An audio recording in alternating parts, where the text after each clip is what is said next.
3, 2, 1, racing against himself for a class result. That hot air balloon, I think, is going to land on the prologue track. Yeah, it's pretty close, isn't it? My gracious. Here he comes. He's coming down the new whoop section that we've installed along the fence line. Glenn Oricht and his team have done a fantastic job of that whoop section. So you're going to see him coming into the stadium any second now.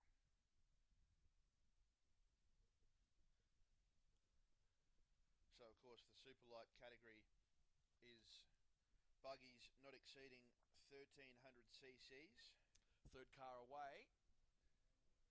This is the Toyota FJ Cruiser. I don't think we saw an FJ last year, did we? No. No, I don't. You know, they're perfect for the job. Jody Allen, Brandon Taylor from Queensland. This is the production four-wheel drive section, of which there is 4 entries. And then a ton of super light A's coming up after that. Next one to come out is the 4-play entry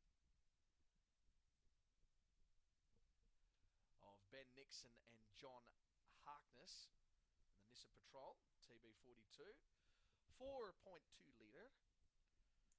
It was like Adam Thompson from Chocolate Starfish. Sometimes random Irish accents come out. Why do they do that? Why did I have to say 4.2 litre in an Irish accent? I have no idea. Only you can answer that, Benny Bishop, and I tell you. So the first of the South Australians. So we've had a Northern Territorian, 2 Queenslanders. The first of the Crow Eaters. Here comes William Willis to cross the line in his sportsman buggy. He's going to set the fastest time of prologue so far, and that is 6 minutes and 1 second straight. That's actually not too shabby. Straight to the top of the leaderboard. Yeah, but still not too shabby. Not bad at all, not bad at all. He's about 50 seconds slower than Jack Rhodes was to win that prologue last year. So not bad from the sportsman buggy there. Next guy's up on the block. The Margic combination and the Land Rover Range Rover 3.9.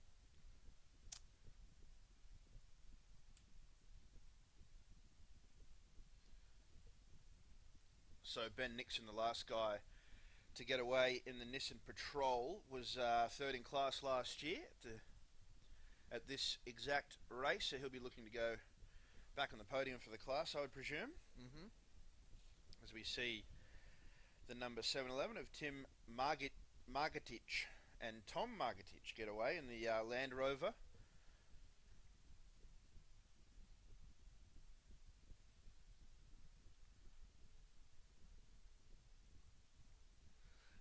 Daniel and Tara Soslowski in the Polaris is going to be the first of the Superlights up on the grid. Queenslanders leading them off.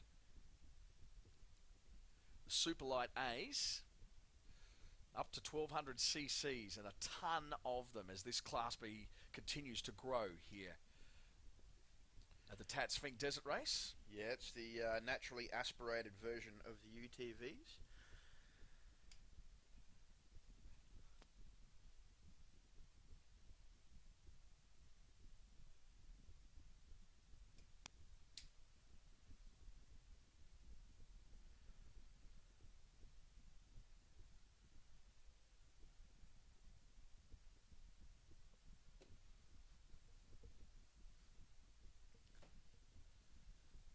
The first of them ready to switch away.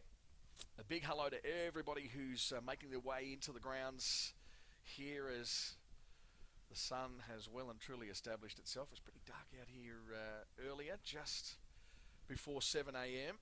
as we're getting to the longest days of the year. June 21 is when we have our, beg your pardon, the shortest days of the year.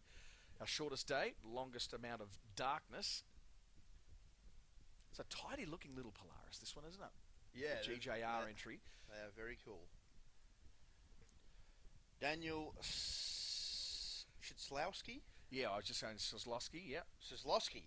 Okay, we'll go with Soslowski. So he'll be the first cab off the rank in the Superlight A class, the naturally aspirated UTV section, as we see the first of our production full drives coming into the stadium. It looked like Jeff Pickering from here, but yeah, it is Jeff Pickering. So he'll be the hopefully the first production full drive to cross the line. Yeah, there would have been a little bit of a switch, an interesting switch if he's not. So let's see how that rolls. It's very interesting to see where that hot air balloon is sitting at the moment. Gosh, it'll be a little bit of a distraction for the drivers. They wouldn't be used to seeing that out of their right peripheral vision. And it is going to be interesting to see the time of William Willis and how it compares to the production full drive of Jeff Pickering. I mean, 6 minutes is not bad. If we have a look, I'll quickly have a look and see what our 6 minutes got last year. So Pickering is the one that's come into the stadium section right now and has come through the first of the berms, go into the second, right-hander, and then full noise, pushing that throttle right into the firewall as far as you possibly can. To the Pajero, just gets a little bit airborne over the ski jump, slight left, and about to cross the line, and we'll just check out the numbers, see where he is. Man, that thing is screaming as it crosses the line. And go transponder, tell us. 6:26 there, second quick in the Mitsubishi Pajero. Still waiting for the green flag to drop for the first of the Superlight A's. Here we go. Lights are flashing now. We're not too far away. And we are away. Slizlowski's.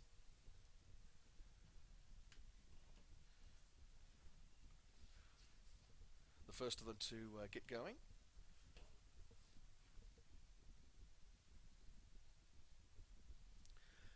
William Willis in his sports light, who prologued with a 6 minute and 1 second time. That will get him 44th at last year's Tatts Finke Desert Race. Yeah, right. Which is a decent effort for 140 cars. So, yeah, 44th last year was a 6 minute and 1.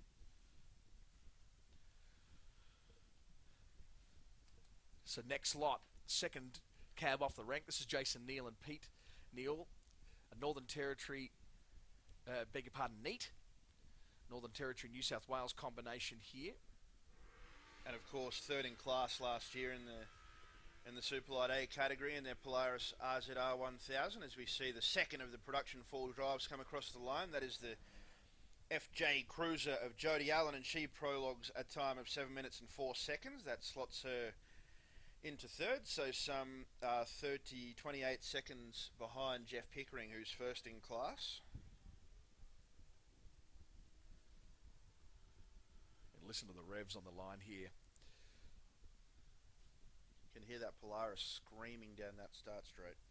It's amazing. He has got that thing absolutely flat, chat. As we see the next production drive into the loop, he's coming into this big sweeping high banked left-hand turn. He's got a couple of turns to go, and we should see the Nissan Patrol of Ben Nixon, who was third in class last year here in Alice Springs. He's got a couple more corners to go before he comes across the line as the next Superlight A category buggy gets off the line. That's Mitch Cross and Chris Cale, Queenslanders.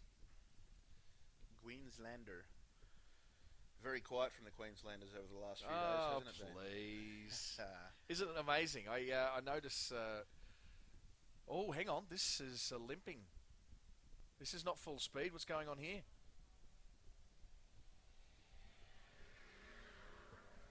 A little bit rusty. Yeah, it doesn't sound full, does it? So a 7:24 there for Ben Nixon and John Harkness, the South Australian combo, and the Nissan Patrol, running into 7:24, and man, that did not sound like all 6 cylinders. Not at all. As we wait the next cab off the rank in the Superlight A category, the UTVs, the naturally aspirated. This is the third, this is the first, actually, beg your pardons, of the Can-Am Mavericks, the Rotax. This is Scott and Sonia Henshin from Queensland.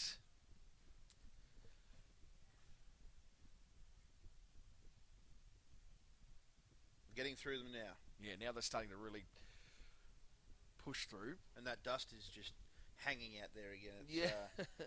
it's not looking very pretty for some of these drivers. Hard work, wouldn't it be? But I suppose that's you come to expect that.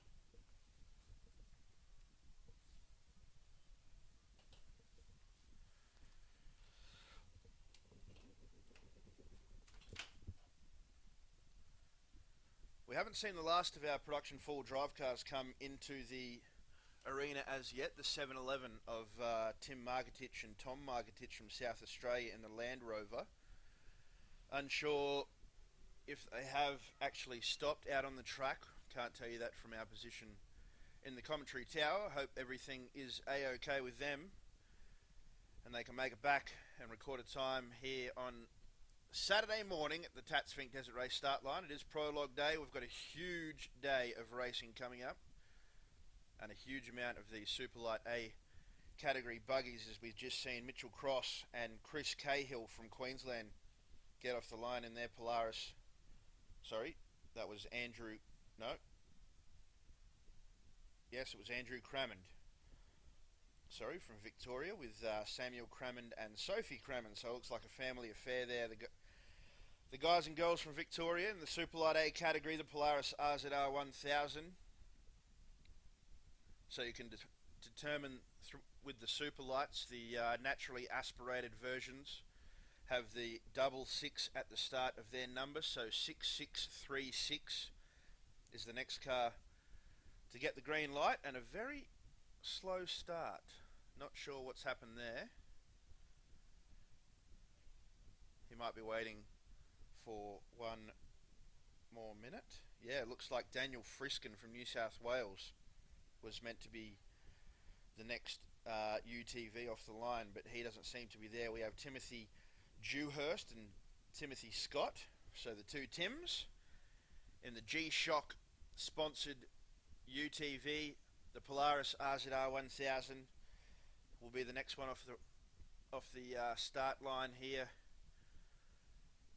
for prologue day on Saturday, as we wait for the first of the Superlight A category buggies to come through. That can see them coming down through that new whoop section over to the left hand side if you're looking out onto the track. No, sorry, there is one in the arena. He's coming into that sweeping high banked left hand turn. He's got about 2 corners to go, and we'll see just how good the Superlight A's are timing up against William Willis's time of 6 minutes and 1 second. He is the leader so far in the the Sportsman buggy.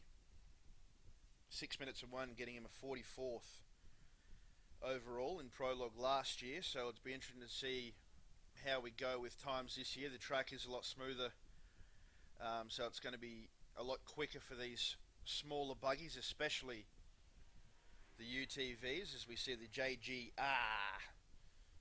Superlight A come across the line. We'll check his time out when it pops up. 6 minutes and 33 seconds. So Kozlowski combo in the RZR drop into third place there behind Jeff Pickering in second and William Willis in first. The next Superlight off the line, the 6660, a very nice looking UTV.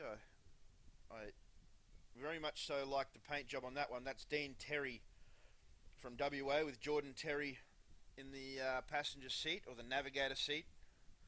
He'll be keeping a close eye on how the UTV is running over the weekend, as we see Jason Neat come across the line. 6 minutes 19, so he slots into second position overall so far this morning, and first in class, so a good run from him. Of course, third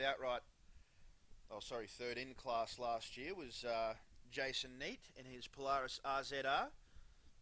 A lot of Polarises you'll see in this class, the Superlight A class, which is the naturally aspirated versions of the UTVs.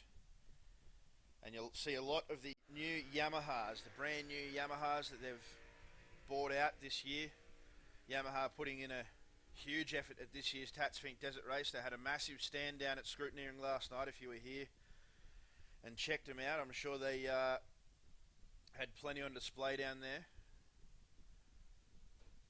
Good effort by Yamaha bring a whole lot of UTVs here.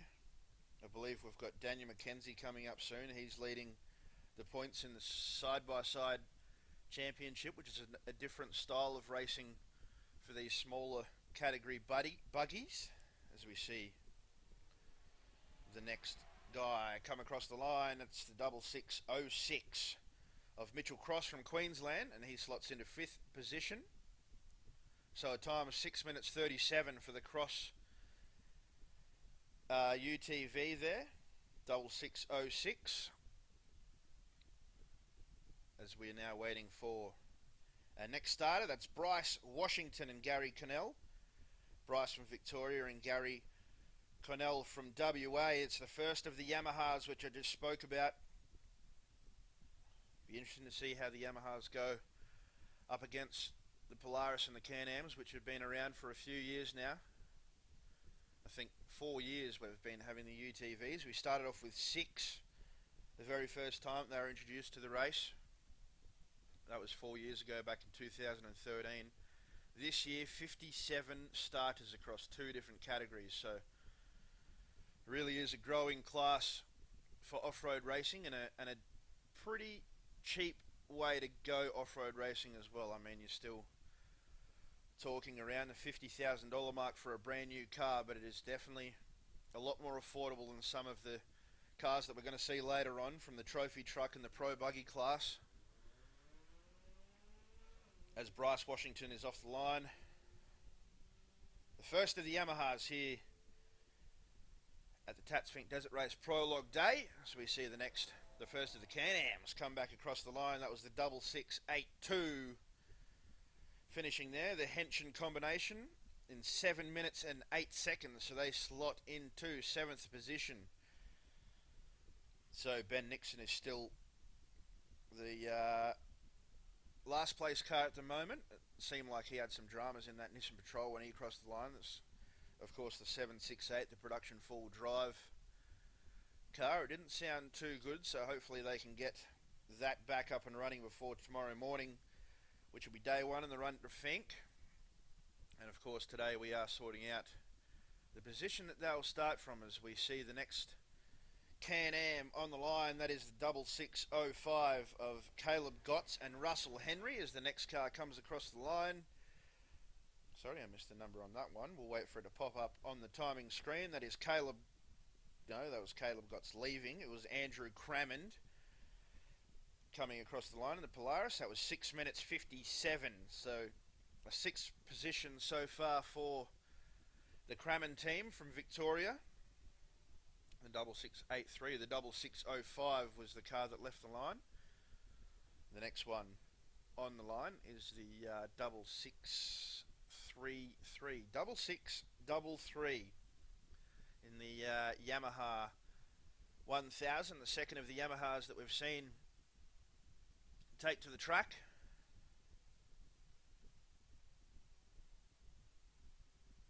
Sorry, it's Alan Muir. Alan Muir, yes, the second of the Yamahas. Alan Muir and Courtney Muir from Queensland. The next one's off the line. That's a nice sounding UTV.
Sorry for the delay. We've seen Timothy Dewhurst come across the line in 6 minutes and 19 in his Polaris, and we've seen Royden Bailey leave, and we've seen Dean Terry come in. That's a 6-minute 13 for Dean Terry, so he slots into second position. The 6660, the team from WA, Dean and Jordan Terry in the Polaris AZR, they slot into second position. Still no one able to beat the time of William Willis in the sportsman category Buggy. Next on the line is the man that I was speaking about earlier, Dan McKenzie in the 6651, all the way from Queensland with Garth Hannaford in the navigator seat. He's a factory Yamaha driver, of course, and he has almost jumped the start. He went to go, pulled it up, and then took off again. And Dean Terry, that is a super fast time. So first in class for Dean Terry and Jordan Terry.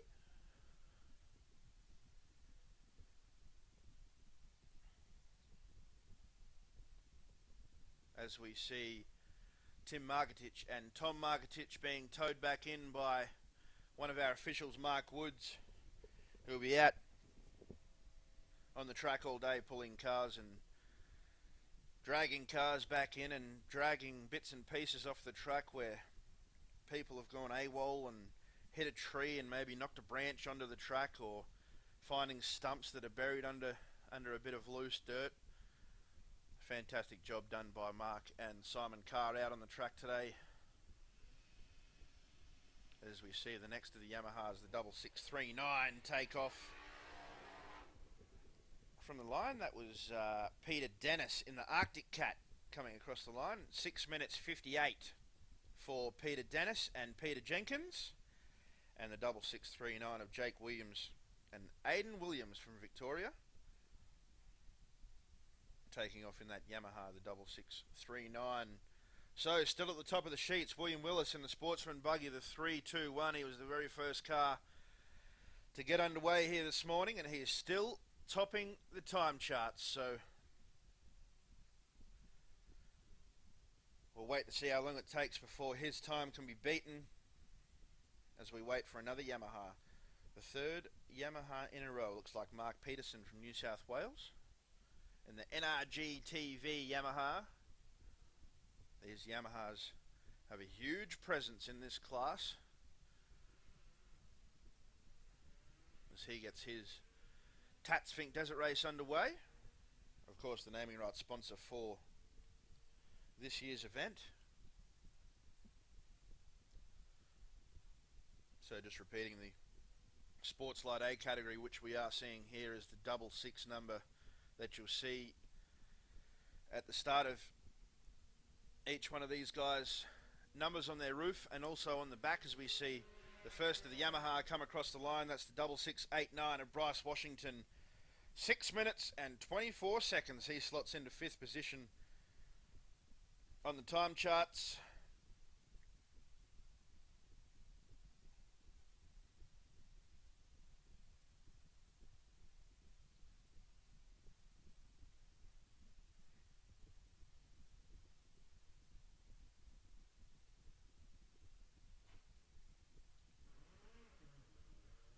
As we see the next car off the line, that's the 6637 of Damien Nash from South Australia, with Alex Turner and Wayne Cales taking up navigator roles in that Yamaha. The 998cc Yamaha YXZ 1000.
Sorry again, we just are having some technical difficulties.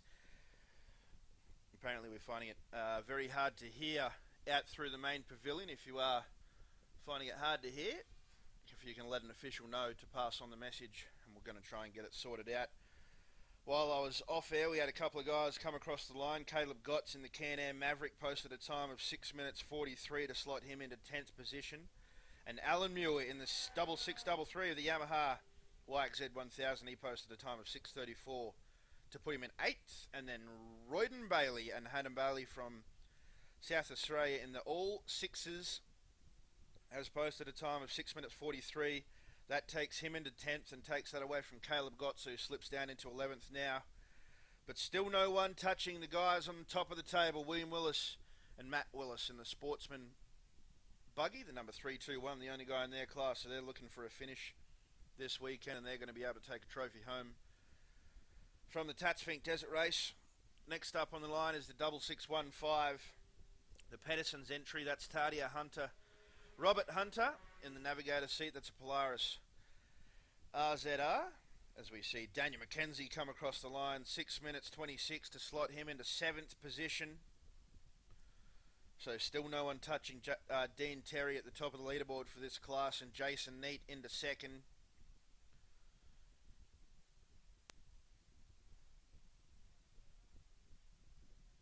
As we wait now for the next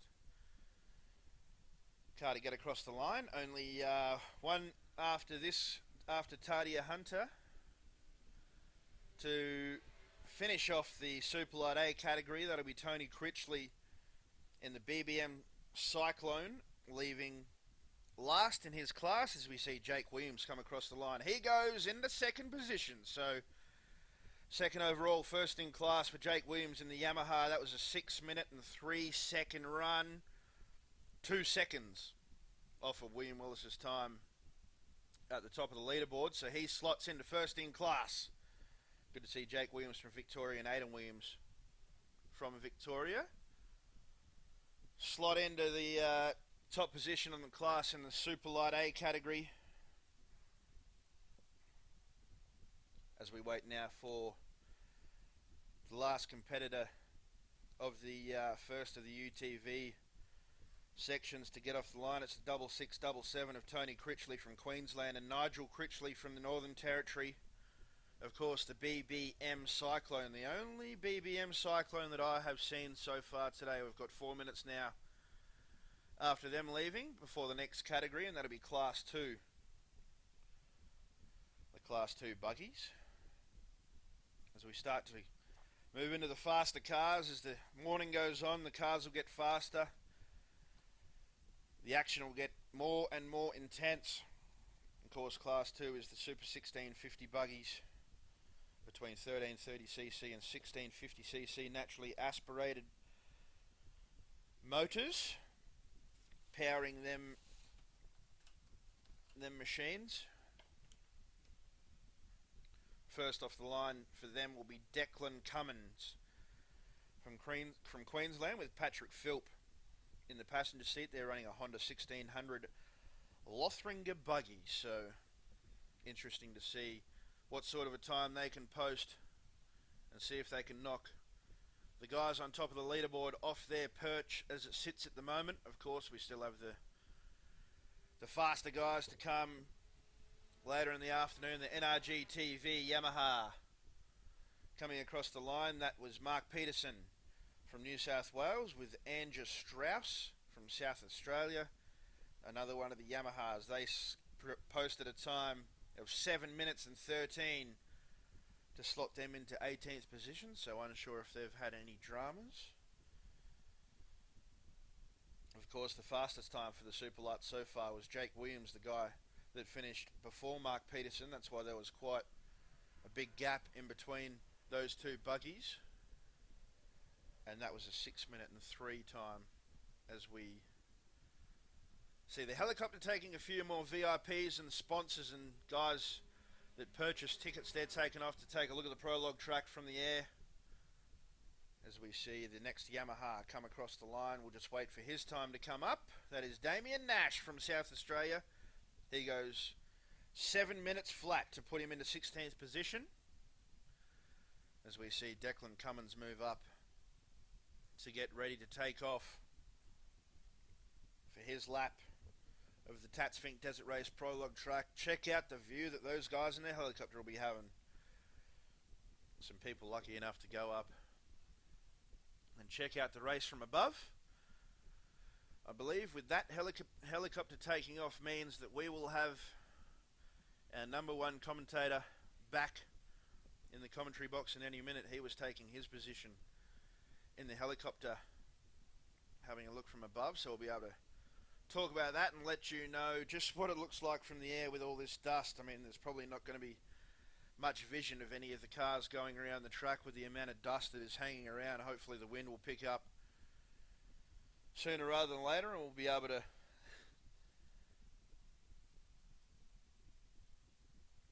see how these buggies are going. Big shout out to the NT event photographers. Hannah down on the start line there, our official photographers for the weekend. Next across the line, Heath Moore with James Foster Green, another one of the Yamahas. 7 minutes 24 for them, so they move into 20th position overall. This next Super Light A coming in sounds very loud. Not sure if he has had any dramas with the as Declan Cummins, the first of the Super 1650 buggy, gets off the line. Declan Cummins from Chinchilla in Queensland, running the Honda 1600cc. Will he be quick enough to knock William Willis off the top of the timetable as the 6674 comes across the line? That's Gary Taylor and Jamie Hacker in the Polaris RZR. They go 7 minutes 13 to put themselves into 19th.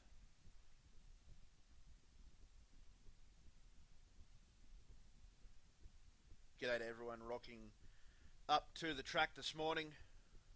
It is a fantastic morning for a bit of off-road racing. The weather is fantastic. G'day to everyone tuning in on the live stream as well over the internet at www.tattsfinkedesertrace.com.au. If you've got family and friends at home and you're here at the track and you want to show them what all the fuss is about, tell them to get down onto tattsfinkedesertrace.com.au. is Michael Phillips from Queensland and Lisa Phillips in the Illumicraft Toyota 1600cc. Them guys are from Queensland as well, in Goondiwindi, so big effort from them to get over here to Alice Springs and race this year's edition of the Tatts Finke Desert Race. We're waiting for, of course, the next Sports Light buggy to come through the finish line.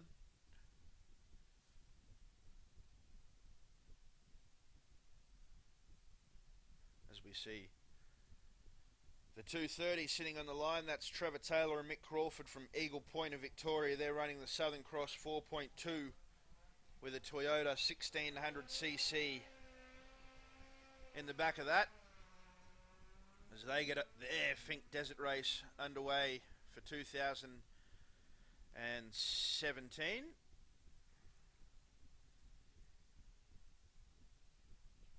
The 217 of Peter Bolch will be next off. He's from Alice Springs. He's running the Hunter Rivermaster buggy, the Toyota 4Age 1600cc.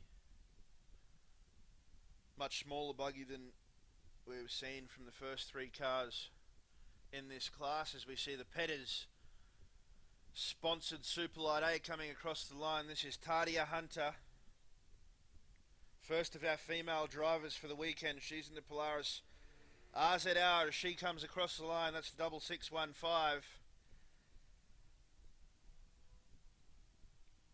That is a time of 7 minutes and 46.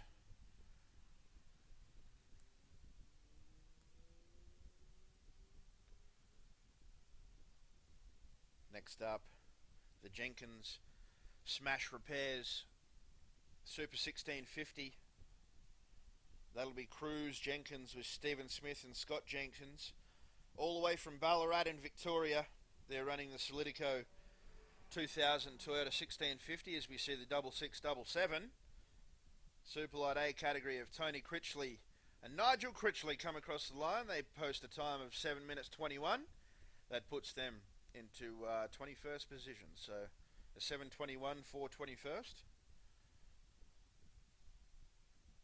As we wait for Cruz Jenkins to get off the line. That was the last of our Superlights to start their prologue lap. So there'll be a bit of a break of finishes before we see, hopefully, the first of our Super 1650s come across the line. And hopefully that is, of course, Declan Cummins, who was in the Lothringer Honda 1600. He was the first to get away this morning in the category.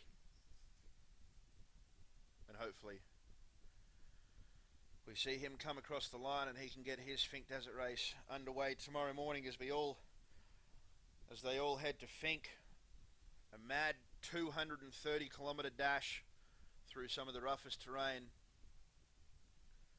that you could imagine, and these cars absolutely fly through it. So some serious suspension and technology put into these cars to help them hit these bumps that we have out here in the desert, the outback of Northern Territory.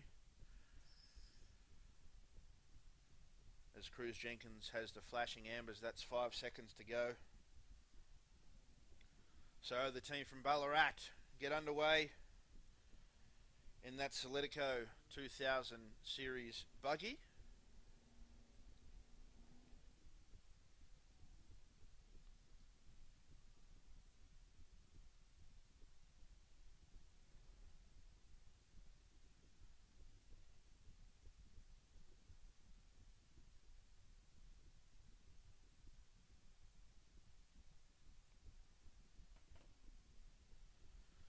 So we see the first of that Super 1650 category heading on through the stadium section of the prologue track here. It's Saturday morning at the 2017 Tatts Finke Desert Race. We've said it a few times this morning, a huge day of racing coming your way. The more that we head into the morning, the quicker the cars get, as we see Declan Cummins come across the line. We wait for his time. That's the 2:10, the first of the Super 1650s. He goes P1, so a 5-minute 56 for him. So William Willis is knocked off of that top spot. Of course, he held it through three classes, his own, the production 4-wheel drives, and then the Superlight A category. But Declan Cummins from Queensland with his navigator Patrick Philp in the Lothringer Honda 1600 have gone top of the time charts here with a 5:56. I think we're going to see some pretty quick times this year with that new section along the fence line. When we get to the pro buggies and the trophy trucks, those guys are going to be flying through that section, and it's going to knock off a few seconds, I think, from last year. So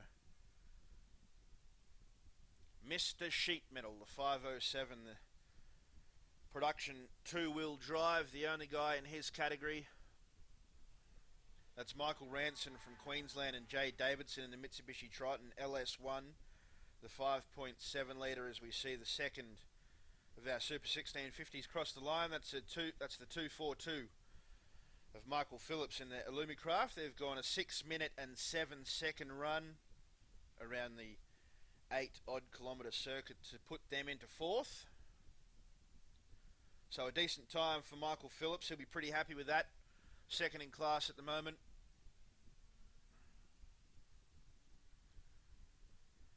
And 4th outright so far.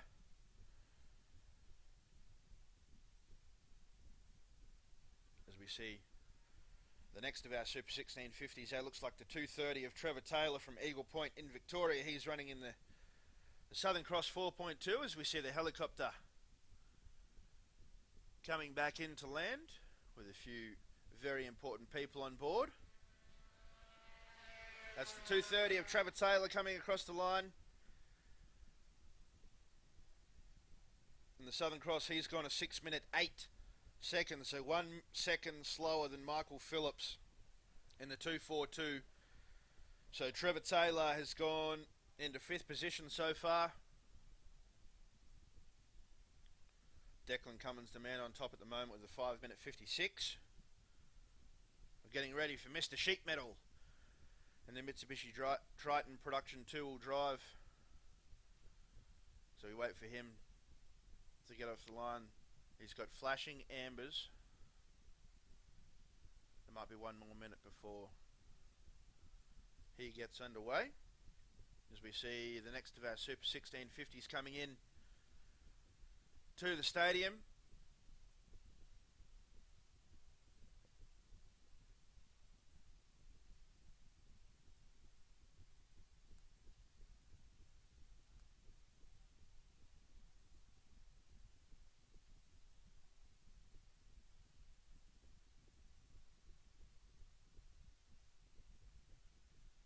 That's the 217, the local guys from Alice Springs, Peter Bolch and Michelle Bolch in the Hunter Rivermaster Toyota 4Age 1600cc 4-cylinder. So they're looking for a time of 5 minutes 56 to put them onto the top spot. It's going to be really interesting later on this morning when we see the pro guys come out to see the times that the trophy trucks can put up against the pro buggies as the production 2-wheel drive kicks off. That is Michael Ranson, the Mitsubishi Triton, the LS1 5.7 litre. That's the 217 crossing the line. Peter Bolch from Alice Springs in the Hunter Rivermaster goes 7 minutes and 8 seconds to put him into 21st.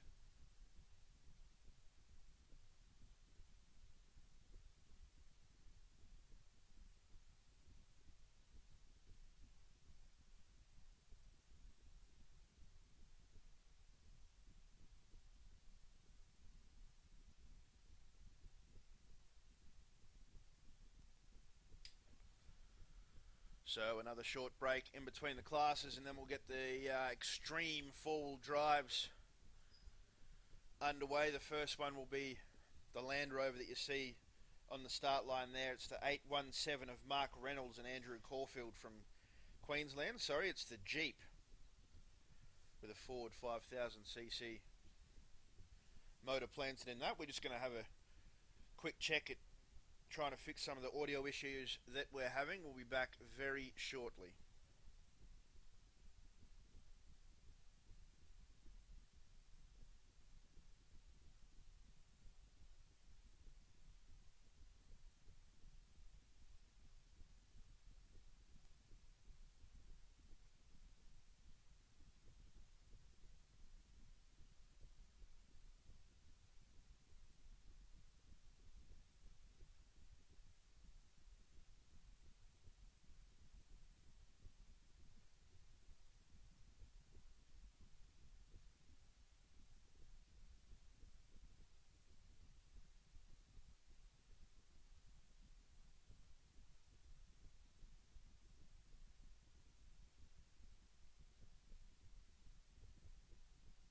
That is Cruz Jenkins from Ballarat crossing the line in the 277. The Solitico, he's gone 7 minutes to be in 19th position overall as we stand here this morning. The next one coming across the line, he is absolutely flying. So the Super 1650 to the 278 machine, that's Craig Pankhurst. He's gone to a 6 minute 24, so a good time for him in the Southern Cross Nissan.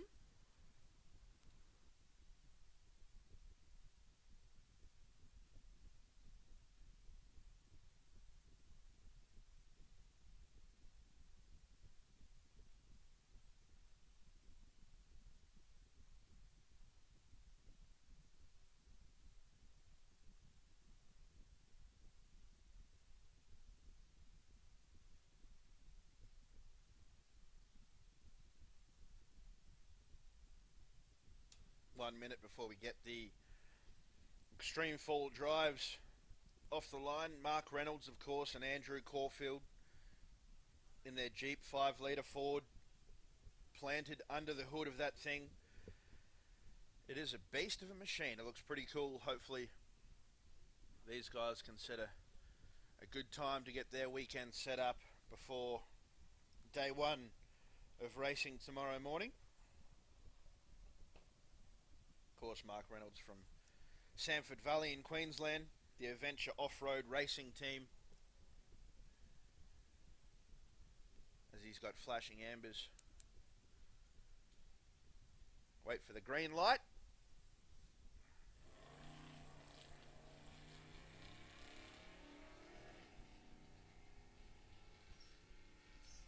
And he is away.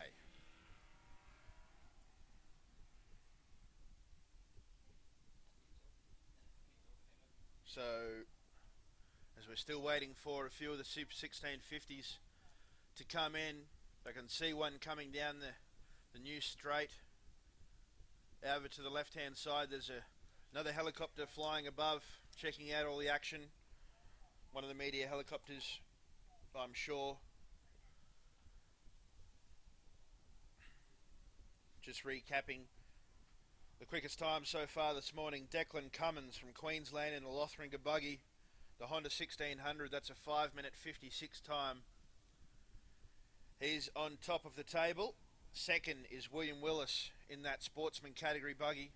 And then third so far is Jake Williams in the Superlight A, as we see the V8 powered Suzuki.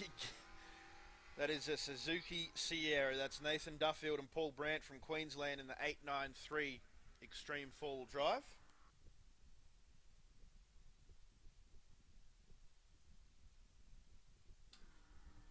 They are taking off to get their Tatts Finke Desert Race underway. We see the production 2-wheel drive coming in of Michael Ranson, Jay Davidson. He's got a couple of turns to go in that Mitsubishi Triton LS1 5.7 litre V8. See if he's going to post the fastest time. He looks pretty quick around this dog leg as they come over the start finish line. That's the 5:07, the Mr. Sheep Medal. Will he go to the top of the timetable? We'll wait for now. 5 minutes 42. So P1 for the Mitsubishi Triton, Michael Ranson and Jay Davidson from Queensland.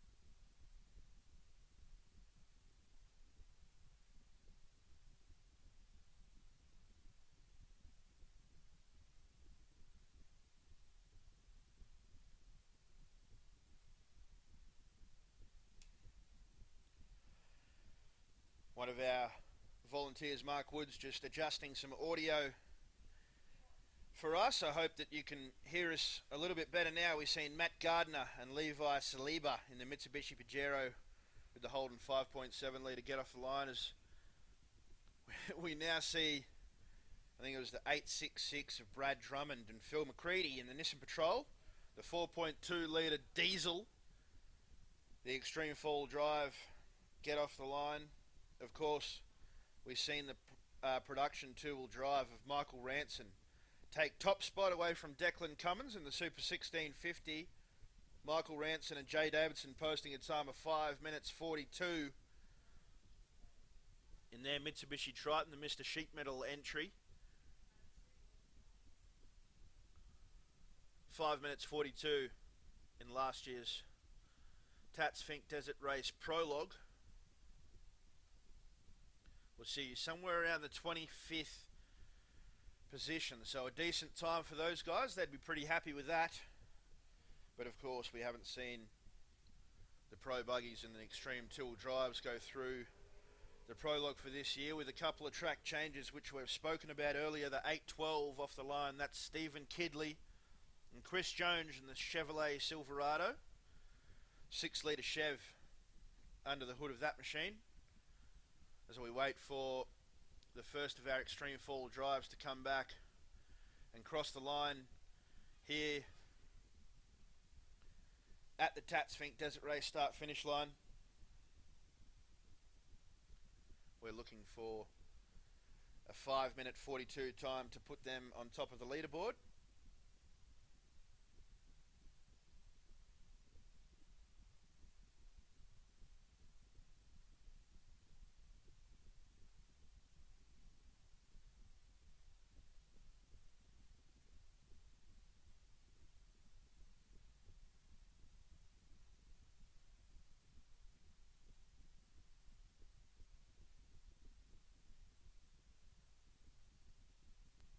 Have a look at the Land Rover get off the line. That's Travis Rosewarne with the Holden 6 litre under the hood. Of course, Stuart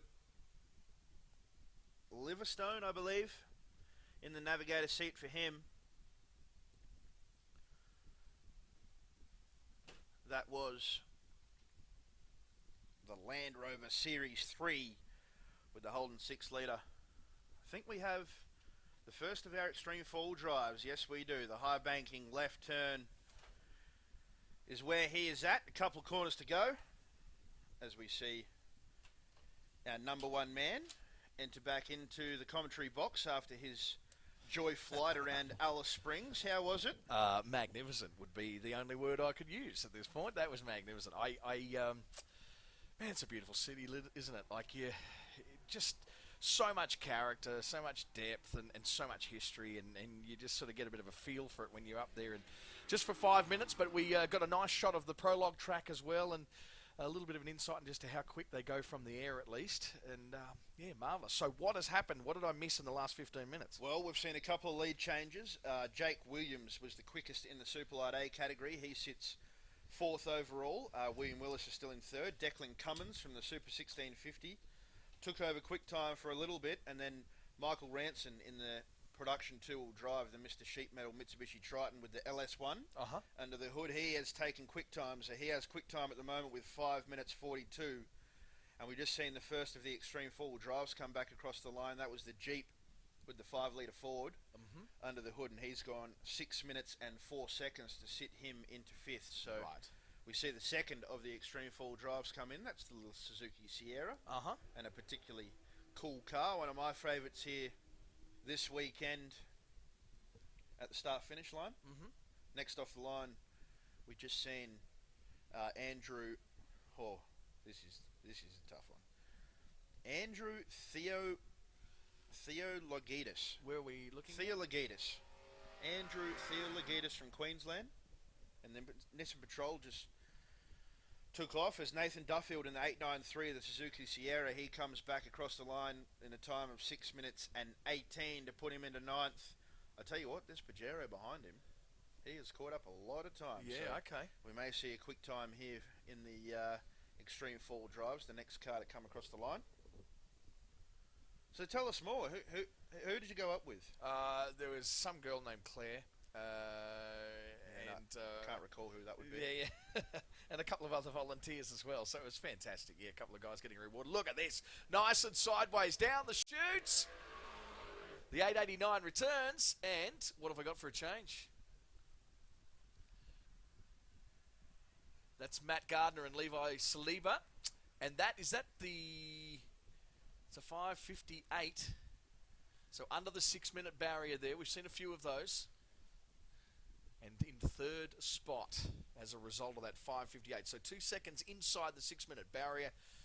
And we've just seen the first of our sports light category, which is a new category for this year for the AORC. They've brought this in. It is a category that allows the guys to have a buggy or extreme 2-wheel drive with production car based engines, with engines capacity of naturally aspirated engines to a maximum of 2,500 cc's, or 4-cylinder forced induction engines to a maximum capacity of 1,600 cc. So that is a lot to take in for someone that knows not much about that side of things. I remember being in. I don't know if Chad Naylon is out there in the pits at the moment doing some TV, but I do remember commentating with a female once, and there was a car that came through with a 5-litre Chevrolet. As the Patchy comes across, let's have a look at how they run in. Man, it was on a charge, wasn't it? Albeit quiet and very much under the radar. He was running a 4.2 litre diesel motor in that thing. Yeah, right. So that's Brad Drummond and Phil McCready. And they've just slotted into 13th spot with a 6:23. Yes, and it came up on the computer that this was a 5-litre Chevrolet. And as a bit of a joke, I just mentioned 5 litres, gee, that's not a very big fuel tank. To which the female commentator with me said, no, it's not, is it, when you think about it? Like, oh, wow, okay. That is very harsh. I didn't expect her to walk into it like that, but anyway. Threw her straight under the bus. LEDs are blazing. That's probably as bright as you'd like, even at this bright light time.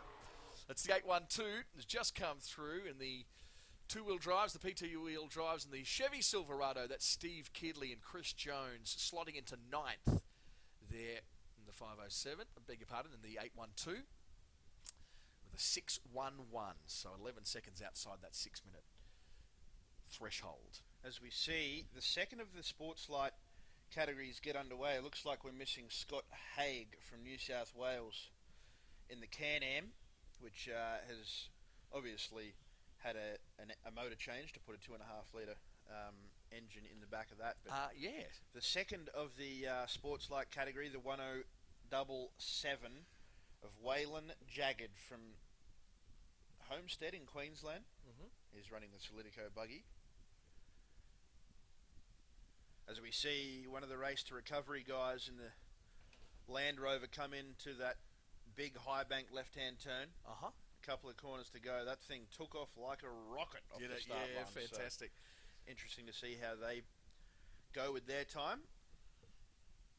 You can check them out on Race 2 Recovery. That's a number 2, race2recovery.com.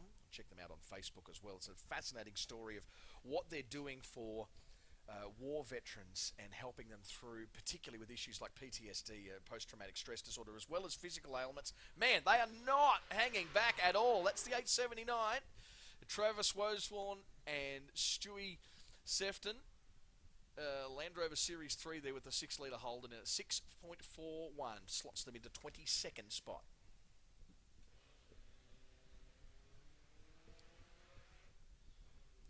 So, next up, as we see Waylon Jagged get off the line, the next guys to be lining up are the Sports Light B category, the UTVs up to 2050cc turbo or supercharged. These guys are the ones that I'm tipping.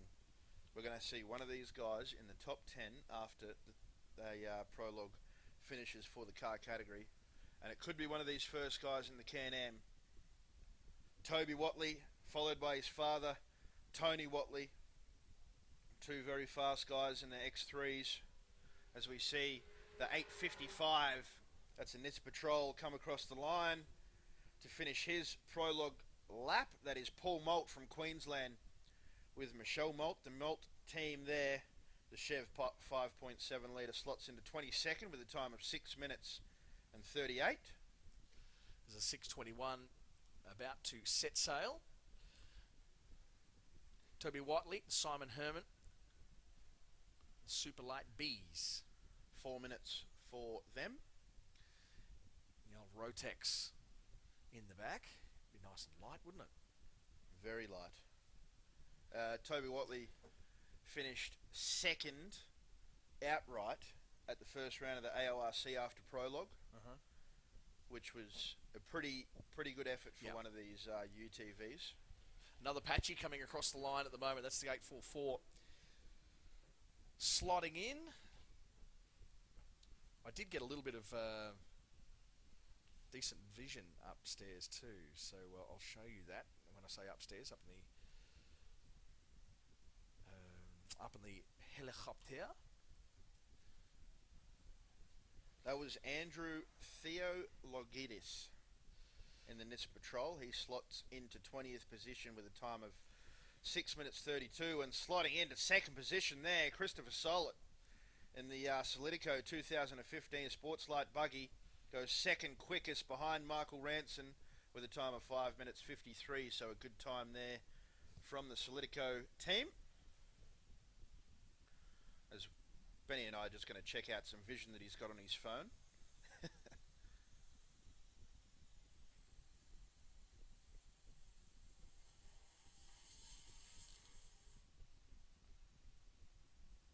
Very cool. Yeah. It's amazing what telephones can do these days with slow-mo, isn't it? So we got some nice vision. The 621 we were speaking about earlier, just about to set sail, as we said. Toby Watley and Simon Herman, before we got a little bit interrupted by some cars coming back across the line. So you've been here a lot more than me. I don't remember it being that clear this far into prologue. No, you're right. So there's a lot more moisture in that ground than we would have thought, and it's keeping that dust down. So for all intents and purposes, the idea to put a lot more moisture into it this year is really paying dividends as far as keeping it clear and making it a lot easier visually. Absolutely, and I mean, we're looking at the Central Comms flag, which is posted in the corner of the main arena for the patrons, and that isn't moving around too much, so we can't say the wind is blowing the dust off. I think the amount of water that they have put into the track over the last week is definitely paying dividends, as we see the 2-minute board up for Toby Watley in that Can-Am X3. He'll be the first of the Superlight B categories. So recapping so far, Michael Ranson in the 507 in top of the leaderboard. The 1065 of Christopher Sollett, the last guy we've seen come across the line, he is in second. Declan Cummins, the Super 1650, the 210 of Declan Cummins is in third. The Extreme 4-wheel drive of Matt Gardner in the 889 is in third. The Sportsman Buggy 321 of William Willis, he sits in fifth position. And then the first of the Superlight A category, the 6639, the Jake Williams entry, one of the Yamaha YXZ 1000s, he sits in sixth position. I was saying while you're in the helicopter, Yamaha are putting in a massive effort, especially with the UTV side of things this year. Yeah, Getting right behind it, and look, to have your brand all over that sort of thing is going to do you favours every day of the week, isn't it? So it's impressive. Looks like we've got a green light for the 621 to get away. So this is the first of the Superlight Bs. 205cc with a turbo hairdryer on board. Finding all sorts of different places to mount the hairdryer. Absolutely. I noticed you may have needed a hairdryer this morning with your new hairstyle, mate. No, there isn't much hair there to dry, so... No, he's looking very metro. Metro? Yeah, for an Alice Springs guy, you're looking very metro. I'm just trying to keep up with you. Hardly. Give up. You give up at after 30, I think, don't you? Unbelievable. So apologise, apparently there was a couple of issues with our live stream this morning. We've had a couple of texts come through from different people. Down there in Nova Castria, Simon Bestman, one of my FB friends, has just tuned in. Good hello to you, bestie. And a little bit of disappointment. There's a fair few people from around the New South Wales area that are loving the idea of switching on to look at something live when there's been so much rain around in Sydney this week. They had a massive speedway event happening at Valvoline Raceway that's been called off, cancelled. There was 150 cars slated. Wow. And rain around there has played havoc, but not out here in Alice Springs. I mean, it seriously could not be a more beautiful day. The jackets are off, the gloves are off. Well, the jackets are off for us. Yeah, that's true. We're in the oven up here. This just seems to attract the heat, doesn't it? That was Tony Watley and Doug Carthew from South Australia. So the father-son combination, the first two Can-Am Maverick X3s to get off the line in the Superlight B category. And I'm tipping them two guys to be right up the pointy end of the field in terms of their class after prologue, all things going well. Every time I see Toby Watley's name, I think of Jody Watley. You've lost me. What have you done for me lately? The 618 is... You're just lost in that. Nathan Dennis and Naaman Morse from New South Wales. Just speaking about New South Wales, this is the third of the Super Light Bs. 205 cc's on board. It's a Can-Am X3. 900 cc's. So that is 2 minutes since Toby has gone. A little bit of history coming up for our next competitor.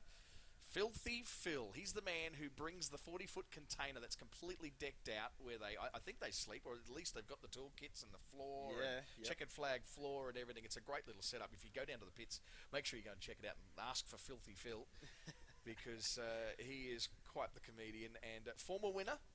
Yeah, 3-time King of the Desert, in the bike category. I think it was 1981, 82 and 85. Won the 3 years back then, of course, taking the Super Light B category class win last year as he gets his Tatts Finke Desert Race underway for 2017. It's fair to say he's seen this track a few times in his life.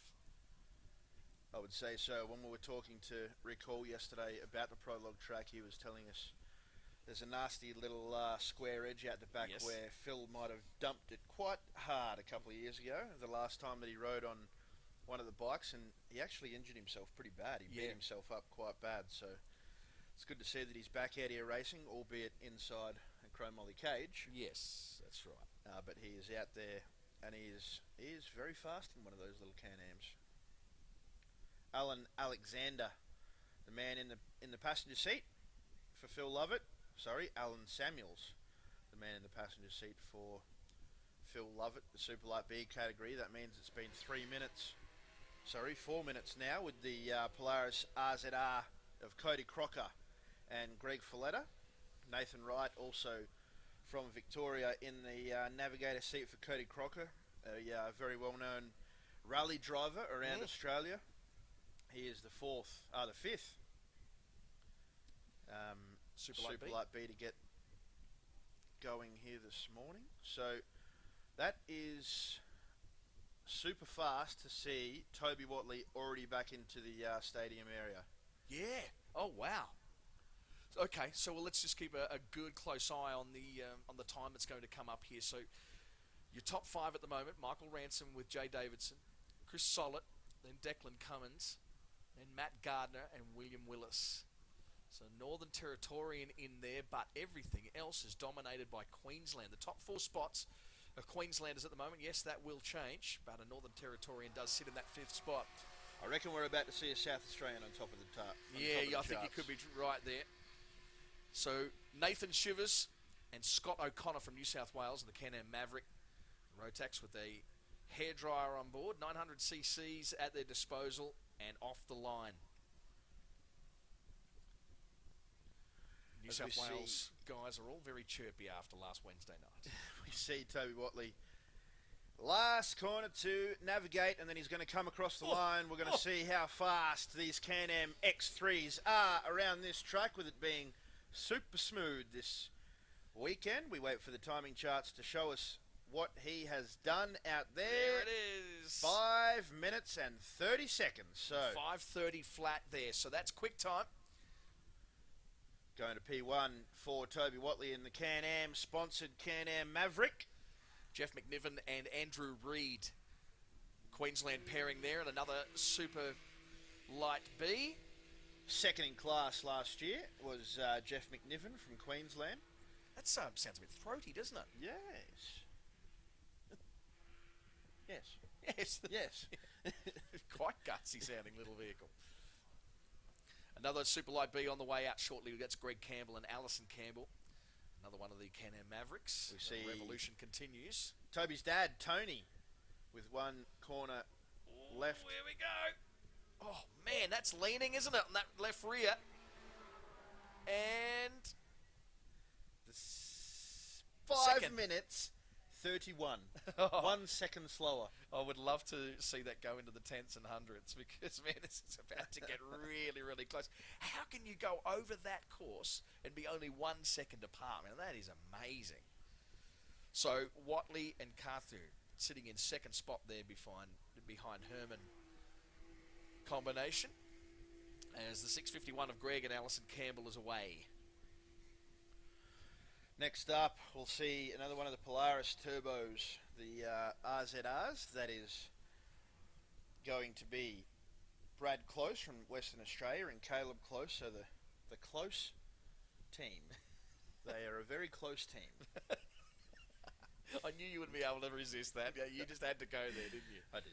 I couldn't help myself. Pardon the puns.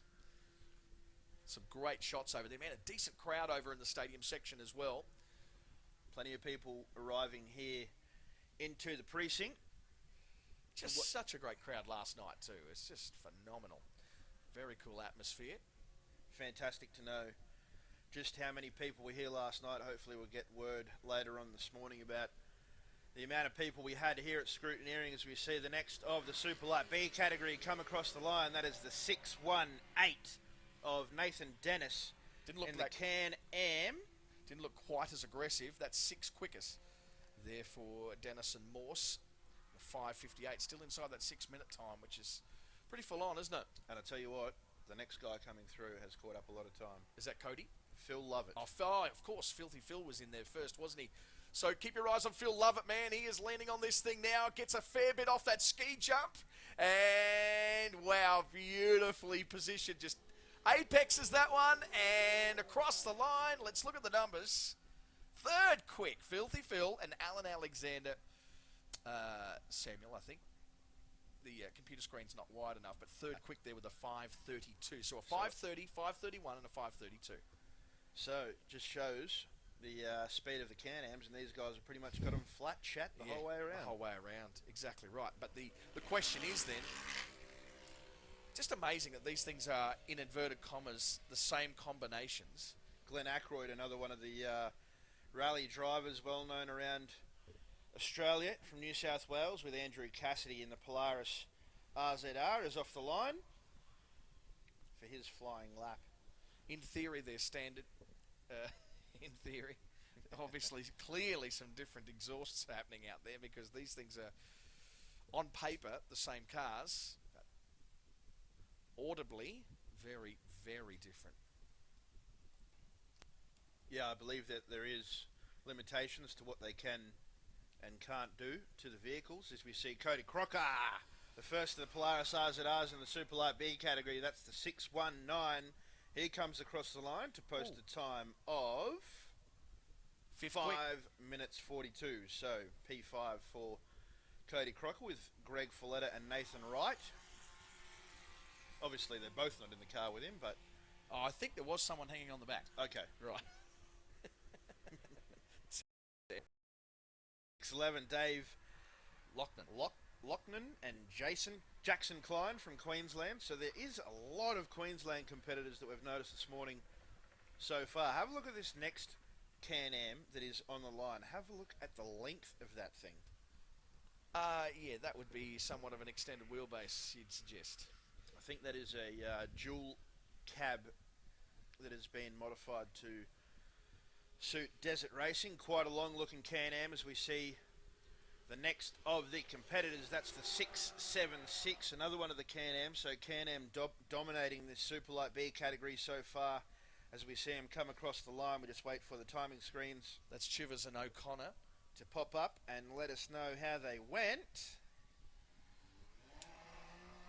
No luck. The extended wheelbase entry is away.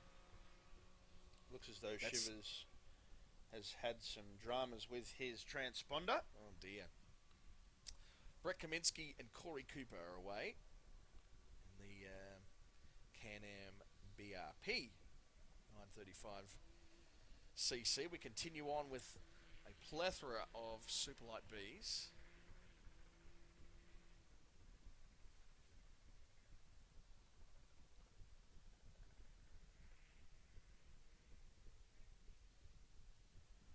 This next Superlight B coming through looks like he is fairly having a go. Fairly having a go. I watched him come across the bit of a ski jumping into that high banking left-hand corner, and the JSW back 601 of Jeff McNiven, who was second in class last year, goes a 5-minute 49 to put him into 6th position. So Jeff McNiven and Andrew Reid in that Can-Am as we see Michael Schneider with Sophie Schneider take off in the 602.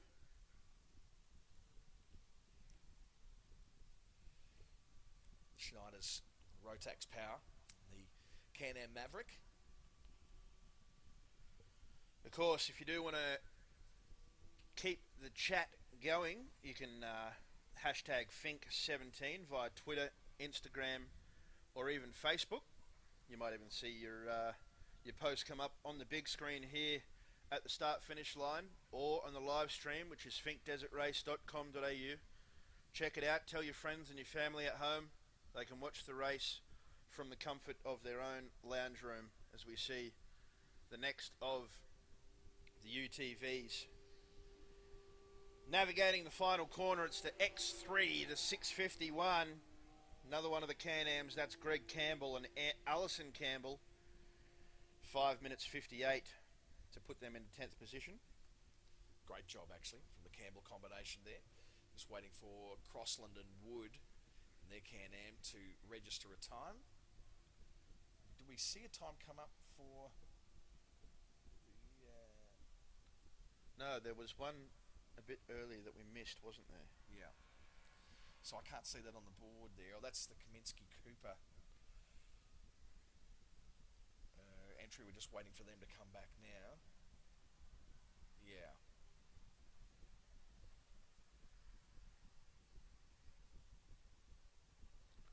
Next up to leave, another one of the Polarises, the 688.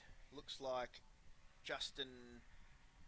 How come I'm picking all the guys with the difficult surnames to say? Oh, the 688. Oh, Montesalvo. Yeah, that's Justin Montesalvo and Thomas Mills both from Queensland, leaving in a fairly aggressive cloud of dust. More VIPs get to go to the sky and check out the prologue track. Oh, is that what I am? From above? No, they're the VIPs now. Oh. You've already been. So. Okay, check out these numbers. The close company. Waiting for the number to come up there in the Polaris Turbo. Yeah, we've got that they're finished. We just haven't got a time for them, unless their transponder didn't work off the start line. Oh dear. It's amazing when you go down to the race headquarters downstairs into the hub. Just a big shelf of hundreds and hundreds and hundreds of the transponders all flashing away there, being charged up. So no numbers have come through for Brad and Caleb Close, which is a bit strange. That's Brent Smoothie and Michael Briggs who've just got away there. The Can-Am X3. That would be a fantastic name when you're sitting at a bar, wouldn't it? Brent Smoothie. Imagine when you... Imagine Ackroyd's just come across the line. We'll check those numbers out. But imagine if you're going up and ordering a drink and Boost Juice. And under the name of Smoothie. Not bad. Glenn Ackroyd and Andrew Cassidy register down 22nd spot there with 621. The Polaris RZR 1000. RZR. It's ridiculous how those accents just come out for no apparent reason. And it's only... It is literally 9:30 on Saturday morning, and we're already starting the accents. The 608, sorry, the 698. Next up. Yeah, that's Peter Carr, Matthew Wyndham. Another one of the Can-Am X3s. From New South Wales, the Fast Car Racing. Funny that. Makes sense. Nathan Shears and Dave Gordon. Victorian and Queensland combination coming up after this. As the 611 crosses the line, that would be in the hands of Dave Lockton and Jackson Klein, and they have got themselves in the 19th spot there, tentatively, 616 in the Can-Am Maverick. From John Darine in Queensland. John Darien. Okay. John Darien, that's not too far away from Toowoomba. That's where you go if you're a Queensland, a primary school kid. You go to the John Darien wool sheds for your, what do you call them when you get on a bus and you go on a school trip? Yeah. Fair enough. Everyone goes to the John Darien wool sheds, yeah. Except for clearly me. you. Clearly you, because you didn't know it existed. All right. Oh dear. David Ellsworth and Christopher Johnson that have just got away. As we see the long wheelbase, the 605, the Can-Am that we made mention of when they're on the start line. Brett Kamitsky, the 608, his time to put him into 17th position. I reckon I'll be pretty happy with that. Corey Cooper on board with that one as well. Be interesting to know the difference in the way that it handles, obviously, the long wheelbase and the short wheelbase. Well, it's actually funny you say that because the drag strip obviously got their Desert Nationals coming up. They've got the funny car on the side of the road. And my wife said to me on the way out, she said, why do they call them funny cars? And it was all to do with wheelbase. That was the whole point. So back in the 50s when they worked out that the longer your wheelbase, the easier it is to handle something with greater horsepower. So they would have a normal-bodied car on an extended wheelbase, so the wheel arch wouldn't match up with the wheel. So there was a wheel arch with just chassis in it, and the wheel was behind it. It looked funny, so they called them funny cars.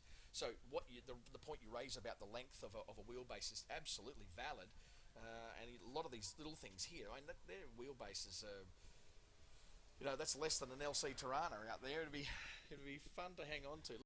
Who's just got across? That's the Schneiders, Michael and Sophie Schneider, that have come across in the Can-Am Maverick and have positioned themselves in 20th spot there with the 613. Superlight Bs. So the top 3 spots overall so far are that of the Superlight B cars of Tony Watley in second, and Phil Lovett, ex-king of the Desert on the bikes, in third, and then Michael Ranson in that production two-wheel drive still sits in 4th position overall. The 507, the Mr. Sheet Metal entry.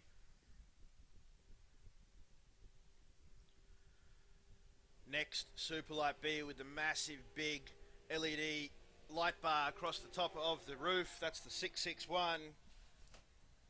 It's Mick Crossland and Stephen Wood out of New South Wales, the Rotax extra assistants.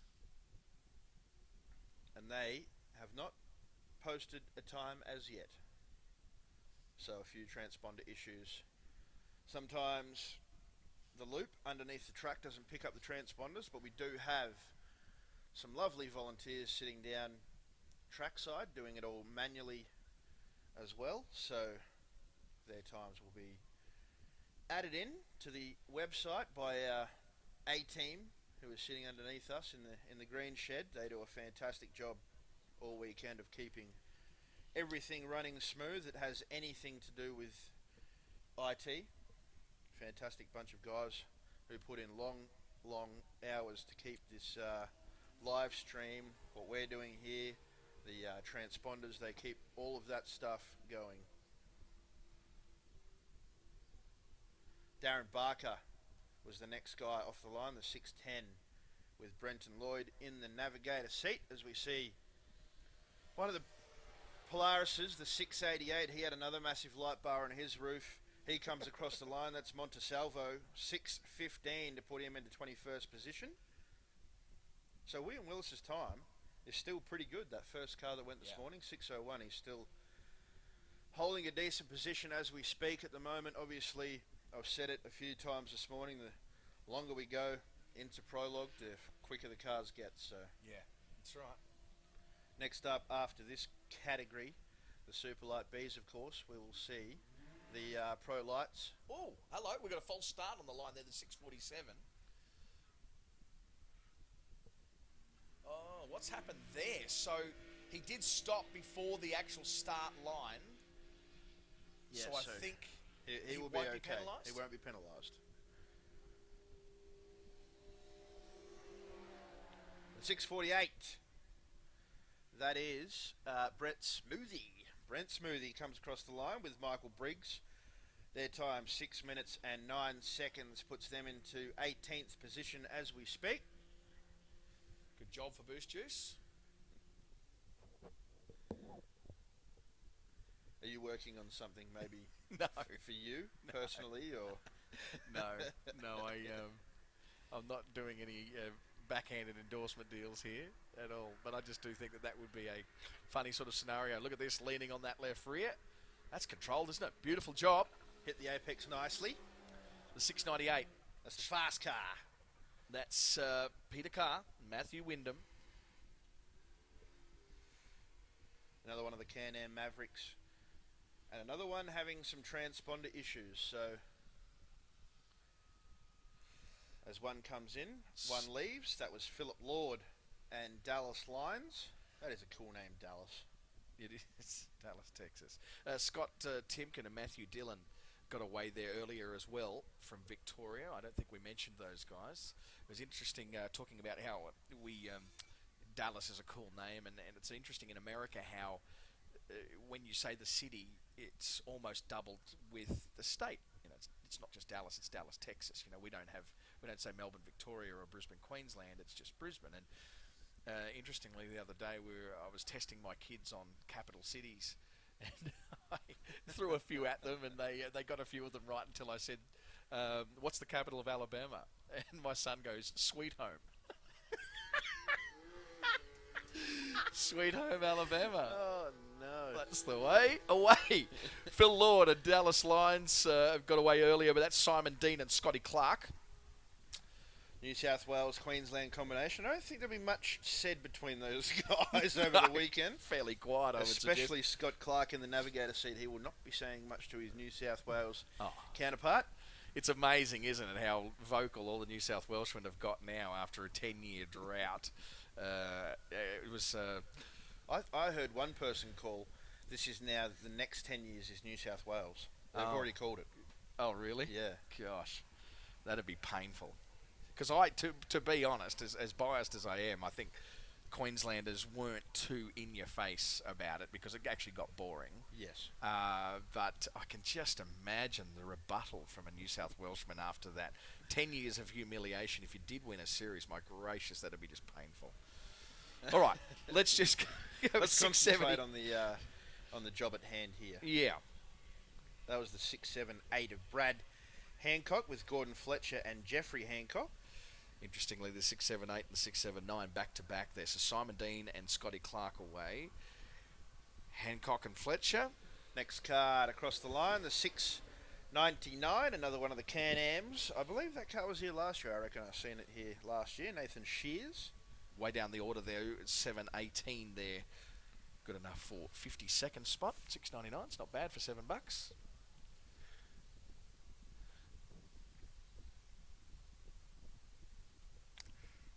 696 entry is next. That's Craig McDonald and Alex Meal. The Queensland combo in the Superlight Bs. Just looking at that Central Commerce flag that we were referring to earlier, Benny, it's starting to pick up a little bit, so the dust will be pushing across the track towards the western side of the venue as we see that 696 of Craig McDonald and Alex Meal kick off their race for this weekend. It is Saturday morning, prologue day. Plenty more action to come. Still got the Pro Lights up next, then the Trophy Trucks, of course. Brad Gallard, Greg Gartner, all the big names of off-road racing in Australia, they'll be there. Then you've got the Pro Buggies, Shannon Wrench, Travis Robinson, you know, Glenn Owen, our reigning champion. They'll all be out there. They're coming soon. A lot of questions to be answered, and Absolutely. They will be in the next 20 minutes here at Tatts Finke Desert Race for 2017. 8 Superlight Bs remain until we get into the Pro Light Buggies. The next of them is the 616 of Aaron Parker and Rory Close. In the meantime, the finish line has been given a tickle up. For 607, I believe, was who just come across the finish line. Man, they're actually starting to butt up a little bit now, aren't they? That's the 610, another one of the Polaris RZR Turbos. He crosses the line to finish his flying lap. That was Darren Barker.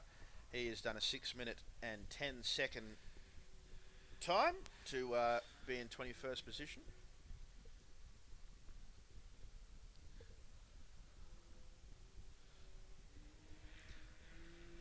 Next up is the 630. He's on the start line ready to go. That's Adam Swindale and Casey McGregor from New South Wales.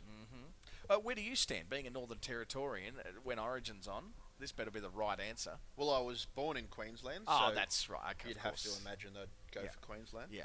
Yeah, I'm not surprised then. That's good. Oh, wow. Just a little bit anticipatory. This is probably one of the more aggressive final corners that we've seen so far. That's the 647. That's Timken and Dillon. And, yeah, the aggression told the story. 15th place there, just outside the 5-minute entry point, 6:02. So the 654, next up, another one of the Can-Ams. That looks like Tony Morley and Rod Rocket Hunt sitting in the navigator chair. That's another one of the Can-Ams. Of course, we are in the Superlight B category. After Tony leaves, there will be 5 cars left to go, but it looks like we might be missing Stephen Henry. Yeah, I think that's where just a little bit of confusion there, because I know that the guys who've won the most money this weekend are next. Yep. And you think, why? How could they have won money already? Well, we're about to explain. They are the undisputed 2017 Yiperinya Pit Crew Challenge winners. Yeah. And it's funny because they were the only car that showed up. Yeah. So all the other car teams that are listening in the pits at the moment are thinking, hang on, what is this? Yeah. They showed up on Thursday night. They had 6 crew. At the family night? Yeah, the family night. They had 6 crew. So we split them up into 3 groups of 2, and they took home all the money on offer. Yeah, because it was $500 first prize, $250 for second, and $100 for third. And now this gentleman here, Adam, and his son Cohen, they actually came third out of the 3 crews, which was ironic because he gets all the money anyway because he's the team owner. As they were coming up and collecting their check, yeah, he was walking over and taking the check. Yeah. Sad but true. And so as a result, as a team, they pocketed $850 of gift vouchers at Yiperinya. Which the first inquiry they made, you can read into this what you will, but the first question they asked was, what sort of stores and does it have a bottle shop? So I'm not sure whether that's been taken care of yet or whether they've made their purchases, but nonetheless, great to have Yiperinya on board. Lovely to have Nicole down, and she was just so enthusiastic about backing Finke, and that's a business, that's I guess an organisation running that shopping centre that really, really does understand the financial impact of Finke coming to town and putting their money where their mouth is and putting some money back into the event that brings so much joy and so much life to this town.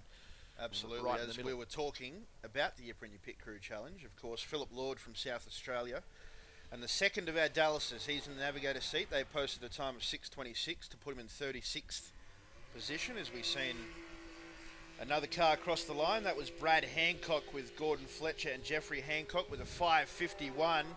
That's a quick time. That puts him into 9th. And then we see Simon Dean and Scotty Clark from Queensland.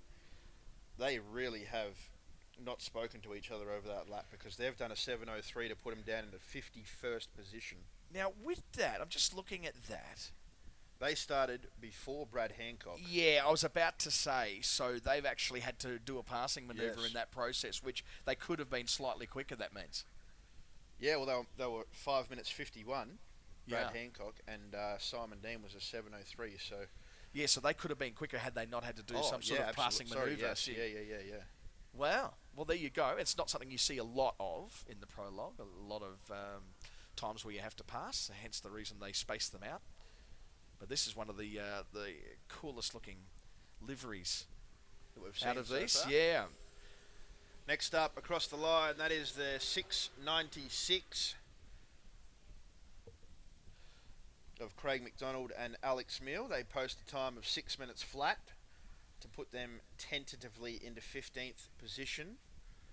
So far, of course, coming up next we have the Pro Light Buggies, led off by local Andrew Moles and Matthew Morgan. I think they've finished in the top 5, I reckon, before outright at Finke. So a super fast car there. We've got to get one motorsport cliche out the road. Okay. This is the penultimate Super Light B. It's a better way of saying second last. Yeah. But it's terribly true. overused. We make this. I've talked about this a few times because it is such an overused word in motorsport commentary. I know a motorsport commentator that uses it quite a lot. Oh yeah, really? Yes. Is there any names going to be mentioned here? If you want me to mention them. No, I don't know. It just depends whether it's controversial and you're having a go at them or not. Well, I am alluding to none other than David Tapp. The penultimate. I didn't even know you were going there. You and McClue and Richie Nyhouse, the Victorian combination there, and the second last, the penultimate. The penultimate, Super Light B. I think they are his two favourite words, alluding Alluding and to penultimate. And tournament. Tournament gets a fair walk as well. 616. Get some numbers up on the board. That's Aaron Parker and Rory Close. And 631's good enough to get them in the top 40. Thanks, Barry Bissell. Oh, a quick word from downstairs. The number 11 in the bikes, Yep. Jack Simpson, is withdrawn this morning. Oh, So what's happened there? I heard a little rumour towards the start of the week that he may have occurred an injury in a training ride, and looks like they've waited until the last minute to pull the pin.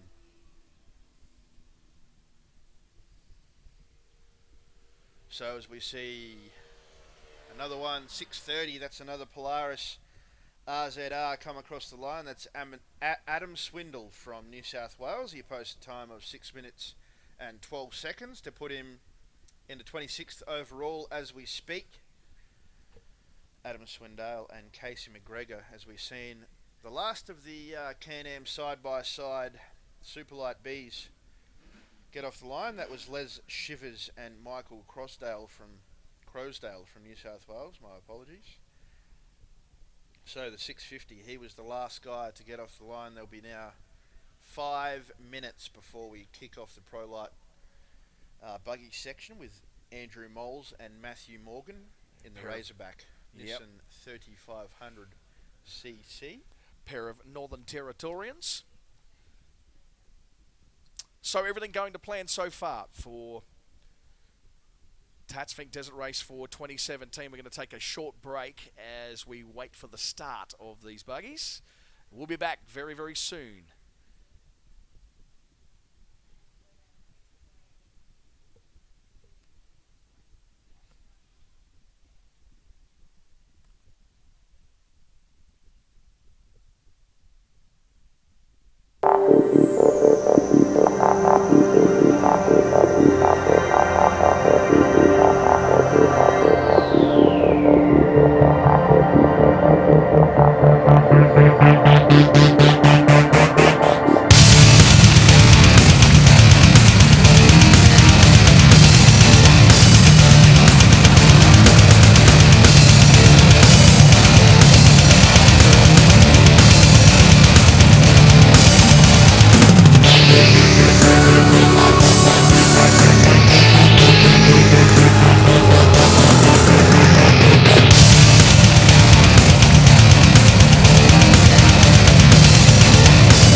What do you think they're talking about? Who knows? Hair, shoes, makeup, girly stuff. Doubt it'd be anything we're interested in. They definitely don't look like they belong trackside, that's for sure. Look, check out that 350 LS1. You can't compete with that kind of torque. Sure, raw power, but a 3.5 litre turbocharged V6 definitely has the upper hand. Maybe, but let's talk about reliability. With turbo spinning at over 100,000 RPM on a track that rough, anything can go wrong. A naturally aspirated V8 is unbreakable by comparison. Yeah, well that's all well and good guys, but let's talk bikes. Who in their right mind's going to ride a 450 in this race when it's clear the 500cc 4-stroke is what you're going to need to podium? Yeah, totally. Who wants to be revving their bike hard through those whoops?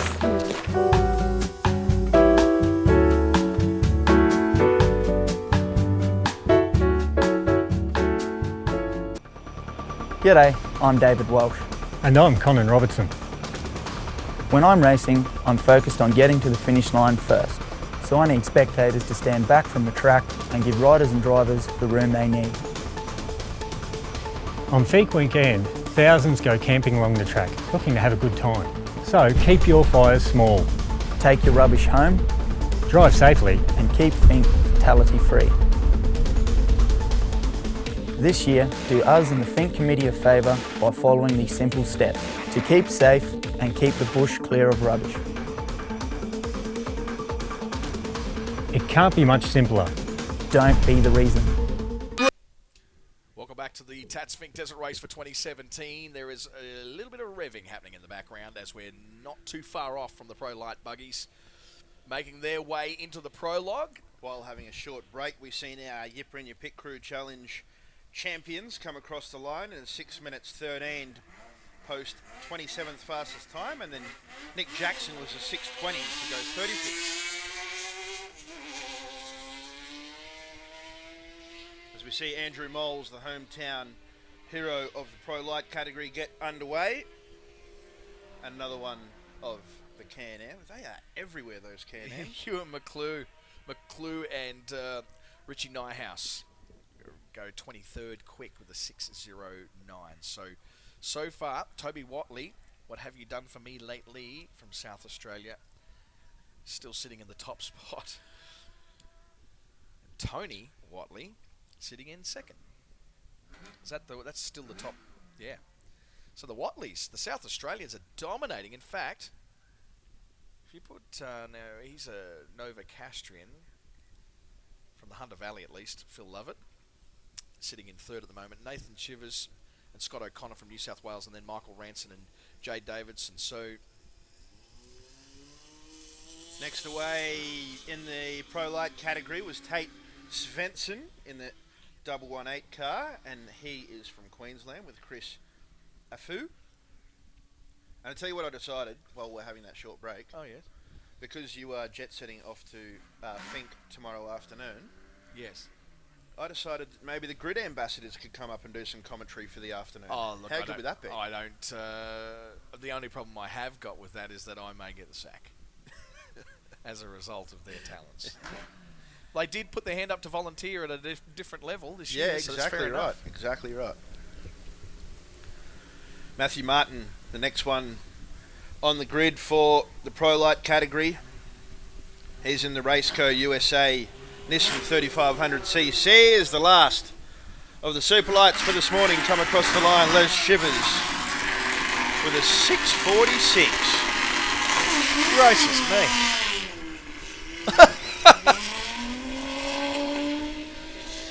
Rice bubbles. A All lot of of that. snap cracking and popping. I'll tell you who is on the line next. Mm-hmm. It is your favourite team. Here they are. This is what it's all about. Sam Barnes, Grant Bowden. I'll let you do it. You go. Take your time. We've got plenty of time. We're still waiting for Andrew Moles to come through. I'm not the one who drinks, so it's irrelevant to me. But this is one of the coolest names. We were saying last night that you can identify these guys and what their intentions are by the name of their race team. And they don't actually have it written on the car either, I don't think. No, that's... This is Cracker Coldy Racing. Oh dear. And that's with a K, by the way. Both of them, Cracker Coldy. They would have been... I can just imagine these boys being super impressed by that. Yeah. Sitting around the tea table with a notepad, writing the names out, and that's what they came up with. They are away, and already I can imagine in that cockpit they would be just smiles from ear to ear. Those guys just absolutely enjoying it and making the most of their Finke experience. I think they are... This is their 12th attempt now, I think. Okay. I think that we spoke about that last night at the scrutineering evening. I always struggle with saying scrutineering because you know that is completely unique to motorsport. Yeah, okay. Because it's not even correct English. Okay. It's scrutinising. But we call it scrutineering in motorsport the world over, and it's not even a word in the English language. But anyway, And if you were to say, we're going to change it to scrutinising to make it correctly English, everyone say, what the hell drugs are you on? So I can see the Moles machine coming across that prologue whoop section that Glenoric created as the 131 gets off the line. That's CNC Racing of Chris Browning and Chris Clark.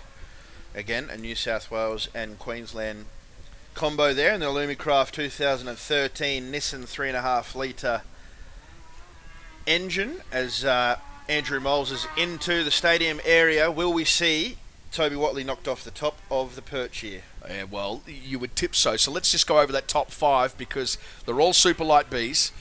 Toby Watley, Simon Herman, Tony Watley and Doug Carthew from South Australia. Then Phil Lovett and Alan Alexander. Nathan Shivers, Michael Ranson. There's your top 5 at the moment. Cody Crocker sits down there in 6th spot. Beg your pardon? Yep, that is right, isn't it? I said they're all super light Bs. That's not right. The first 4 are. Navigating the final turn of the prologue loop is Andrew Moles from Alice Springs with his passenger Matthew Morgan. They come across the line in the 135 machine, the Razorback Nissan. I don't know how much more I can say about it before we get the time. Quick time. It's called padding 5:05 of the Razorback. The Nissan Power. Andrew Moles and Matthew Morgan go to the top of the tree. Put your hands together. That's Alice Springs, boys. Nobody's listening to you, Benny. Clearly not. So, it's now going to be a reshuffled top 10. We know that. For the 30th anniversary of cars. 4-wheeled vehicles is probably a little bit more accurate a terminology. Never see the grid ambassadors separate. They're always stuck together. They're always together. So Scott and Michelle McNeil have just got away earlier, and now it's Lockie Weir and Paddy Weir, or the whole Weir family, Northern Territorians, with Lockie, Paddy and Jack. I'll tell you what I will make mention of. Uh-huh. Andrew Moles' time of 5:05. Yeah. Being the quickest so far. Uh-huh. Jack Rhodes' time in prologue last year, which was quick time, P1. Yes. 5:12. Oh. Wow, yeah, okay. When So you think of it like that. That section, I believe, is probably going to knock at least 10 seconds off. So Tate Svensson and Chris Afu and the Stealth Predator, the Toyota Power, has now gone second quick. But there, look at the disparity. So first quick, 5:05, and then 5:28 for second quick. So 23 seconds difference. That gap is about to be filled up. Another one of my favourite racing team names here this weekend, of course, the 153 taking off Alan Dixon and Jonathan O'Connor. Their team name, Moneybox Racing. Yeah, just keep putting it in and I don't think you ever get it out. I'm not sure that was on all cylinders, was it? It didn't sound That did great. not sound right at all. I mean, we've made a couple of references this morning to different exhausts on similar engines, but that was not a healthy sound at all. We'll see what their time is like and whether it reflects it as Martin comes across the line with... That's the second position. So yeah, Matty Martin. 25 for Matthew Martin. So 3 seconds quicker than Svensson and Afu from Queensland earlier. I think Andrew Moles' time is super quick. It's really impressive, isn't it? Really impressive. You're starting to see the dust just get a little bit higher and a little bit further up in the air now with the super light Bs.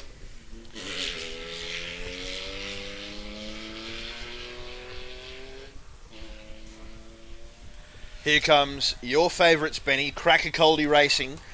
Reigning class champions here at the Finke Desert Race. They won the class last year. The 179. The Road Tech Marine. They're all over the show. All over the show. Sam Barnes and Grant Bowden, who were speaking of the Superboot RV2 Nissan Power there, and they are quick time, a second quick time, 5:18, smack bang in the middle of that 5:05 and the 5:28 that we saw earlier. So now we're starting to fill those gaps up. Alex and Paul Heinzel from Northern Territory in the Southern Cross Mark V. got away earlier. Deb Heinzel in there as well. Man, listen to that tacho. That needle is ramming up against the little line. As the 157 of Rod Visser from Victoria, an Alumacraft Stadium Suzuki-powered Pro Light buggy.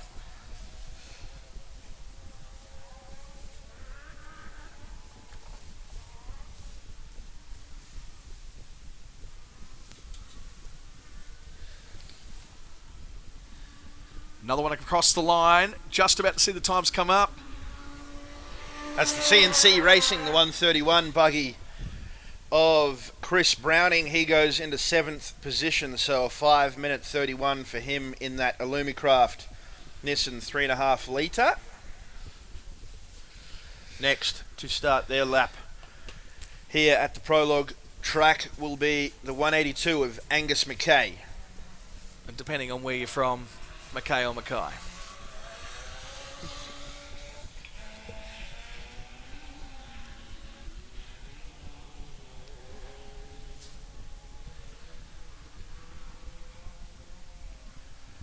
So recapping the quick time at the moment, we've seen it, the first Pro Light to finish his lap in the class was Andrew Moles from Alice Springs. He's gone 5:05, which is 7 seconds faster than Jack Rhodes' P1 time from last year's prologue. So some quick times coming up soon as we see the 122 cross the line. Scott McNeil and Michelle McNeil, 5:31 to go P6. So Chris Browning produced a 5:31. He's in P8. Scott McNeil produces a 5:31. He's in P6. Right. The 174 is away. We speak of Jono Patterson and Kevin Petit from New South Wales in the JT Lustrum 2013 Nissan powered Pro Light. 3 Pro Lights left to go before we get stuck into the trophy trucks, the Extreme 2-wheel drive category. Up next and first off the line will be Greg Gartner in his F-150 as we see Lockie and Paddy Weir in the 155 come across the line. Where are you going to pitch them? Where do you think? Long-standing supporters. Yep. 5th place for them, 5 minutes 29. And loving it. Absolutely loving it. Not too far off from Mick Fraser and Jason King, both South Australians away in the Chenoweth 04 3.5 litre.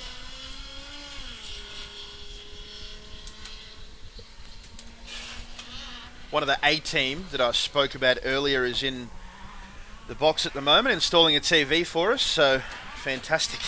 Thanks to Hisense Arena.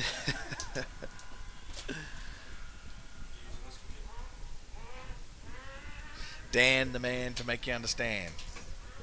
Mick Fraser, the next guy that just got off the line in the Chenoweth 2004 Nissan VQ35. As we see Moneybox Racing, the 153 come across the line to finish his lap. Alan Dixon with Jonathan O'Connor, they slot into 11th position with a 5 minute 34.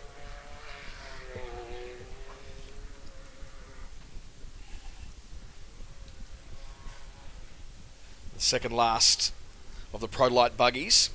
Jim Dwyer and Aaron Merchant. Zarko Light. More Nissan power on board. And then we have one more that's coming up to the line and possibly one of the most coolest stories as we're really starting to see the start rut develop.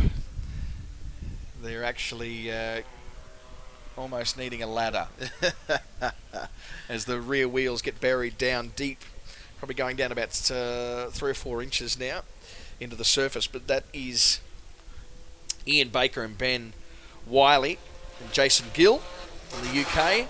Alex Heinzel and Paul Heinzel cross the line for a 5 minute 32, put them in 11th position so far. Sorry to cut you off about the Ian Baker story. No, that's right. So you want to check those guys out.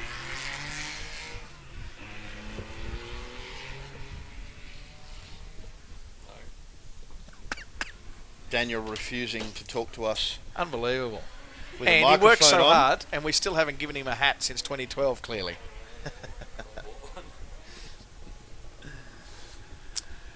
So we're not too far away from some of the heavy hitters coming through. That's the last of the Pro Light buggies. The red lights have come on. We've got a little bit of a gap. The Central Comms wind indicator is fairly flying at the moment. Yeah, get a load of this. The Confab entry has just crossed the line, albeit very aggressively. That's Rod Visser. The Alumicraft Stadium car at 5:27 is fourth quick, 5:27. Decent time for Rod, who's doing it all by himself. Oh, the V8 Rumble has returned. That is that of Greg Gartner and Jamie Jennings. All the way from South Australia. The Gartners, well known in multiple forms of motorsport. They actually just missed. They've bought a brand new Geyser Brothers trophy truck, which is stuck in customs in Melbourne on the dock. Yeah. Which prevented them from racing that this weekend. So they've gone with Plan B, as they called it, Old Faithful, which they actually, I believe, won the Finke Desert Race back in 2010. Hence the pull. I knew that was going to happen. I just knew it. So, if you start to see gaps in the commentary, it's probably because we're tuned into ABC Kids up here. Absolutely. Don't say I don't look after you.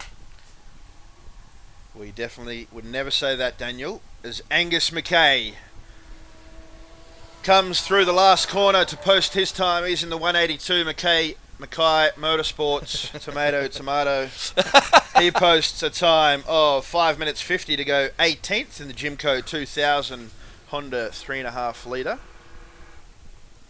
Greg Hicks, of course, a former driver in the Navigator seat for him this weekend. Oh, unfortunate. We've got a Superlight B being towed back in. We'll catch the number of that car to be able to inform the valued listeners who it is. Oh, a little bit of an off-track excursion there for Patterson. You can see over in the back blocks. Jono Patterson and Kevin Petit and the JT Lustrum 2013 Nissan-powered entry, the Pro Light buggy. Just getting lost off into the dust there. So go back to scenes from the start line. Getting towed back in is the 654 of Tony Morley and Rod Rocket Hunt. Unfortunately for them, their prologue didn't end the way that they would have wanted it to, as we've seen Jono Patterson come across the line with a 6:03 to be 31st as we stand at the moment, Benny. Oh, how cool is the birds following the truck there? Did you see that shot? That was magnificent. Coming through into the stadium section now through the first of the berms.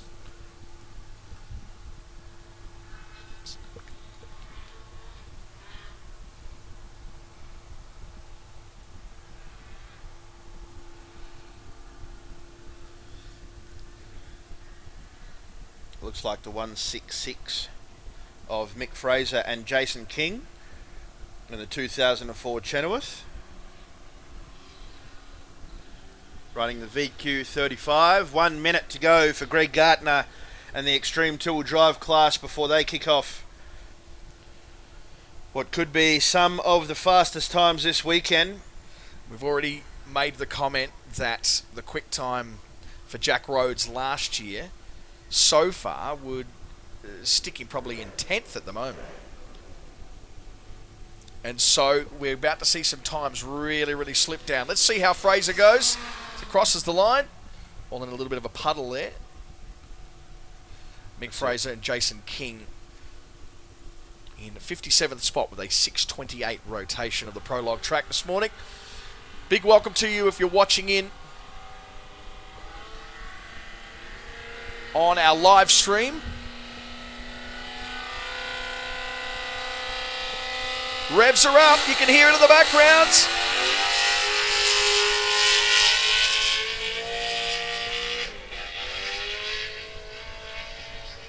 How good is that, Greg Gartner?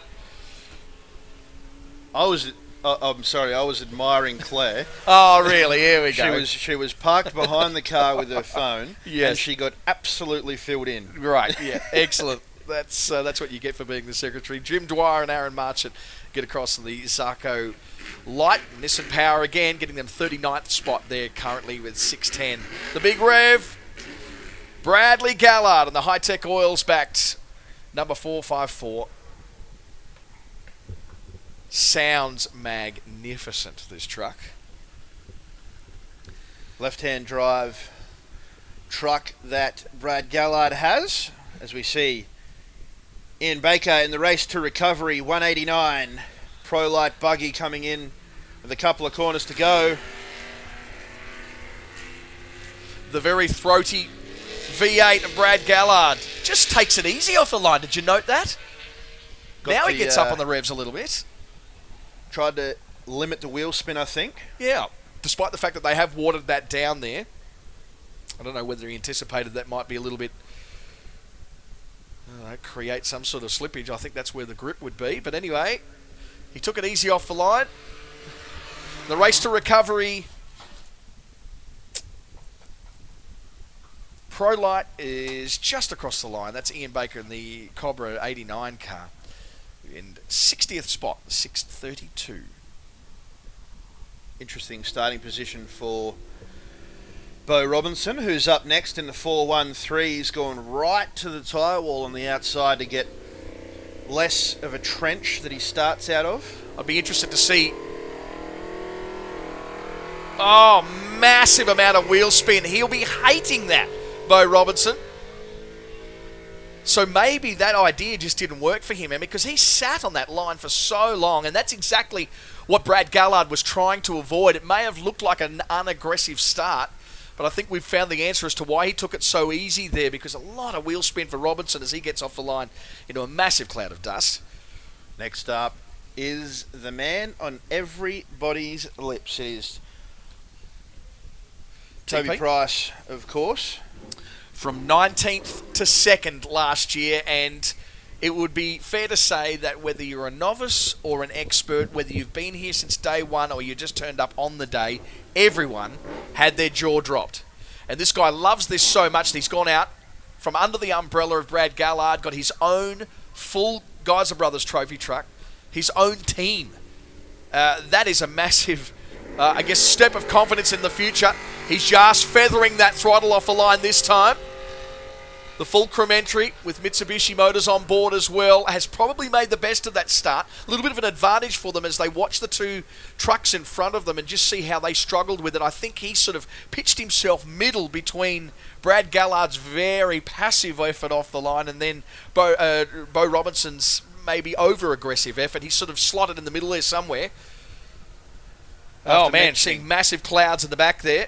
After mentioning the man Toby Price's name, I'm sure everybody is listening, because the vice president of the club has an important announcement that the Finke bar is open. Oh, so that's very important. If you're down here and you want a cold beverage, get down and see Damien at the Finke bar. He's got plenty there for you.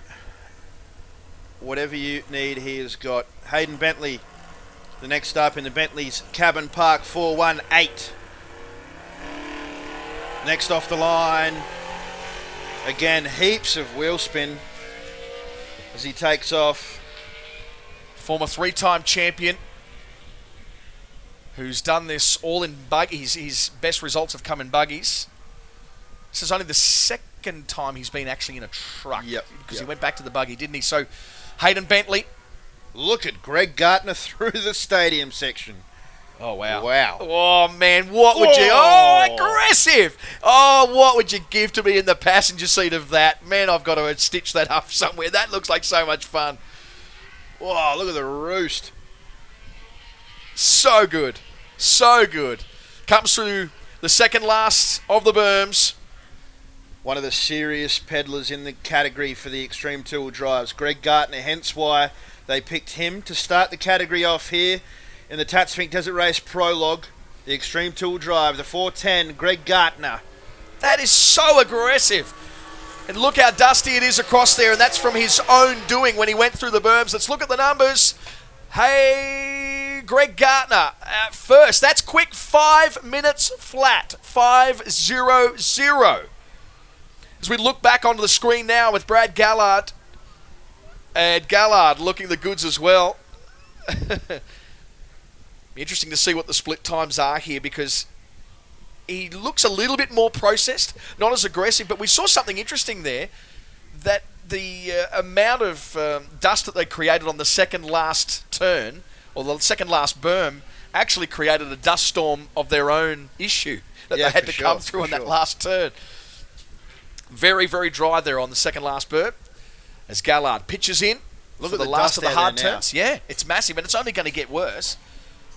And that's not a bad thing. That's part and parcel of this form of racing.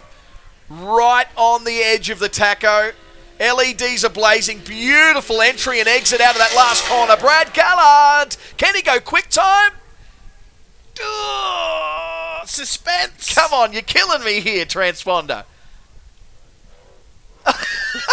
There we go. Oh, 5:01 for second quick. 1 second off the back of Greg Gartner. That's Brad Gallard. This next one will be interesting. Bo Robinson in the Out of Bounds Racing Geyser Brothers BF Goodrich backed trophy truck. He went third quickest last year against the Buggy, so he was the quickest of the extreme two-wheel drives in last year's prologue. He's a serious contender when it comes to this weekend's race. We'll all remember. I'm surprised that we've not come back with a tailgate on the back of this thing with a little message on it, to be honest, because of that amazing vision of Toby Price being him on the back. Here we go. What's the numbers look like? It is so aggressive across the line. There's a 5:00, a 5:01, and a 4:59 quick time. We are into the 4-minute zone. Bo Robinson sets, well, I guess they're not measurable because the track changes every year, but that's the first time. Yeah, first time under 5 minutes this year for the cars. So I'll tell you what, this next guy wants to have something to say about that. Is the 487, the Fulcrum suspension, Penrite oils back. Toby Price, the king of the desert in the bikes last year, second position in the cars. Looks like he's had a minor altercation on the left-hand front quarter panel with possibly a tree on the edge of on the edge of the track. But he's got 2 corners to navigate in that brand new Geyser Brothers trophy truck. They had landed here about a week and a half ago. They spent 7 long nights putting a motor in it and getting it set up, and then they've driven it straight here from Sydney non-stop. He's going to navigate the final corner. This is the Geyser Brothers trophy truck of Toby Price. What can he do here? Is it in the 4s? 5:02. That's fourth quick. So Toby Price still in the form that carried him to second last year, but there'd be a little bit of boasting rights there. Bo Robinson would be wrapped with the fact that he has just got the edge in the context of time trialling in that short space. He's just that little bit quicker than the guy who gave him a very unceremonious tap on the back during the race last year. But we know what Toby did down the track last year, so yeah, that's right. It's an interesting, and we didn't see it. We didn't see it in the way down to Finke. We saw it on the way back, and then that's what blows my mind, because, like I say, it was a sight. It was a sight run. Then he goes, yeah, I can handle this, and then really put the throttle through the firewall. Here we go. Steve Sanderson's away in the Jaws Racing entry. Oh, a little bit tardy on that first gear change. For those at home, he is running the number 3 because he finished third outright in the Australian Off-Road Championship last year, as Hayden Bentley comes across the line in his trophy truck. The 418 goes 5:09 to be P6. Ooh, I reckon he's going to be disappointed with that. He will be disappointed, but it's still not a bad time, and you'd be up the front somewhere. So, just giving everybody from outside of the area a little bit of insight into the lead-up weather, because that is a big issue, how wet it is down there. I was amazed this morning getting up in the helicopter how the centre of the prologue track is like a mud. out in the middle there, and I'm Yeah, not okay. sure why. Yep, There's yep, like a semi-lake. So how much rain has there been in the lead-up to the event? Oh, at the start of the year there was quite a lot of rain, and the place was looking really green all around here. But in the last 3 months we haven't had a lot, so Yeah, right. It's going to be dusty down the track. There is no two questions about that. So the loose cannon entry has just left. That's Dylan Blake and Hugh Blake. The 97 Ford Ranger. Looks a little bit different to my Ford Ranger. Here comes Dave Fellows, the most winningest driver in Finke Desert Race history, is in the trophy truck, the 492. Teamed up with Jack Rhodes in the Rhodes Motorsport team. He's gone a 5:22 to be P8. So Geyser Brothers trophy truck, the 3.5 litre twin turbo trophy truck, the first of the V6 in the category. He's gone P8 for the weekend so far, with still a few more trophy trucks to come, and then obviously the pro buggy guys who do historically set the fastest time around the prologue track here, as we see the 475 get his lap underway. That is Gus Lacey and Chris Vollmer from Western Australia. Have a listen to that thing coming across the whoops. Who was that? That is Brett Taylor in the ex-Peter Kittle Motorsport Jimco trophy truck. So he is definitely having a go. My word, he is. Oh, see that nice little flame out there as he backs off just into the first of those stadium turns. Brettles, as he is most commonly known to his friends, the 431 Central Desert Transport entry. As I mentioned, the ex-Peter Kittle Motorsport Jimco trophy truck. The dust has settled right down there in the final turn. So see whether he will stir that up just a little bit. Not quite as aggressive as what we saw earlier. A little bit of a rooster tail as he gets out of that exit. One last major turn to negotiate before he goes through the sweeper. A little bit of a preview there of the Sapphire Spas entry that's coming, ready to start shortly. But the 431 is on his way back. Brett Taylor, Peter Trees. What can Brettles do? 11th quick there, 5:27. 11th quick, 5:27, the Toyota Trophy truck.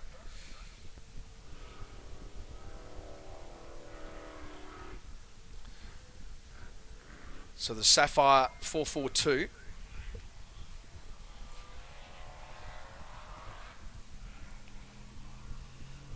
Next up on the line, that's Tim Pickford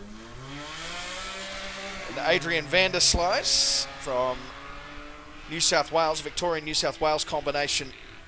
The CPF trophy truck, the 2011 Nissan. As we see, I think Bruce Muir has competed in the most Finks out of anybody, I believe, is true.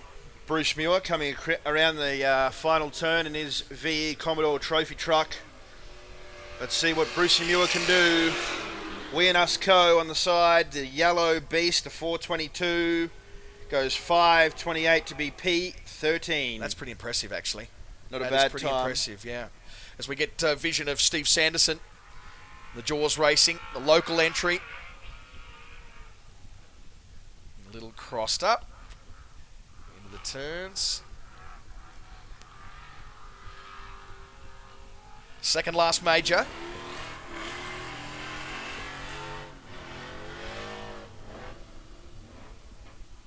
Oh, issues in the gearbox with gear changes there for... Was that the 442 that just left? I think it was the 440. Oh, that's Leighton Sir and Joe Nobleza, both of the Northern Territory. Let's see what Sanderson can do. One last little splat or blat of the throttle as he comes across the line, and Sanderson gets 8th quick. That's cool. 5:19. KRE Power there out of Queensland that supply engines for 888 Racing. A number of supercar teams. number of sprint car teams. Lots of sprint car teams. Dylan Blake in the 450, the loose cannon Ford Ranger coming through the stadium. Just had a quick message from the last local to win, Ryan Bramford. His little brother is watching in Darwin. G'day to you, Travis. Also a former Fink competitor in Desert Palms Resorts, Danny Reedy. A hello from him from Club Reedy on the Gold Coast. Club Reedy, not an actual resort, although when you go there it does feel like that a little bit. I bet it does. Yeah. So he's just lounging back. That's not unlike Danny Reedy did not be doing a whole lot on a weekend. Getting a little bit soggy on the straight here. The sprinklers they've doing let the sprinklers go. Be some nice vision slow-mo there of some splashing as next trophy truck across the line. This is the loose cannon entry. Dylan Blake in the 450 machine goes for a time of 5:37, puts him into 23rd. So your top 5 at the moment. Bo Robinson and Shane Hutt are quickest at the moment. Greg Gartner sitting in second, and then Brad Gallard sitting in third. Only 1 second gap between those three. Then it goes back to Toby Price, another second. And then Andrew Moles, then Hayden Bentley, Sam Barnes, Steve Sanderson. I beg your pardon, I think, I got that right, didn't I? Yep. Sam Barnes, then Steve Sanderson, Greg Rhodes. David Fellows. Yes, indeed. Some of these groupings are in 2 and some are in 3. Next up to leave will be that of Christian Minge, the 473. You might know the Hot Wheels stunt team of Matt Minge. Yep. Stadium super truck driver, had a massive crash in America. Yes. Did some serious damage to himself. This is Christian, his brother. His first season racing in the AORC, and he had a massive crash at the first round of the AORC. Yeah. Well, we actually had Matt's car, little trophy truck here last year as just as a get well to him. Matty, a Gold Coaster who's loved the nation around for his antics at supercars and the Formula One with the Hot Wheels stunt team. And of course, he was meant to race here last year in a RZR, so unfortunately that crash for him happened a week before and he wasn't able to partake. I think there might be something wrong with the 475 coming in through this second last corner. That's Struggle Street, isn't it? Yeah. Looks like Gus Lacey, Chris Vollmer. Latest model, but maybe good in the chassis, but something ain't right in the engine or transmission there or something. So Tim Pickford and Adrian Vandersloot in the CPF trophy truck with the turboed Nissan 3.5 litre coming through the stadium section as we see Gus Lacey come across the finish line in the 475. What can he do? A 702, so 85th for him. So I would say there didn't sound like there was anything issue with the engine there. I'd say that's a suspension thing. If you're just taking it really gingerly through the corners there, transmission sounded, looked like that last change was fine. So maybe looking for a finish in the race rather than a win. Taking it easy today so he can get through to tomorrow and have the best chance of getting there and back, as they used to say. The 442, Tim Pickford. Coming across the line, it's the Extreme Two-Wheel Drive class. He goes into 24th with a time of 5:38. That's CPF trophy truck as we wait for the next truck to leave. That's the 433. He will be the second last truck this morning. That's David Bird out of the Northern Territory. He's got the Chev 6-litre trophy truck. One more trophy truck, Benny, before we get into the pro cars. So we may see that top 10 get another shuffle. Absolutely. When I say may, I'm being a bit facetious there. We definitely will. Shannon Wrench will be the first pro buggy off the line. We'll have 5 minutes between this next guy off the line and Shannon Wrench as we wait for the 440 of Leighton Sir and Jonah Bleezer. They're in the Ford Ranger, the 6-litre Chev under the hood. They're coming in through the stadium. Looking to post a quick time for the race tomorrow down to Finke. A mad dash it's going to be. Oh. Issues? Oh, I think there's issues for the little skeleton on the top as well, just quietly. That's the 489 getting off the line. Michael McLean and John Stewart from New South Wales. Last of the extreme two-wheel drive class this morning in the prologue.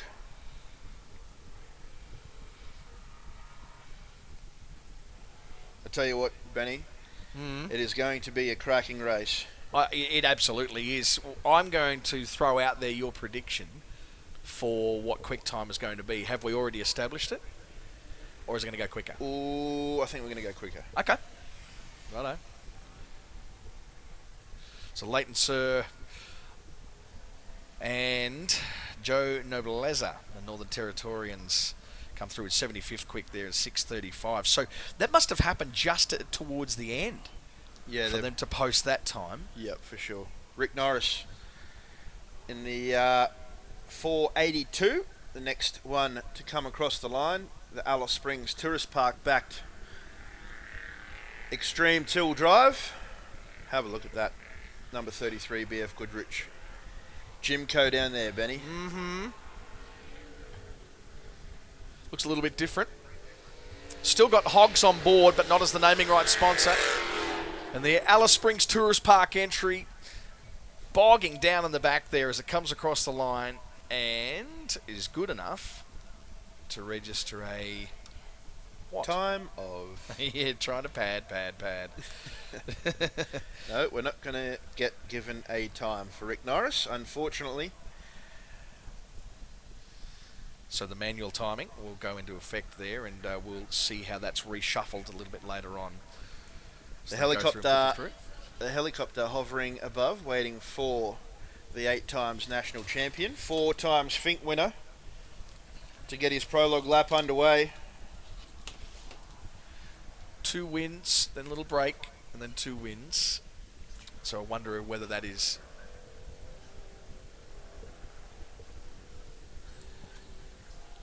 So we'll take a short break. Shannon Wrench not too far away from starting his 2017 Tatts Finke Desert Race campaign.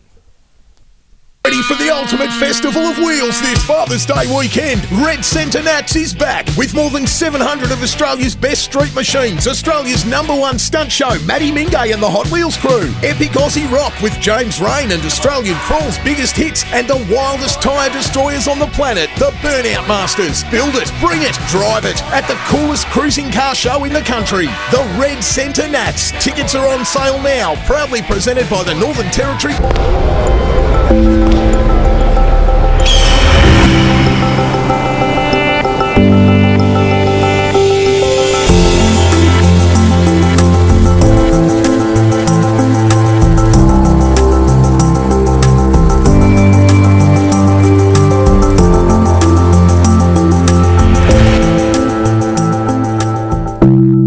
Blue. Drink history.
Hydro Vacuum Excavation Unit, the smarter solution for all your excavation projects. Call Complete Fencing today. Talking about your business today. Imparsia Television have a great range of opportunities to help expand and support your business, no matter how big or small. We're local like you are. Talk to our professional, experienced and friendly team who know your market. Call and discuss what we can do for you today. Because although we're small, we're big. 08 8950 1420. Everything gonna be alright this morning. I'm a full-grown man. Wasn't that a man? Hey, child. How good is this? Sitting on the outside. I'm a man. I'm a man.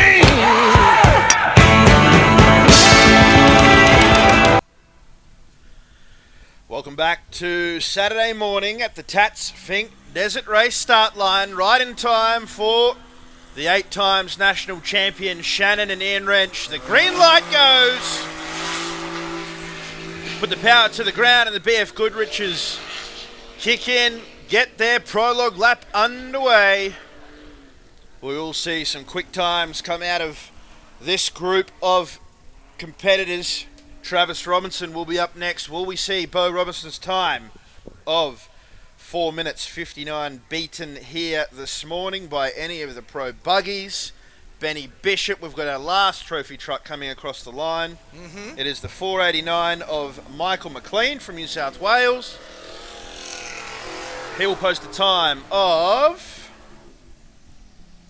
6 minutes and 32 seconds. So a little bit straighter entry on the straight than Dave Bird. Absolutely. David Bird posting a time of 5:56, and for a second we thought he was going to join us in the commentary box. Yeah. Travis Robinson getting the revs up. Green light goes for the out of bounds racing number 13 machine. My tip to win this weekend. Oh, wow, there's a big call. Yep. Trav Robinson has been tipped by Stat Guy. Said Stat Guy. It's going to be interesting. Yeah, I think this is his year. He won round 1 of AORC so far, so he's leading the points, and I think that he will win. There you go. Speaking of winners, here's our reigning champion on screen at the moment, Glenn Owen, who came out of nowhere. Long time between drinks is the cliche that we always throw in when referring to Glenn Owen in relation to what he achieved last year. Shannon Wrench going through the loop out the back before heading back out, and I'll tell you what, Benny, it doesn't look much rougher than it was this morning. No, interestingly. Look at it sinking down. Great shot. Glenn Owen loading up the car before launching off the start line. Wow. We're in for one hell of a race this morning. The rest of these pro buggies next up. The Australian champion, Benny. Spoke to him last night. Number 1 on the car. Proudly. Brand new car from America for Jack Rhodes. First time they've driven it. He was saying last night, as I was bringing him down to you, that they've had limited time to prep the car because it has literally just landed in Australia. So, love this shot. Watch the way that the car loads up and the back suspension sinks down, ready for launch.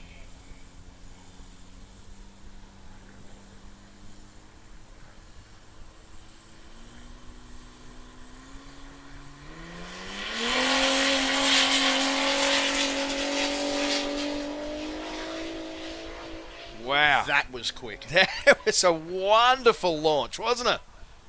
The Aussie won. Jack Rhodes. David Polino on board as well. Nissan power, as it is for many of these guys, or in America, for our American friends watching in on the live stream, Nissan. I've never really got my head around that. Here comes that of Shannon Wrench into the new whoop section along the fence line. Plenty of spectators parked outside the precinct watching down there, a brand new exciting part of the prologue track, and I'm sure they're getting a great view of the former Australian champion flying through there as he comes into the stadium. I'll tell you what, we could see the quickest time.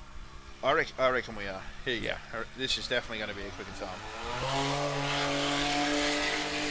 Mark Burrows. Yep. Another former champion getting underway for his flying lap. Look at the dust. It's massive, and we're about to see it really stir up now as Shannon Wrench is about to make his entry into the second last. Oh, out of shape and very messy for Wrench. Keep your eyes on the super screen if you're here live. For those of you who are watching on the live stream would have seen that straight up, and now I think that's unsettled him a bit because that entry into that second last 90 degree has out the back of it too. Oh, okay. Yeah, I couldn't tell for the dust, but gee, that'll be an issue if it is. Maybe we're not going to see quick time out of this. Well, his launch, his entry out of the whoops was so aggressive. Are we seeing smoke? He's got the purchase up and away. We are so keen to see the numbers of the BF Goodrich, the 4-time champion. That's quick time, 4:53. 4 minutes, 53 seconds for Shannon Wrench, despite the fact that there was that very untidy exit out of the third last major turn, the 90 degree. That was Harley Letner. All the way from Orange County, California. Getting his prologue lap underway as we see Travis Robinson coming into that high bankings left-hand corner. Messy for him as well. There's a massive pothole after that ski jump that they're catching a couple of these car drivers out. He's got a couple of turns to get around here in the Jimco, the number 13. I called it already, my tip for this weekend. Will we see quick time here? Tell you what, it does look tidy, and we may see another number 1 on the board there. Is it as quick as it looks? Yep. Travis Robinson, quick time has shaved 3 seconds off Shannon Wrench's time. I'll tell you what, it could have been as close as that, just that very unceremonious entry into that third last turn for Shannon Wrench that's lost quick time for him at the moment. So Travis Robinson, when you woke up this morning, did you imagine that we'd be talking about 450s? I had a vision or a thought. Oh, a thought. Okay, I thought you were going to make it sound all emotional. I had a thought about maybe 10 seconds quicker for that new section. So low fives? Yeah, low fives, but they've definitely proved me wrong. 22 seconds quicker so far than what we were last year. Obviously, Glen Owen, the reigning champion, is still coming through, and we have Jack Rhodes as well to come through, who was prologued first last year. So that still didn't look particularly aggressive then for Glen Owen. That looks a bit ginger as well. Making sure he hits the right points on the track. Glen Owen, 1 corner to navigate for the reigning champ. We'll try and get a chat with him later on this afternoon. Find out how he's been tracking in the lead up to this year's event. The number 30 Jimco has a time of 5:06. So eighth position so far for Glen Owen. Right in there behind Andrew Moles in the Pro Light Buggy. So that just shows how quick Andrew Moles' time was earlier this morning. Chris Coulthard and Robert Hawker also got away there earlier. And Bryce Chapman and Mitch Warren, who, while we were looking at the times of the other guys returning, we didn't get to mention their exits from the start line. Next up, with a couple of corners to go, Jack Rhodes, the Peter Kittle backed Australian number 1, a brand new car, as we've already mentioned, straight out of the United States, straight to Alice Springs, across the line. What can he do? P3, 4 minutes and 55 for Jack Rhodes. P3 for Jack Rhodes and David Polino, as we see Matt Hansen and Shannon Jennings from Victoria in the Jimco take off in the number 7 machine. Mark Burrows is into the stadium area. Number 21, Max Transport, backed machine, a long-time supporter of this race. He's been here for many years. He's won it on a few occasions as well. Was running 4th last year before some mechanical dramas ended his race. Always up the pointy end of the field. Mark Burrows and Colin Hodge, long-time navigator for him. Next up on the line is the number 19 from WA.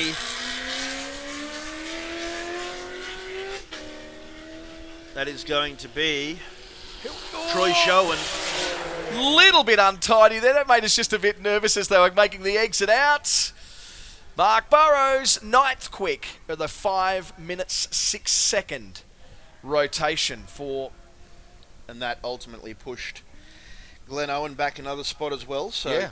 Glenn Owen back to 10th at the moment. Does that surprise you a little? Yeah, a little bit, I suppose. But I mean, he had a better prologue last year, as we see Harley Lettner in the Tatum, the 2005 Tatum coming in, the American all the way from Orange County in California. He's got a bit of a tree. And out of shape and over the top of the berm for Lettner.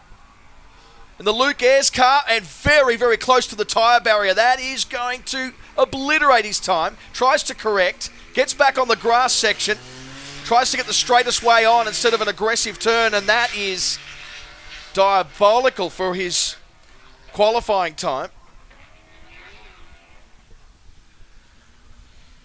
So maybe some steering dramas for the Luke Ayres and Harley Lettner car, the 59, the car out of Queensland, of course. Harley Lettner out of Orange County in California. We've mentioned that a couple of times. Yeah, that's not behaving, is it? It is the number 59, not behaving well at all. Crossing the line, 17th for Harley Lettner, so definitely problems there. Guy who's undefeated in the Desert Series over there in the US of A, and has just come off the back of a win in the Lachlan Desert Classic. The second of the Jaws racing entries is about to leave the line. Matt Lloyd Ace, the second of our Americans, about to take off in the V8 powered Jimco Buggy. It is super dusty out there now for these drivers, as we're seeing the 39 of Darren Agrila from WA coming in, and Bryce Chapman.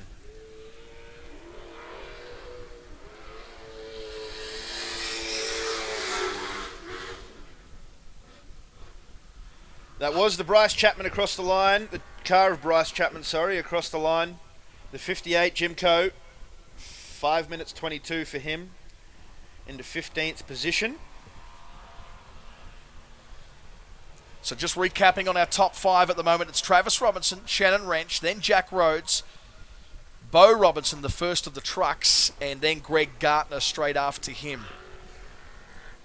So now that looks like all of the pro buggies are in the 4s, and I can't see the time here for Bo Robinson, but did Bo go under 5? I don't think he did. He did. 4 minutes 59. That's right, the 4:59, so the only truck to go under that 5-minute threshold. So, looking very much in favour of the pro buggies at the moment. Chris Coulthard there coming across the line. The number 88 does a 5:04 to put him into 8th position. That's impressive. That is definitely good. The number 6, the Team Taylor. This is a pretty cool story. They had an unfortunate accident last year at one of the earlier rounds in the AORC where their car actually burnt to the ground. Yeah. This is a spare car they had at home. They've managed to build it up and be back at the Finke Desert Race for this year. Such a long shot that they're taking of the start line there off the scissor lift, which I think that's at full extension. And I think the lens is at full extension as well, just quietly. So Ryan Taylor, Neville Taylor are away. 6-litre Holden power. So we look across the field. Looks like Troy Showen from WA. That's a wonderful shot. Oh man, that just gives you a little bit of an insight into just the speed. What a great shot. Flame outs as he backs off into the first of the turns as he comes into the stadium section. He is. Oh, man, he's gunning, isn't he? He is gassing it big time.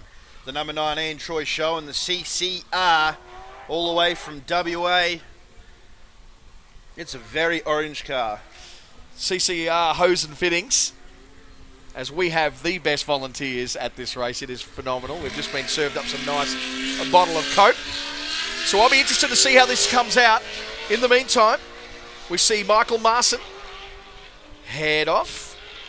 Queenslanders, he's got Chris Colborne in there with him as well. Good guys. But interestingly, we're about to see a West Australian come across the line, and if they've got just a little bit of an up on everybody else, I'm not sure, because we've got a West Australian sitting in first and fourth at the moment. Little bit out of shape and a little bit sideways as he comes in that final sweeper. What have we got?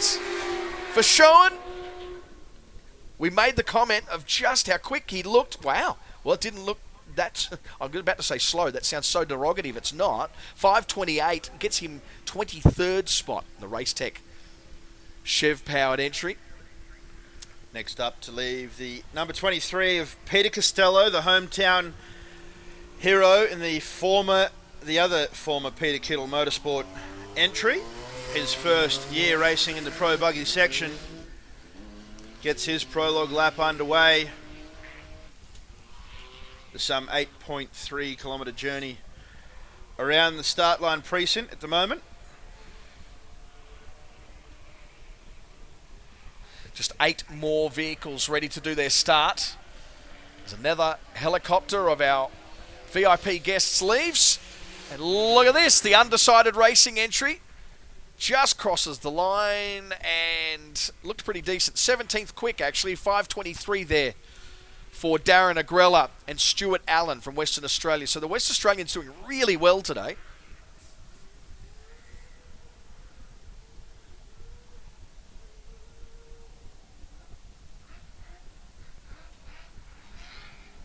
Oh, just that little bit of quiet has just given us the opportunity to hear the revs of the second of the Jaws racing cars.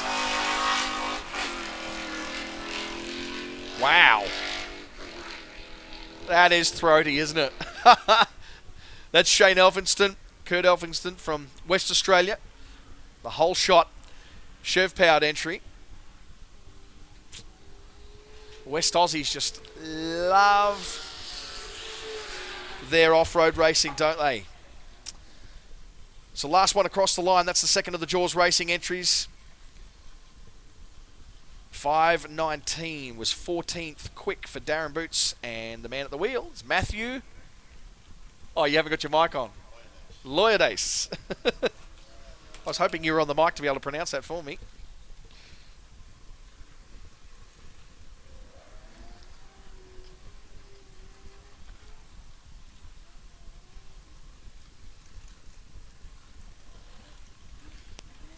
May be able to hear in the back mic just the idling over. Brand new engine for Jason Adami and the Sporties Buggy. About to start his lap. It looks like Matt Hansen is being towed back in, unfortunately. No. Missing in action, and now we know why. Talbot Cox, the next car in the Racer engine. Racer Engineering, 5:24 for him. 19th position so far. Have a listen to this thing just sit there and purr. It's just so nice, isn't it? So Jason and Jane Adami, Porter 2005 6-litre Chev.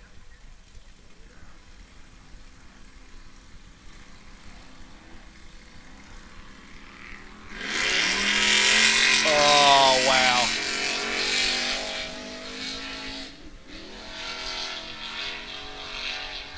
It's probably one of the most impressive rooster tails we've seen all morning, isn't it? It was like a massive boat when he took off, just the lift up at the front. Sounds fantastic. Oh, the ski jump just playing havoc there for Taylor. The Method Race Wheels entry registers the prologue time of 16th quick, 5:20, 16th quick.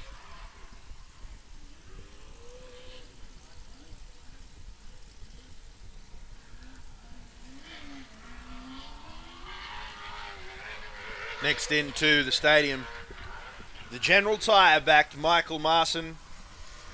Another one of their race engineering buggies in the field as we wait for the Get Performance team, the No Limits Racing team of Paul White. And the number 73, he gets his lap underway as Michael Marson navigates the final corner. Comes across the line, the Racer Engineering with the massive big LED light bar on the roof. 12th quick, 5:08. Nice work for Michael Marson and Chris Colborne. The Queenslanders sitting in 12th at the moment, and they may be able to hold on to that as we have 4 more cars remaining. And we must say, if you do want to join in the conversation, get your tweet or Instagram or Facebook out there, hashtag Fink17. We play it over the live stream and on the big screen. Of course, the live stream, www.finkdesertrace.com.au. Get on there, tell your family and friends they can watch from the comfort of their couch at home if they're not here in Alice Springs. In fact, I should put that on my Facebook. Of course, if you want to follow the man himself, Benny Bish, on Instagram, he posts all sort of funny things. Well, I sort of got off it all now a bit, you know. I don't just a bit of my daughter, my 12-year-old daughter, made an announcement on social media the other day. Just so you know, I'm getting off social media. It's boring. Oh, thank God she's worked that out. Peter Costello. Yeah. How about that? In the Jimco, all sorts of sideways out of that last corner. He goes 28th for a 5-minute 28-second lap. Of course, his first time in the Pro Buggy this year at the Tatts Finke Desert Race. Have a look at that thing sideways through there. The number 44. Entry of Shane Elphinstone from WA and Kurt Elphinstone. As we see 26 get off the line, taking off for his flying lap, Nathan Monk and Damien Monk from Victoria in the Southern Cross Chevy 6 litre. 2 more guys to go, Brett Lewis and Robert Frost. Brett Lewis from Victoria and the Super Boot RV2 Mitsubishi. Did I just hear a cheer for them? Yeah, maybe. Next up, Brett Lewis. Couldn't hear it that time. The 44 car makes it across. That's Shane Elphinston. That's 38th spot there in 5:37. 5:37. Can you believe that a 5:37 is only good enough for 38th? That is mind-blowing. Crazy to think. Mind-blowing. So the 46 gets off the line steadily. Takes off into the massive long first straight that they have to navigate with a few mild S-bends. We'll catch up with local legend Rick Hall and he'll take us for a lap of the prologue track coming up soon. I think we might do that after the cars finish, before the bikes do. We might swap to that. I think that'll be something that the punters here at the start-finish line precinct might be interested in, as we see the Porter 2005 model number 70 Sporties buggy of Jason and Jane Adami coming in through the stadium. Fantastic restaurant. Have you been to Sporties since you've been go here? to Sporties every time I'm in Alice Springs. Of course I do. This is cool. This is a really good, tidy lap, isn't it? In control. Yep. I just am amazed at these husband and wife combinations. I'd love to get an insight as to how it works. And imagine if you had a real, nagging wife who would always pick you up on your mistakes. That would be, I don't, thank God, but well, imagine if you did. I know that Talia O'Cass, who is Stephen Sanderson's partner, of course, she tells him to go faster because he doesn't go fast enough, so I wouldn't call her nagging, but she definitely tells him... she's nagging for the right reasons. Yeah, she is telling him that he is going too slow. So check out Jason Adami taking his wife on a wonderful Saturday morning drive, as you do. And they're good enough to register a something. 31st spot, 530 for 31st. So Corey Greening, Darren Greening were Not quite the ones that just sure left. While we have the 230 back on the line, the 230, the Super 1650.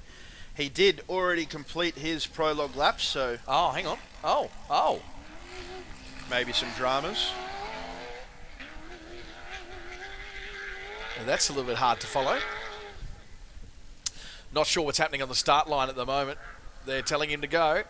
Telling him to stop, telling him to go. Bit of confusion there, but there might be some dramas for the 230, and they just want to get it tested out as Paul White in the Get Performance, the NRLR, No Limits Racing buggy, comes around the corner all the way from Mount Isa in Queensland. What can he do? 23rd. Time of 5:25 for the Chevy 6 litre. So Trevor Taylor and Mick Crawford, we're not sure what is happening there, but they've taken off again. The 83, Benny. The 83 is coming in through the stadium. Peter Scazza and David Cook from New South Wales. They've got the Ferrell Gen 1 6 litre Chev. A couple of corners to navigate. Over the ski jump they go. So far, Travis Robinson, the fastest time by 3 seconds over Shannon Wrench. Another 2 seconds back to Jack Rhodes and David Polino. And then another 4 seconds back to Beau Robinson. So there is your top 4. Trophy truck in 4th, 5th, 6th and 7th. So that's going to be a crazy start tomorrow. My word, it will be. So the last handful are coming through, leaning over hard on the left side. The 83 has just registered. That's Peter Scarza and David Cook. And they register that final time, 46th quick, 5:43. The New South Welshman, 5:43.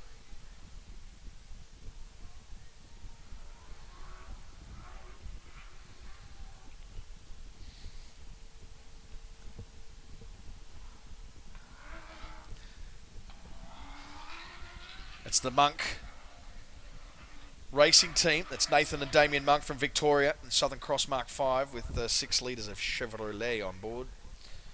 It definitely doesn't sound like 6 litres of Chevrolet. Does it? I was just thinking that as I said it. It was like, what's going on there?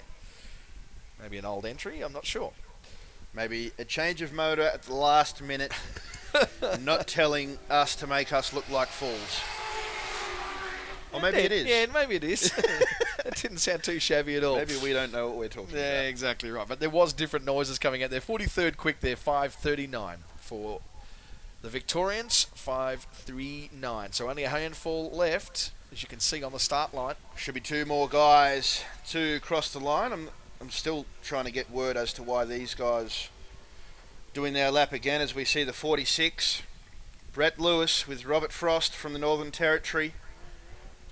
Coming through the stadium section, the 46, famously known in motorsport around the world as the Doctor, Valentino Rossi. It's so great to be here today. Oh no. Oh no. You can't resist, can you? 2 corners to go for Brett Lewis. The last 2 competitors in the car category of the Tatts Finke Desert Race Prologue. And then by 12 o'clock, so in approximately an hour, we will have David Walsh lining up on the Prologue start line to get things underway for the bike section. Brett Lewis, comes across the line with a 5:57 to sit in 55th.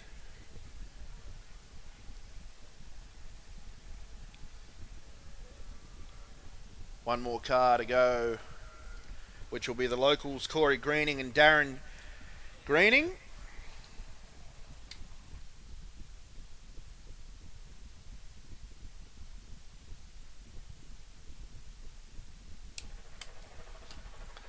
Shots up on the big screen and on your live stream, or a little bit of a hop, skip and a jump there for the 28 car of the Greenings. Oh.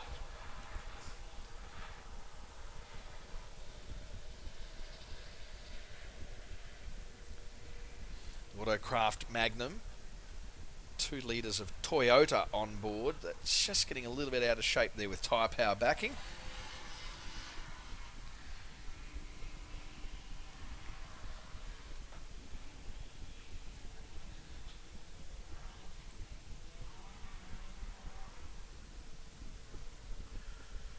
Some more VIPs getting to see the prologue from the sky, thanks to our resident helicopter for the day.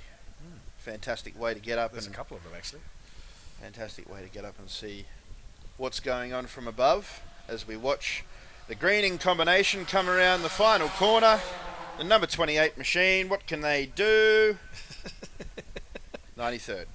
93rd with 6 minutes 29. So Northern Territorians. I think we can safely say that first position is going to go to the Out of Bounds Racing team of Travis Robinson and Trent Anthony with a 450.1. Interestingly, last year's top qualifier in the prologue, Jack Rhodes, sits in 3rd. Now, his time last year of 5 minutes and 12 seconds would have been good enough to get him all the way down into 13th, 14th spot. And that's where Cracker Goldie are this year. So you had to mention him some way. Yeah, I had to try and work it into the commentary. But yeah, isn't that amazing?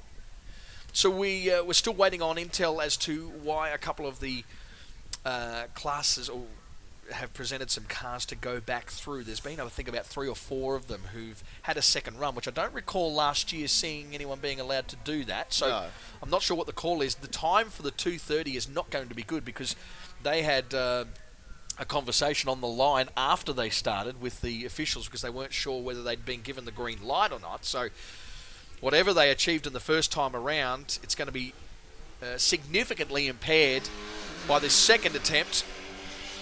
So whether there was a transponder issue, the only way that they would be allowed to go again is if there was a transponder issue on the part of the actual administration of the event. That's the only way they would allow that, I would assume. So we'll just see what the result is. The 46 car is back out there. Yeah, so he's just started again, so unsure again as to why that is happening. But the top 10, as it stands, Travis Robinson in 1st, Shannon Wrench 2nd, Jack Rhodes in 3rd, Bo Robinson 4th, Greg Gartner in 5th in the Gartner Motorsports 410 F150, Brad Gallard with Scott Modestach and Kyle Fitzner in the 454 there in 6th, and then Toby Price and Luke Hendry in that brand new Geyser Brothers trophy truck that they've bought all the way from America just to race this race. They sit in 7th. In 8th position is the number 88 of Chris Coulthard with a time of 5 minutes and 4 seconds. And then you've got the Pro Light, the first of the Pro Lights, that's Andrew Moles and Matthew Morgan. And then in 10th spot, Mark Burrows and Colin Hodge. They are your top 10 as it stands at the moment. As good as we can tell you, according to our timesheets. Just a little bit of a shot there you can see on the super screen just how big this crowd is today. I don't recall it being that full on last year. Of course, you'll see a lot of actual motorcycle rider suits there, guys that are still hanging over from their pre-race chat, riders meeting, where they hear all of the legal stuff that you've got to hear. So it looks like we just waiting for those last couple to come back through.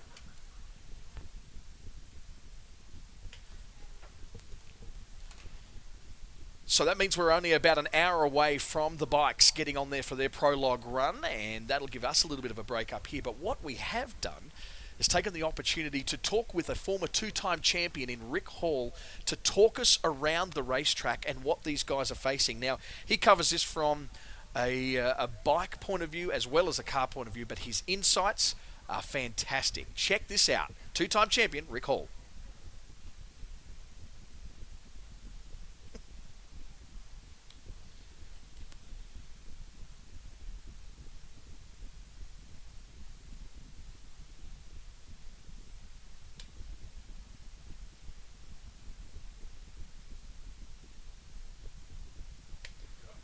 Apologies. Rick has just completely hogged the whole screen there and is standing pretty tidy at the moment. So just a technical hitch there that we will get back to here shortly as we give you an insight of Rick Hall running. We're going to take a short break and be back with that soon here at the Tatts Finke Desert Race for 2017.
So for some reason we apologise, there's a little bit of lost audio there, but I think Hendo could probably at least talk us through where we're at to on the track. I knew you were going to dob me in. I thought you were going to recite Rick's commentary the whole way around the track. Not quite, no. But you could see how it is pronounced, so much more pronounced and smooth than what it was last year. I mean, that's what it looked like yesterday morning. There's a famous man on the left-hand side. Yeah, who was that? It looked a lot like Plugger, didn't it? It was a famous, some AFL goal-kicking record holder or something. Yeah, it's correct.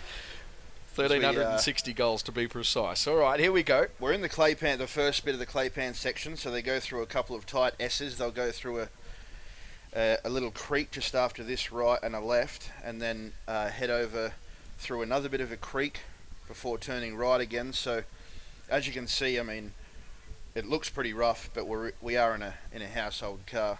Yeah. But compared to what it normally is, I mean, it is super smooth. Unfortunately, this is where David Walsh crashed back in 2013 when he had to do the prologue lap for the second time because the transponders failed the first time. So we're coming up here to an almost 180-degree corner where you turn back around on itself, and then this is where it really opens up, especially for the bikes. Probably not as fast for the cars through this section, but the bikes are almost flat out from here through this sweeping right-hand corner. And then they go through another couple of sweeping S's up until the back loop section, which we've referred to this morning. Notice your lane choice was fairly conservative there, made in the trip around of the Prado yesterday. Yeah, well, you've got to look for the smooth lines. Yeah, definitely do. So we've just been told also, while these cars are coming through, they're completing some observed license tests. Hence the reason why they get to go again, just for those people out in the crowd. Let it go down well for the licence test before when he didn't know to start. That's a good start. So you can start to see that right through here it's been fairly manicured, but it's one of the things that's notable is quite often in the entries into corners there's like a little ski jump prior to, which is just enough to unsettle your car or your bike. Absolutely. Rick was saying in the audio that is about, you know, on a bike or a car, you're doing about 170 kilometres an hour coming into this series of S-bends. So as we sweep around the right here, we'll go back around to the left. As you can see on the right, that's the 3 kilometre mark. So we'll sweep back around to the left, and this is normally where there's a massive whoop section, and it's quite a good spot to watch. You can see a lot of people out there watching over this spot, but these whoops have been flattened right out, and you can see that even in the Prado, it's not as rough as what it normally is. Yeah. You'll sweep into a couple of big berms here, which is good for the cars to really get up on and power around through these couple of big corners. Again, not as rough as what it normally is. Here we go. We can just get the guy. He's just walked in. We can just put a microphone on him right here, and he can talk us through what we're seeing. Hello, Rick. How are you, Matty? I'm good, thank you. I could see you didn't have much sound out there, so I thought I'd better run up and give you a hand, mate. Well, this is live, so this is good. So now, where are we at on the part of the track now? Well, I've just been running across the track just to come and see you. We're just about to hit the double jump out of the out of the loop over here? Okay, so the double jump, this is a notorious straight. Phil loved it a couple of years ago. He had a big crash right here. His race was over. Somebody else did too, didn't they? That's up a bit further, so we're tracking down into a few small clay bands now, and there's a couple of chicanes in there. That's really fast through there, really dusty. Then it goes into another whoop section, which we'll see in a minute. And yes, of course, Benny, a couple of years ago, I had a big crash in there. I'll talk for a second while you can catch your breath because you've absolutely sprinted across here. But coming through this couple of S's, and then we come into another pretty fast straight where we've got another ski jump, as you were saying, Benny, before another right, like a 90-degree right-hand corner. Just enough to unsettle you. Yes, just enough to unsettle us. And as I did run over, you can see by the crowd, they're all watching this with interest. So hopefully a lot of the riders and drivers had a quick look at this on push bikes and walked it. You can see when we're going around here, there was a few people doing it. So smart thing to do. Of course, we have a prologue day a few weeks earlier before Finke, and it's a good time to look at it. But we're coming right now into a great whoop section. This, as I said to you the other day, this reflects the track beautifully. These whoops will get nasty. They won't look like this at the moment after all the cars have been over them. Square edges? Square edges in there. Of course, square edges develop when the soft ground gets ripped away from the hard dirt. And they're probably like hitting a gutter on a street, so they're not fun. There's you there. I mean, that's actually not live. But anyway, these things happen. Sometimes technology fails us. You'll notice that there's people walking around the track and on push bikes. That's one of the rulings, that you cannot take the cars around prior to the race in a certain time, but you can take a push bike around, or if you're really fit, you'll jog around like Plugger did yesterday. Yeah, Tony had a crack at running around there, and this, of course, is the back straight, so we're about to hit a nice clay pan here with a really gradual right-hander, and this is nice and flat and fast, so you just be clicking up through gears here, going as fast as you can. So the times that have come through today have been, the quickest have been sub-5s. Nice. This video here has taken us 10 minutes, so everything you see here you can imagine pretty much at double speed. That's right, and through this corner alone, it's a fairly gradual corner, but you'll be going outside of the track, hitting the apex to the outside of the track again, right, and then trying to set up get the best line through this next creek, and this next creek roughs up a bit as well. So it's a funny word. We always use the word rough with Finke, but it's not one to be taken lightly. Very interesting last night talking to our Californian visitor, and I said, what's the terrain like on this compared to what you see over in the desert races over there? He said, mate, it's so soft over there compared to what this stuff is hard, and it's so aggressive. So we do it tough in Australia, don't we? We do. And speaking of tough, here's the Glenn Orick has just put these whoops in. These are fantastic. These are, I think, a 500-metre section of whoops. This will be very interesting for everyone watching in on the live feed, because this is a new section completely. This is a couple of little dog legs, as people can see on the big screen. Big whoops. They probably would have grown, as we said earlier, they would have grown a bit in height. There'd be more square edges in there. Careful choice of lines through here would be great. You probably want to track the outside of the track to get out of the rough stuff and get through there as fast as you can. It's a long section of whoops, Rick. It is a long section, but it's fun to ride. It's a lot of fun to ride. It was new to the prologue day, as we said, probably 6 weeks ago, and it was really fun to ride. It'd be interesting to see how it actually is after all the cars and buggies have been through. But just a great section of track, and great for Finke to introduce this, because it's a good reflection of what lays down the track. So, and that's something that I noticed you said a lot yesterday, is that maybe the prologue track doesn't really represent the rest of the 240 Ks. No, it's great, but it's a lot flatter than what's out there, and the corners, of course, slow everyone down. And Finke, of course, it tracks along an old railway line, so a railway line is generally straight, so the track's generally straight, lots of whoops. There's a lot less corners out there, but so the times aren't a true reflection of how one might go on race day one. Yeah, it's pretty intense, isn't it? So now, after we've come out of that section, we're coming into what is perceived to be the stadium section here. This is probably the slowest part. Yeah, it is a slow part. These corners are tricky in the sense that they're not very well bermed up. They're gradual corners. You get a bit of speedway action happening. Toby Price, I watched him go through there last year. He did a great job. He did utilise whatever corners were there. I'm hoping the berms are a bit better now, because the cars have been through and formed them up a bit more.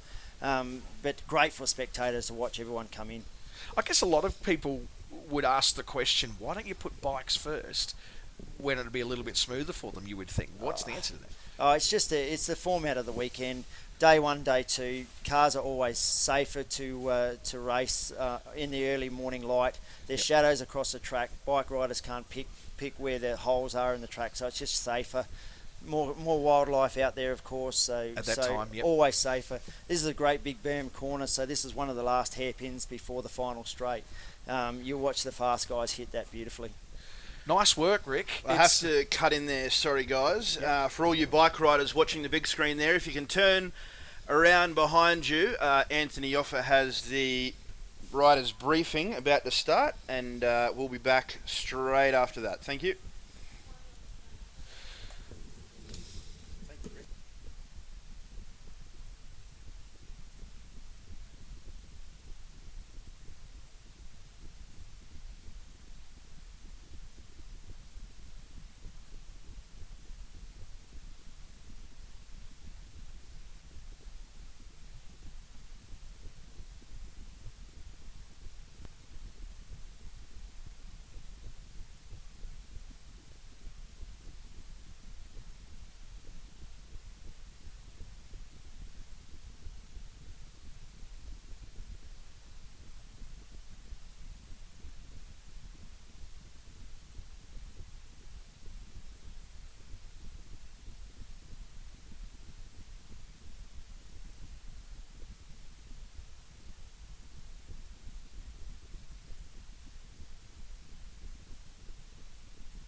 ready for the ultimate festival of wheels this Father's Day weekend. Red Centre Nats is back with more than 700 of Australia's best street machines. Australia's #1 stunt show, Matty Mingay and the Hot Wheels crew. Epic Aussie rock with James Rain and Australian Crawl's biggest hits. And the wildest tyre destroyers on the planet, the Burnout Masters. Build it, bring it, drive it at the coolest cruising car show in the country. The Red Centre Nats. Tickets are on sale now. Proudly presented by the Northern Territory.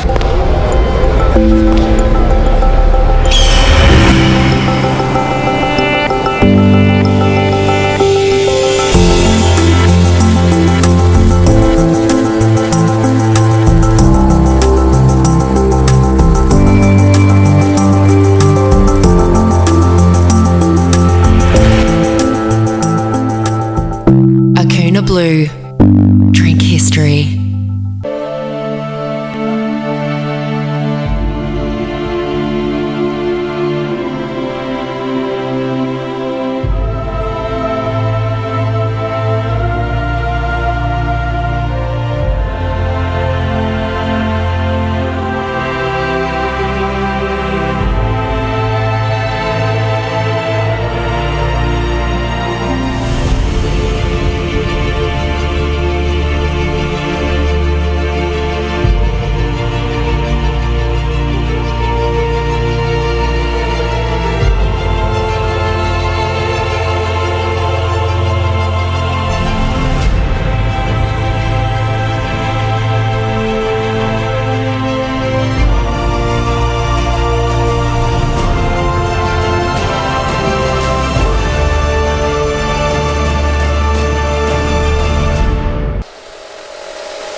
Hydro Vacuum Excavation Unit, the smarter solution for all your excavation projects. Call Complete Fencing today. Talking about your business today.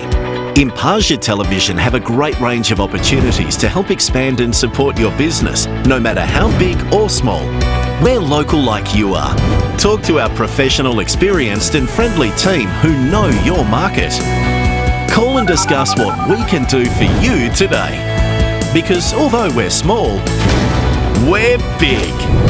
0889501420.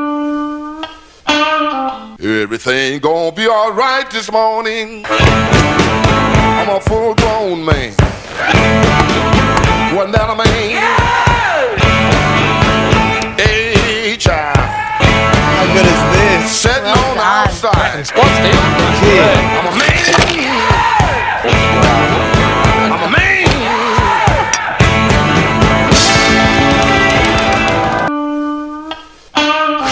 Everything gonna be alright this morning. I'm a full grown man.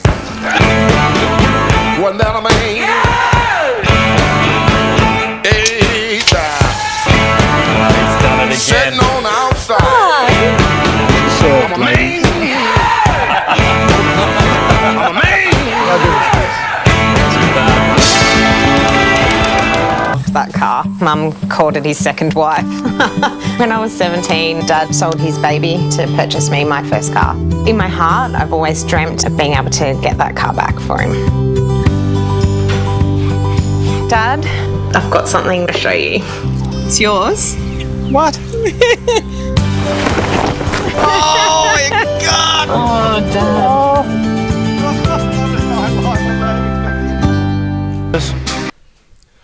Well, you can hear the rumble of the bikes that are just riding away now. You look how anticipatory they are, pushing pretty hard along. The pace car is holding them way, way back. And just looking out the back window there, but I have some guests in the room with me. If you have a look at the qualifying on the list, the car make says Jimco, and we are very privileged to have the man who now owns Jimco, and Matt Loyadis, in here, and he's been brought out by Steve Sanderson, local here from Jaws Racing. Welcome, Sando. Great to have you back, mate. And Matt, welcome to Australia all the way from California. Thank you very much. Pleasure to be here. 3 Jimcos on the top of the tree. That's pretty cool for you guys. That's pretty awesome. Yeah, no.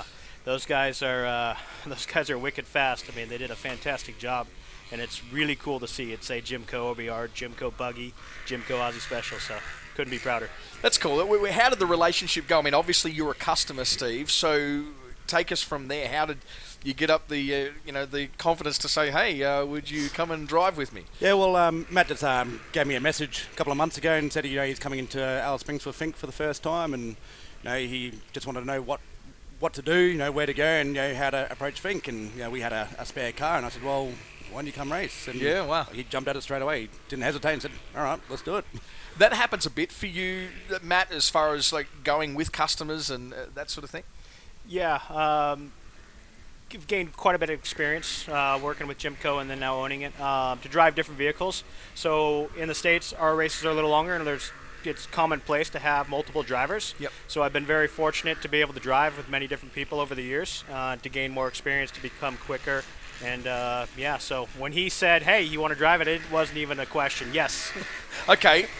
We were talking a little bit to Harley Lettner yesterday, also a Californian, about the differences track surface, industry-wise and everything between America and Australia. In so many cases, I guess, we have a tenth of the population of the United States, so we feel like very much the younger brother, the smaller brother. But the impression I'm getting is that we do it tougher out here as far as our racetracks. This is one of the toughest courses I've ever gone to.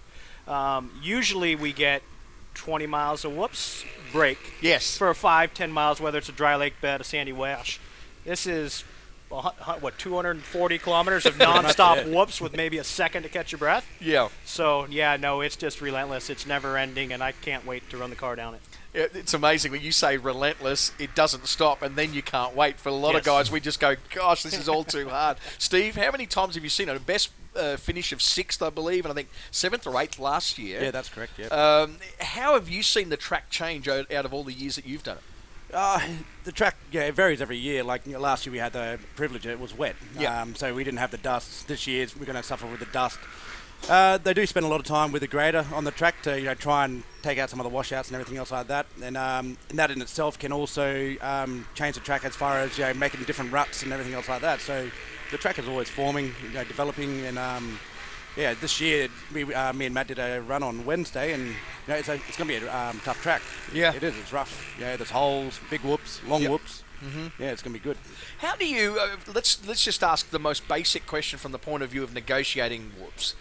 How do you pick the rhythm of the car to be able to get in there and actually make it as smooth and as quick a transfer across them as possible? Well, I'm pretty lucky being in a big truck that we are.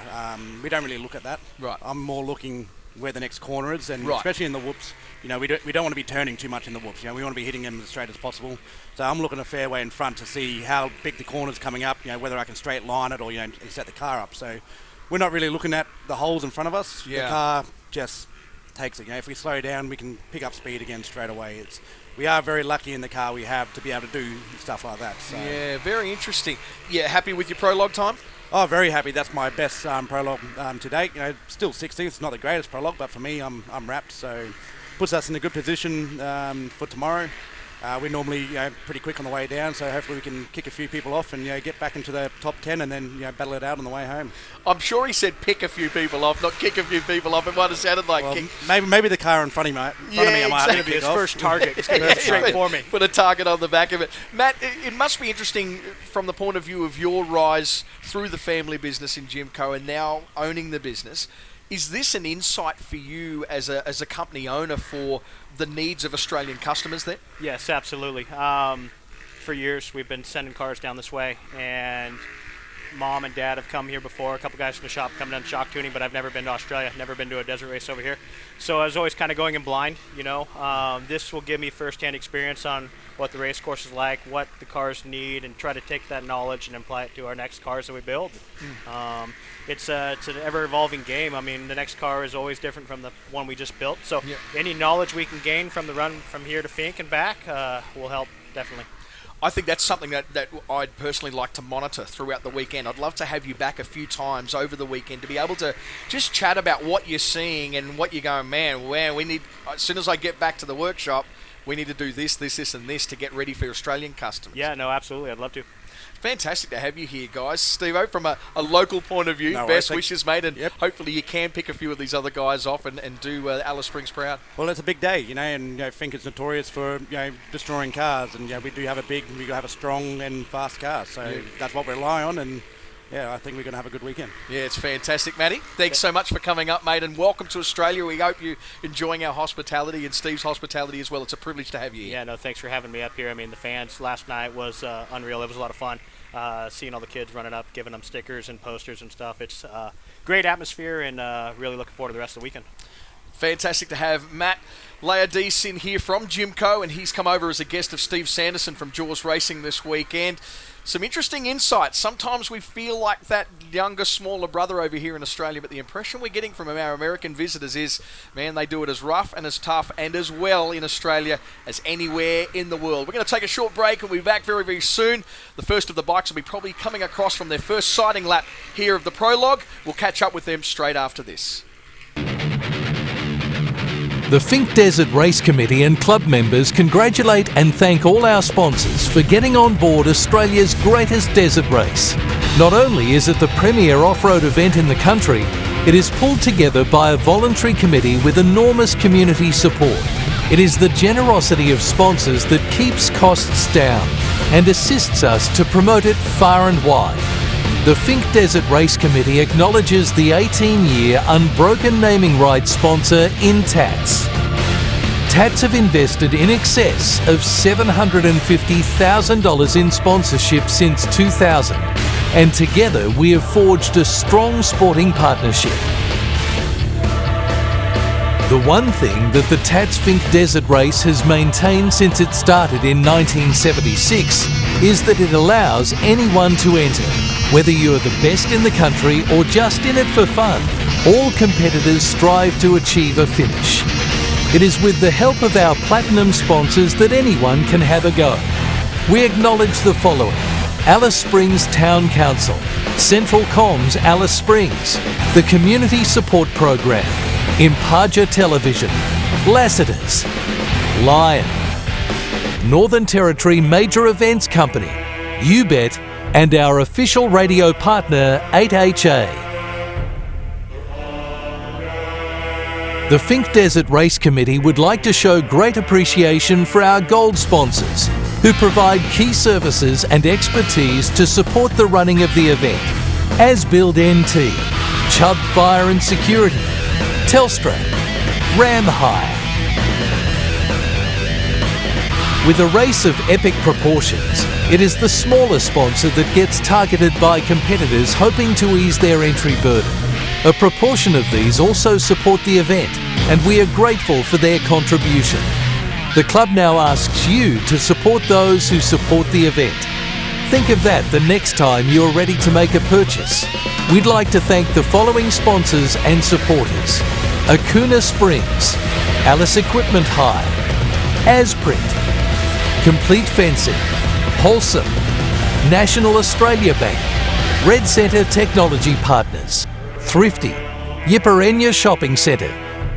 The Finke Desert Race Grid Ambassadors are unlike many other promotional modelling positions around the country, selecting real women who have both a passion and interest in motorsport, but also have an interest in volunteering their time to a community event. They become part of the Finke family and are widely recognised. These women all bring a wealth of knowledge, experience and passion to the event and broadcast the race to a wider audience. We thank each girl for their contributions as volunteers. The Finke Desert Race Grid Ambassadors are proudly sponsored by naming rights sponsors As Build NT and accommodation partner Lassiter's.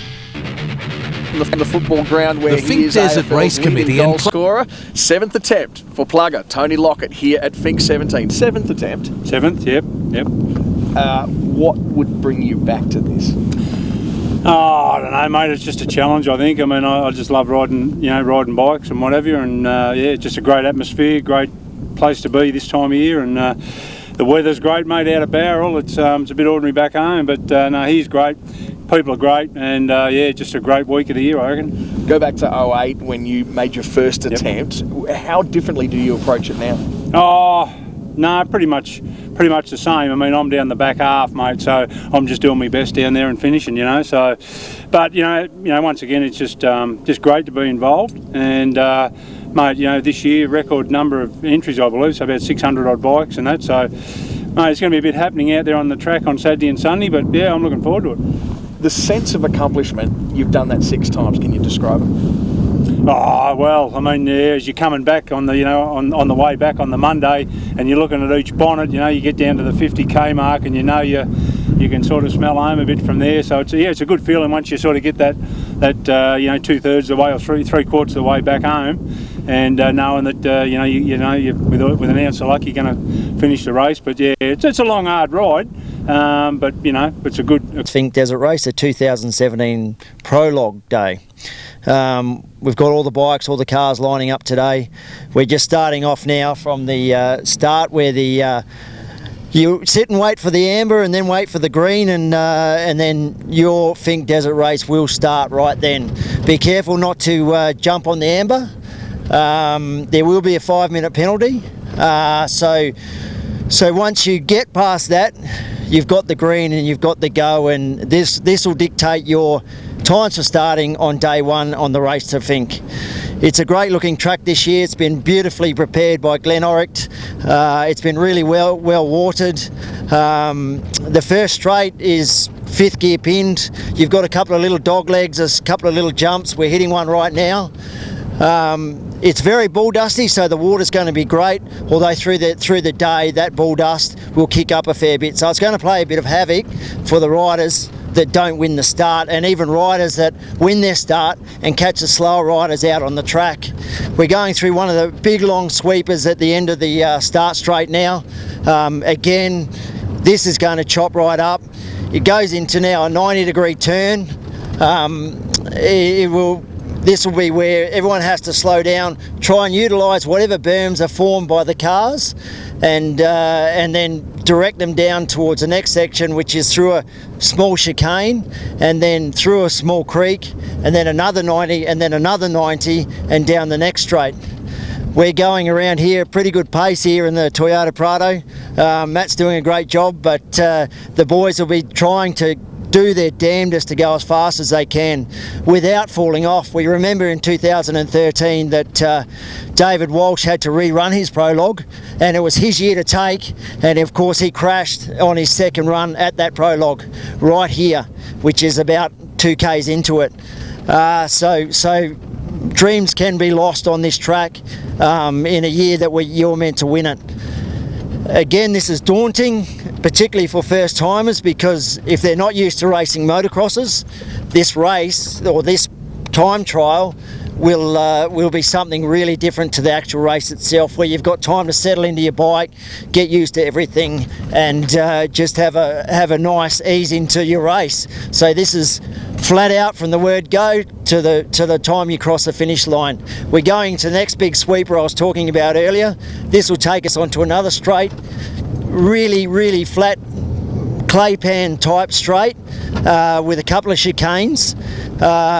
Again, they'll be wanting to get into top gear and push as fast as they can, so hopefully we'll see some of the boys on the bikes touch 170, 175 through here. It'll be a good place to watch it, although not a lot of the public can get out here, so it's a bit of a shame, but hopefully we'll see footage from the helicopter. And then after this straight, we go into a really tricky section that's really sandy and really whoopty, and through the day after the cars have been on it, the bikes will get on it, and they'll find the whoops will grow. There'll be sharp edges in those whoops, and so boys, you'll have to be careful through here. But this is what makes this prologue so unique, is the amount that it roughs up through the day and sorts the men out from the boys, or the women from the girls even. So this is a good part of the track we're in right now. This is the section I'm just talking about. Like I just said, the whoops are pretty how will we say, tame at the moment. They're very tame, but over the course of the prologue day, they're going to become quite big and nasty, which is good for this race. It's because it's what we want. Where the rougher, the better. This is why we have champions in this race, is because they know how to ride this stuff, and they know how to ride it really well. The cars will love this. The cars will eat this up. This is where they'll relish, particularly the big trophy trucks. They'll relish this section because this is where they make their mark, is going through the big heavy stuff.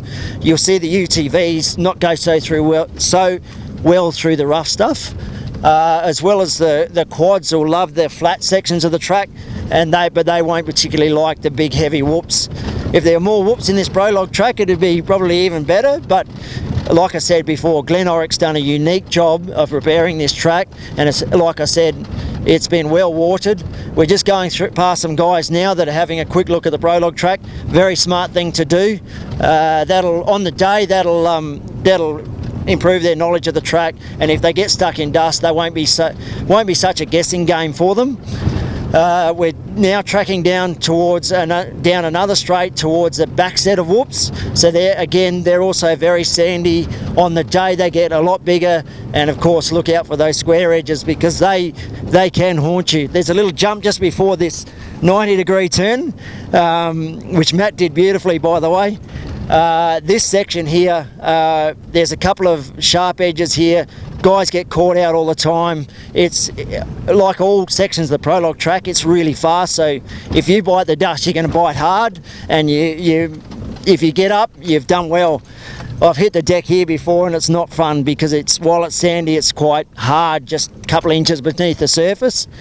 Again, as I said before, the whoops at the moment are pretty smooth, but on the day they're going to get quite big. We're coming up to the next section, which is corner 5. Nicely rounded corner, nicely bermed, again sandy, and this turns out into a beautiful big clay pan with that's quite flat.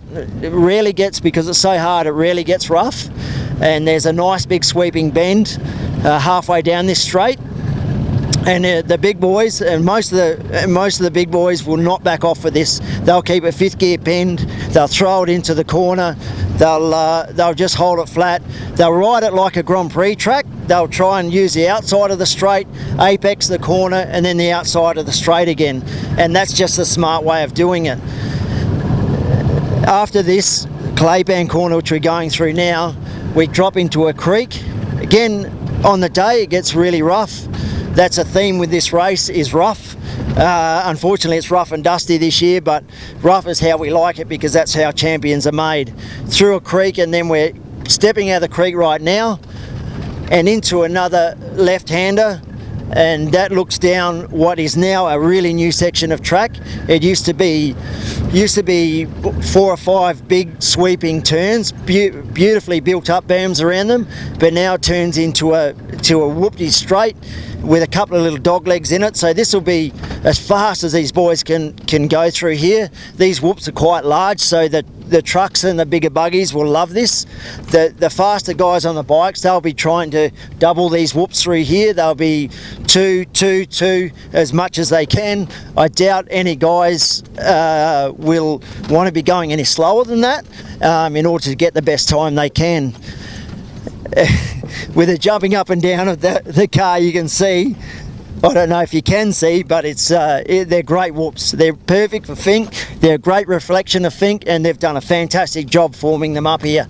The prologue day a few weeks ago was really popular. Gave boys a great insight into the track, and these whoops are beautifully formed. Again, they'll get bigger as the day progresses. The sharp edges will get formed up in around these whoops, so that everyone will have to be on their toes. We're just ducking out, we're getting out of the whoops now, and so the boys will be clicking up through here just as they come out of the whoops, so it's easier when you come out of the whoops as when you approach them, because you know the bigger ones are behind you.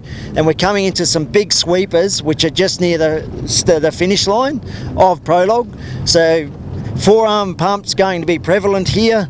The riders are going to be relieved to see these big long sweeping straights. The particularly the quads will relish this because they're big flat corners, they're really wide. They'll just hang off the one side of them and give it all they got. The riders will try to utilise the edge of this track. I watched Toby Price go through here last year, and he used these berms as he does quite beautifully. It made it look he made it look really easy, and of course he got the fastest time. But anyway, they will use this well. They are flat. Some guys try to take the inside lines, some guys try to use the berms. I think a mixture of both will work for the smarter riders, and the times will reflect that. We've just gone through those big sweepers into some really tight, well not really tight, but tight for Finke berms over a ski jump if you like. I'm looking at the track, it's still well watered through here. We're coming into a big banked 90-degree hairpin berm, which is bringing us closer to the finish. The berm, the fast boys will smash this. They'll utilise that berm really well because it's so well formed and so fast. Like we always mention fast, but everything with Finke is fast, so not surprising to use that descriptive word there. And then into what is more or less the last berm of the prologue track. We're going through that now. Again, it's really flat, really well formed just on the outside at the beginning of the berm, and this will set the guys up for the final straight. A couple of little ski jumps in amongst all of this, and then followed by a dog leg, and then over the line, and that's where you'll be timed out. So we're going through this dog leg right now. The track looks great.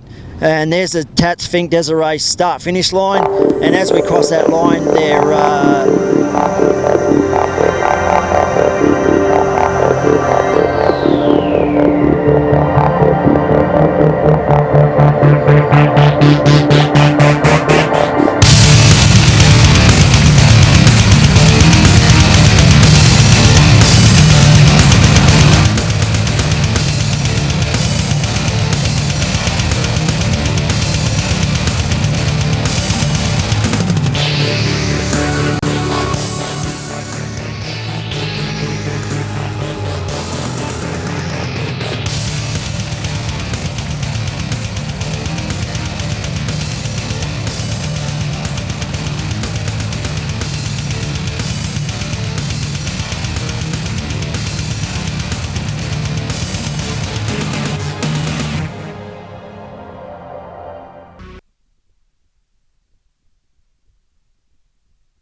to the Tatts Finke Desert Race for 2017.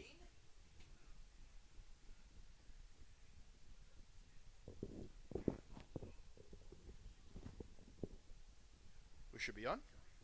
We are on. Yeah. I think. Are we? Yes. I think so. I can't hear you. No, I can. Yes, Matt Henderson in fine form this morning. He's just had he had a heap of chicken wings and some Chuck E. Cheese.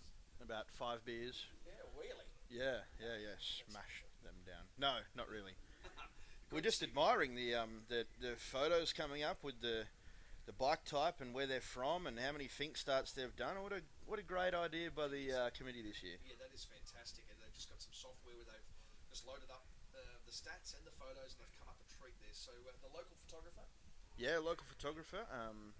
Couldn't tell you his name off the top of my head, but he's done a fantastic job. He has done a wonderful job. I reckon there's a lot of wives out there who that's probably the best photo of their husband they've ever seen. I think.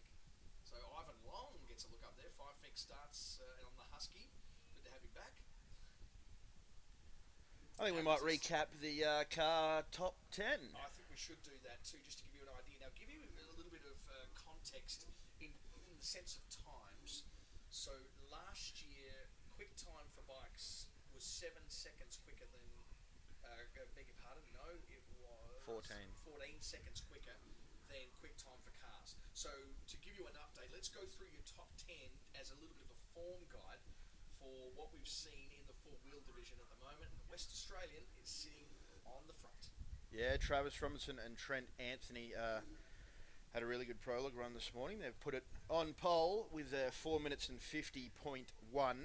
So a great time for them. Obviously that new section that we've been speaking so much about this morning has made the track, or the time around the track, a lot quicker than normal, with a very fast time. 3 seconds back was 8 times Australian champion, Shannon and Ian Wrench. And then last year's pole position getter, Jack Rhodes, rounds out the podium. It's going to be interesting to see what happens time-wise there. If we go into 4th through to 10th, Bo Robinson steps in there, the first of the trophy trucks. We were just talking there, the top 3, all Jimcos, and we spoke to Mr. Jimco just earlier. Then the F-150 of Greg Gardner. That's a great result for him. Then Brad Gullard, car number 454, sitting there in the Geyser trophy truck. 6-litre Chev on board, sitting in 6th. Then Toby Price sits in 7th. He qualified 19th last year, so that's already a massive improvement for him. And Rob Hawker, that's beg your pardon, Chris Coulthard and Rob Hawker and the Jimco. Great result for them, sitting in 8th. Then Andrew Moles and Matthew Morgan and the Razorback and Mark Barrows rounding 8 and 10. Interestingly, just outside that 10 is our defending champion. Yeah, Glenn Owen, he may have had a drama, he may have just been off the pace, I don't know, but he's in 11th position and he gets to start from there tomorrow should the clerk of course and the stewards not place or seed anyone higher than what he is. So yeah, the top 10 for the cars is interesting. The 3 very fast buggies up front, and then you've got followed by 4 extremely fast trophy trucks. And a Pro Light inside the top 10. My thought of a Can-Am being inside the top 10 was well off, so let's not listen. Let's not listen to me anymore. Let's go back to 33rd is the first Can-Am. So maybe I was getting a bit ahead of myself after Toby Watley's prologue at the first round of the AORC, but nonetheless, they are still getting faster and faster. Yeah, it's going to be very, very interesting. So 12 seconds is the gap last year between quickest time for bikes and quickest time for the cars. We'll see how that plays out today in regards to how that would change, because we've talked a lot today about what, compared to last year, is a much smoother prologue track, right? Absolutely. I mean, we don't know the state of the track now after we've had 140 cars go over it, especially the trophy trucks or the extreme two-wheel drives and the pro buggies there at the end, so we can't tell whether the track's been chopped up or it's still technically the same as what it was this morning, but it's going to be interesting to see these first couple of guys, especially the first two off the grid, David and Damon Walsh, and then Luke Hayes, who you see on the big screen at the moment. He's starting third in prologue. So 3 locals, first 3 bikes off the line, plenty for the crowd here at the start-finish line to get excited about and cheer them home, even if it is only prologue, because a good prologue time for them is going to set up their race tomorrow down to Finke, and also the 570 odd bikes that are going to follow them this afternoon. We'll be here right until the end, Benny. Yeah, absolutely. It was interesting just reading through the program. I encourage you to get yourself the official Finke program for 2017 and having a read through the Chief Minister's message. Man, he's got some history with this race event, hasn't he? Absolutely. I think it was his grandfather was one of the guys who started the race back in 1986. So yeah, very rich history from our Chief Min and his family dating back right to the very start of the race. It's been interesting this week just hearing a little bit of banter about, obviously a lot of people here at the prologue today will, once it's finished, then pack up and go to their... That is a massive fine for you, Ben Bishop. That I'm on the wrong microphone, maybe. Is that what it was? Yeah, that would probably... see, I had it all set up here before so that it was... I thought I couldn't hear myself particularly well. Apologies. So you've just been talking to yourself, essentially? Well, I pretty much do all day anyway. Well, that is fairly true. Many apologies. We have 3 microphones up here, and I had them all in a beautiful order, and then we had some guests, and they've gone and jumbled them up nicely. So, anyway, what we were talking about was the Chief Minister and his history in the sport, which goes back to his grandfather. But what we were going to talk about was a lot of the people at the prologue today will pack up from today and then head down the track and go to their respective campsites.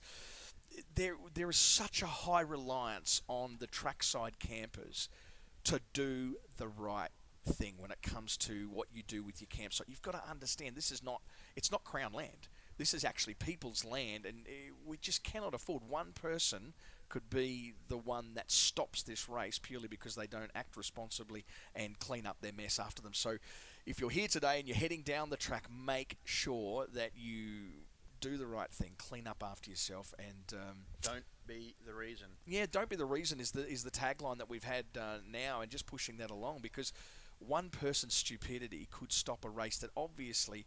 You know, we've got over 600, nearly 700 competitors here, and clearly looking at the local interest here last night, would be well over 5,000 to 7,000 people who were here last night, plus all the people watching on from around the world. This has got international attention, and one person could be the person. I remember working on Great Keppel Island Resort back in 1990, and I remember once I was setting up for the band there, and I shut down, I tripped the 3-phase, and it shut down the whole island. And I remember feeling so bad for that because it screwed up so many things because I shut down the whole thing. Imagine if you were responsible for being the idiot who didn't do the right thing and shut down the Finke Desert Race with 42 years of history behind it. You don't want to be that person. So make sure you clean up after yourself and be very, very appreciative of the fact that these landowners have made that land available for us to continue our 42-year-old tradition. And it did. It almost come to the point where a couple of years ago, one of the station owners was getting extremely upset with the way that people were leaving his land after leaving the Finke camp after the weekend, and it took a number of volunteers. I think one year we cleaned up over 5 tons of rubbish in the first 60 k's. So that's left to volunteers to go through and clean that up. Well, it shouldn't be, but it is, and that sort of thing could stop it. And also things like people being dangerous on the outside of corners, trying to stand too far out on the track to get a picture or a shot of the bike or the car coming through. It is honestly, it's going to take one serious injury or worse, and this could it will stop the race. Yeah, it's pretty full on, isn't it? Well, we're really thankful to a lot of the local businesses that have been on board with Finke and recognising what this event does for the local city, and so thankful too for Yiparinya the shopping centre there, and if you got yourself a cup of coffee from Yamahas, special, they'd have to be almost collectible, wouldn't they? The special Finke cups of coffee. Yeah. They're still available, I assume. Yeah, what a fantastic idea. Trying to Finkify the town, Yes. make everyone feel like Finke is around. Maybe in the last few years it sort of feels like the build-up, especially for people that might not necessarily be directly involved with the race, don't feel like it's, Finke time. So committee trying to do all they can to try and Finkify the town, as they like to say. And if you did get one of those cups from Yamahas, again, get on the social media, #Finke17, and there is some merchandise packs up for grabs. Yeah, absolutely. Interesting, we've been talking a lot about the grid ambassadors, our lovely girls who've travelled from all over Australia, a couple of locals as well, and they're all been in that role in the last few years. They've returned because they just love it, and they'll be taking on more of a wider volunteer role this weekend as well. But one interesting little promotion, I guess, is from being a grid ambassador to being actually a competitor this year with Bianca Connor. Yeah, absolutely. I mean, she was only a grid girl last year, I believe, and she's back this year on the KTM 250F. She's going to have her first attempt at racing the race, and good luck to her. I hope that she gets there and back and gets the spike at the end of the race from one of the grid ambassadors at presentation. That would be cool. Night. Yeah, that would that's be cool. And Yeah. I've seen her Thursday night. She caught up with all the girls, and I think she's definitely going to have a lot of fun. Obviously, the sponsorship packages are available for Finke for next year when we take on the 43rd running of that. And if you want to get in early, you need to get involved with that. So as soon as this event is finished, if you can see just how looked after the sponsors and corporate backers are here, we make sure that they're very, very prominent in our coverage. So if you would like to get on board with that and be a part of Australia's fastest desert race and an event, particularly for multinational companies, that this very much has got the attention around the globe. If you'd like to get your name out there on a global level, then Finke is a great avenue to do that. So make sure you check out your opportunities to do that. Admin at finkedesertrace.com.au, and you can get a prospectus for the 2018 running of the event. Speaking of our corporate backers, we're going to take a short break and let you know who they are, and we'll be coming back very, very soon as the prologue begins for the two wheels here at Tatts Finke Desert Race for 2017.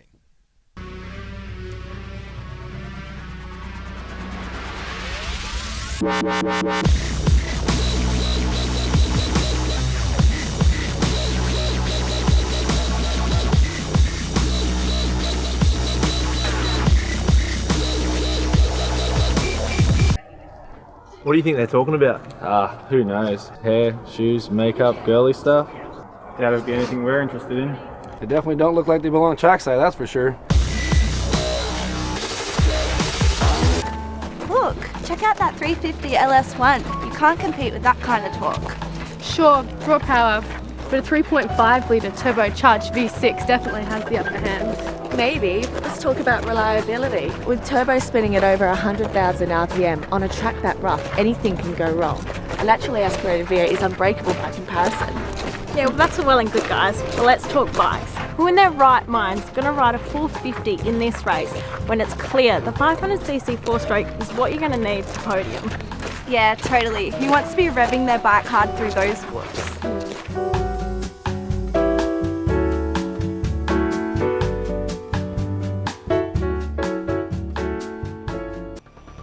G'day, I'm David Walsh. And I'm Colin Robertson. When I'm racing, I'm focused on getting to the finish line first, so I need spectators to stand back from the track and give riders and drivers the room they need. On Finke weekend, thousands go camping along the track, looking to have a good time. So keep your fires small. Take your rubbish home. Drive safely. And keep Finke fatality free. This year, do us and the Finke Committee a favour by following these simple steps to keep safe and keep the bush clear of rubbish. It can't be much simpler. Don't be the reason. Ready for the ultimate festival of wheels this Father's Day weekend. Red Centre Nats is back with more than 700 of Australia's best street machines. Australia's #1 stunt show, Matty Mingay and the Hot Wheels crew. Epic Aussie rock with James Rain and Australian Crawl's biggest hits. And the wildest tyre destroyers on the planet, the Burnout Masters. Build it, bring it, drive it at the coolest cruising car show in the country. The Red Centre Nats. Tickets are on sale now. Proudly presented by the Northern Territory.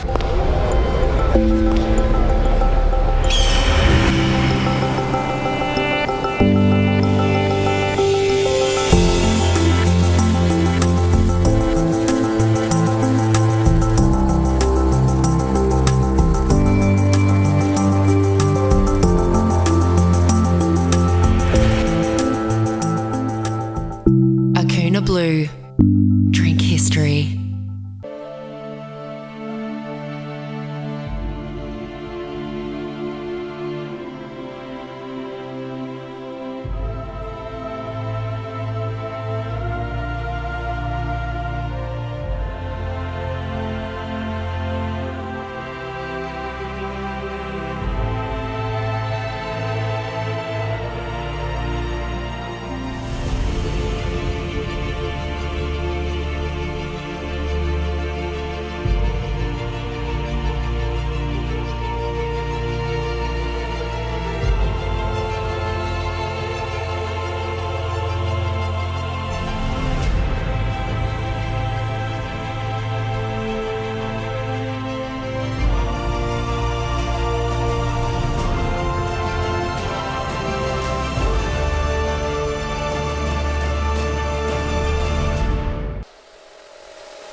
Hydro Vacuum Excavation Unit, the smarter solution for all your excavation projects. Call Complete Fencing today. Talking about your business today. Imparsia Television have a great range of opportunities to help expand and support your business, no matter how big or small. We're local like you are. Talk to our professional, experienced and friendly team who know your market. Call and discuss what we can do for you today. Because although we're small, we're big. 088950 1420. Everything gonna be alright this morning. I'm a full grown man. Wasn't that a man?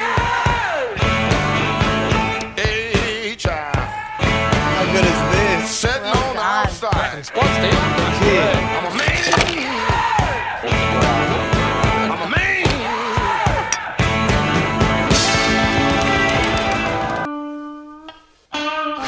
Everything gonna be alright this morning. I'm a full grown man. Wasn't that a man? Hey, child.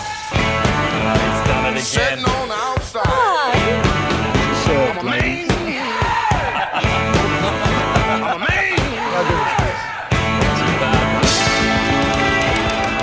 That car. Mum called it his second wife. When I was 17, Dad sold his baby to purchase me my first car. In my heart, I've always dreamt of being able to get that car back for him. Dad, I've got something to show you. It's yours. What? Oh my God! Oh, Dad.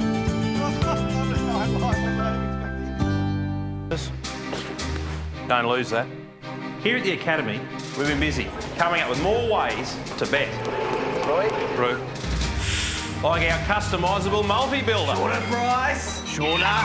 And don't worry, you can always cash out. And here it is, people, going up. Australia's favourite place to chuck on a bet. Come on, punters, game's on, bet's on. More ways to bet and even more thrills. You.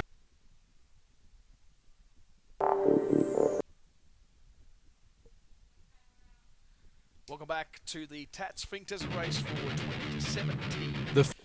Your hosts, Ben Bishop and Matt Henderson. Fantastic to be able to hear you this time, Benny. Oh, don't be smart. All right, okay. The sprinklers are well and truly out there just to keep the dust down. But one of the things I've noticed is the wind has picked up massively compared to this morning, and I don't recall it being windy like this on prologue day last year. Yeah, the wind tends to pick up around Alice, mid-morning. So, but yeah, you're right. I don't remember it being windy like it is now. I just want to say I just poked my head out the back and seen the guys lining up, ready to go, and it was a great show of sportsmanship between them all. They're all shaking hands, wishing each other luck, all the guys. That'll be starting from your top 20 last year. Of course, started off with David Walsh, the local hometown hero, and then another hometown hero in Damon Stokey, followed by Luke Hayes. So 3 local guys get to start prologue off for us here this morning, or this afternoon, I should say. Sadly, though, there's already been a couple of retirees from that. You noticed a bit of a junked bike at the back since prologue. Yeah, I believe that this guy's had a stack, what it looks like in the prologue. It was bike 651. Not sure what the condition of he is, of Luke is, but his bike was definitely parked up out the back and no rider in sight. So that's disappointing. Shane Bottomley also out. That's bike number 708. And then probably more of a talking point, Jack Simpson, bike number 11, out of the deal as well. Who we spoke about this morning. He had a crash. Obviously training this morning. And yeah, he's unfortunately not going to be able to take his part. Very, very sad. That's a real shame, isn't it? You start to see the crowd start to take their places around, particularly the stadium section of the prologue track that I got to have a little bit of a look at this morning. And for those of you who've just joined us, you missed out on a treat of a former 2-time winner giving us a guided tour. Now, they've circulated this morning, the cars have circulated in just under 5 minutes for the top 4. Just got in under 5 minutes, which is new. There's no records kept from the point of view of comparing year by year because there is always changes to the prologue track, but it's significant enough to say that the track out there is a lot smoother than what it was last year, and they've got around essentially what is the same distance, maybe with more. I mean, potentially you could almost argue that this year could have been slower in some respects by the way that they've changed things. So for them to get in around under 5 minutes is really, really outstanding. But I think what we saw before, hang on, we've got the first of them away already. So we're off. I thought we had a little bit more of a break, and you'll see that beautiful shot there throwing long along the first straight to give them the start. So David Walsh is away on the KTM. Next up, Damon Stokey on the Yamaha, another one of the local guys. He mentioned last night that he had a wrist injury from an accident in WA about 8 weeks ago. He still went on to win that race even though he crashed halfway through. That is a great shot we've got all the way down at that first sweeping corner before it loops back around into the first bit of clay pan that Rick was talking about in that video. But that is a very long shot and a good angle to see the prologue track from here as the ambers are flashing for Damon Stokey as we wait for him to get underway. There it goes. There's the green light for Damon Stokey, so he's away for his flying lap of this 8.4 kilometre track, and I tell you what, he's going to want to be pushing hard. Yeah, absolutely. Man, tailing out pretty full on in that first straight too, just getting a little unsettled on the cracker dust. Of course, coming in 4th last year, and got that number 4 on the back. Really fast time too on the way to Finke last year. I think fastest ever recorded 450 time. Right. So, or fastest ever time recorded on a 450 on the way to Finke. I think it was an hour and 57 or just over. Yep. So, yeah, extremely fast from him. So he'll be looking to do a bit more damage this year. He's on a WR 500, so another 50 cubic inches of power underneath him. And he said last night when I was talking to him off the camera that the bike is extremely fast down the track. Yeah, right. Well, cubic centimetres anyway. Not cubic inches. That's what I said. Cubic centimetres, yeah. CCs. So, yeah, you'd imagine that might just have a little bit more tail in it as the 6 is away. William Hayes. So, Luke Hayes, the third of the locals, away from the start of the prologue. That's 2 minutes, since David has gone. We should see him coming back through the loop. I'm not sure why Luke Hayes gone. He's already gone from the loop that I was referring to. I'm not sure why Luke Hayes has come up on the computer as William Hayes. That is his actual name. There you go. We're referring to him as Luke. I didn't know that. Luke. So on the KTM 500 EXC, 2 KTMs and a Yamaha out on the track at the moment.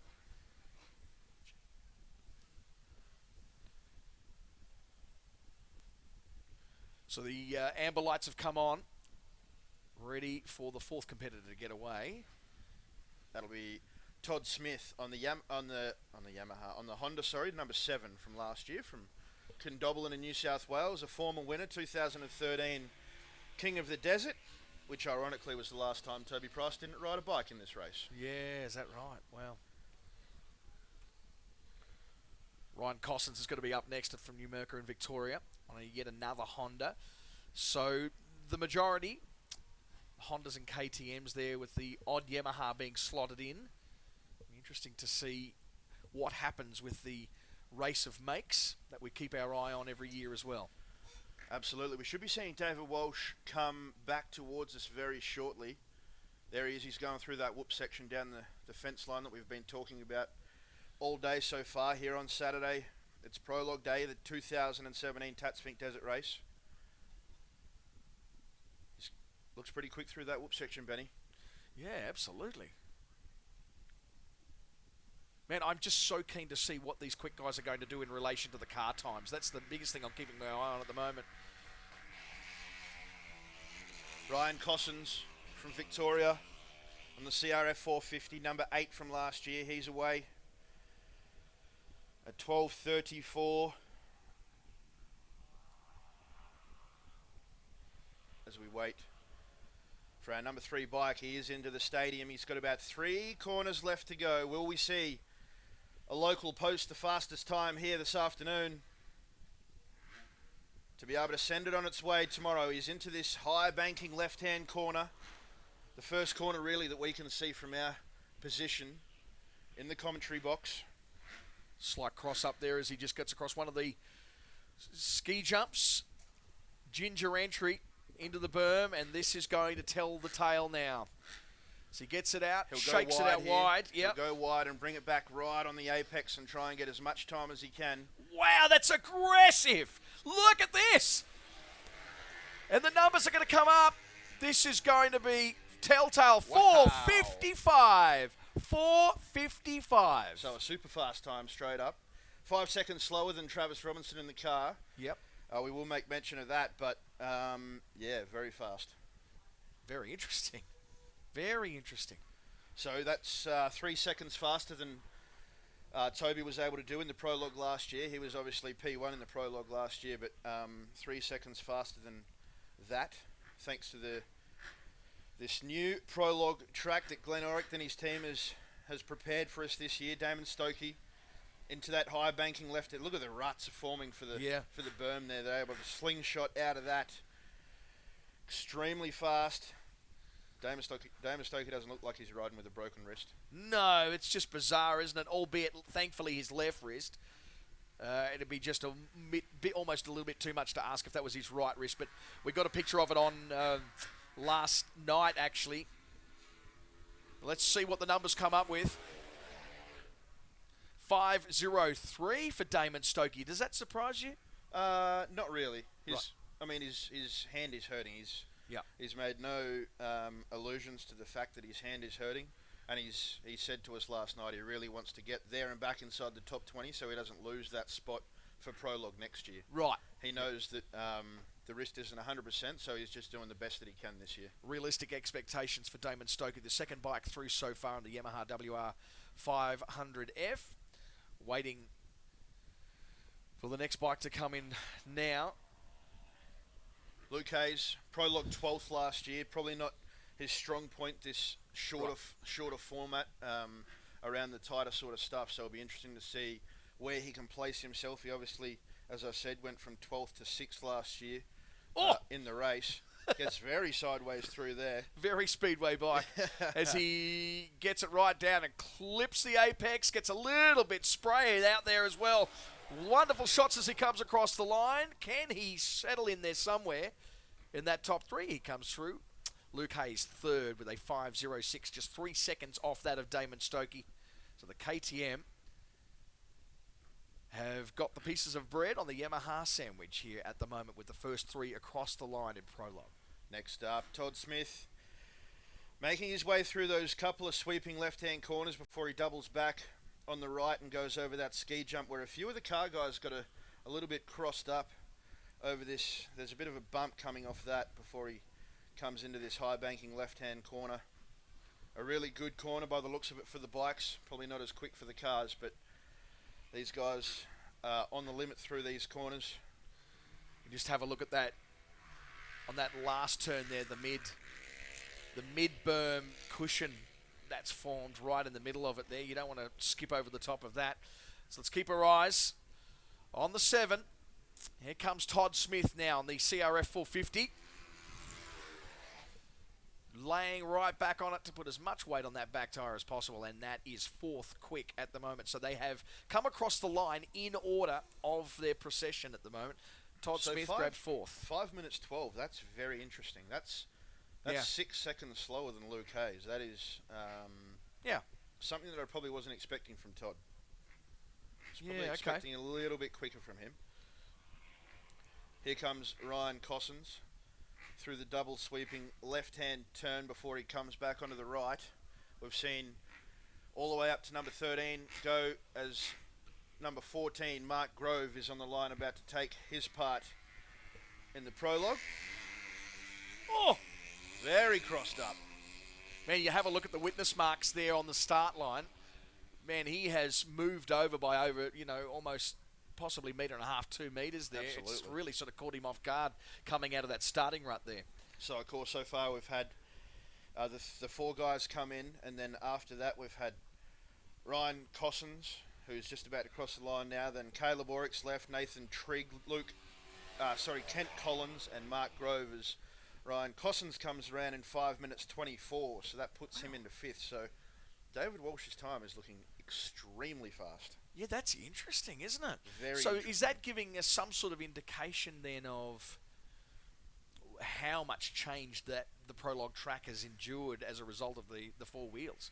Yeah, possibly. I mean, we won't know until a couple of the guys come up and chat to us. Hopefully we're going to have a few of the guys come up and give us their word on what happened. But, yeah, very interesting.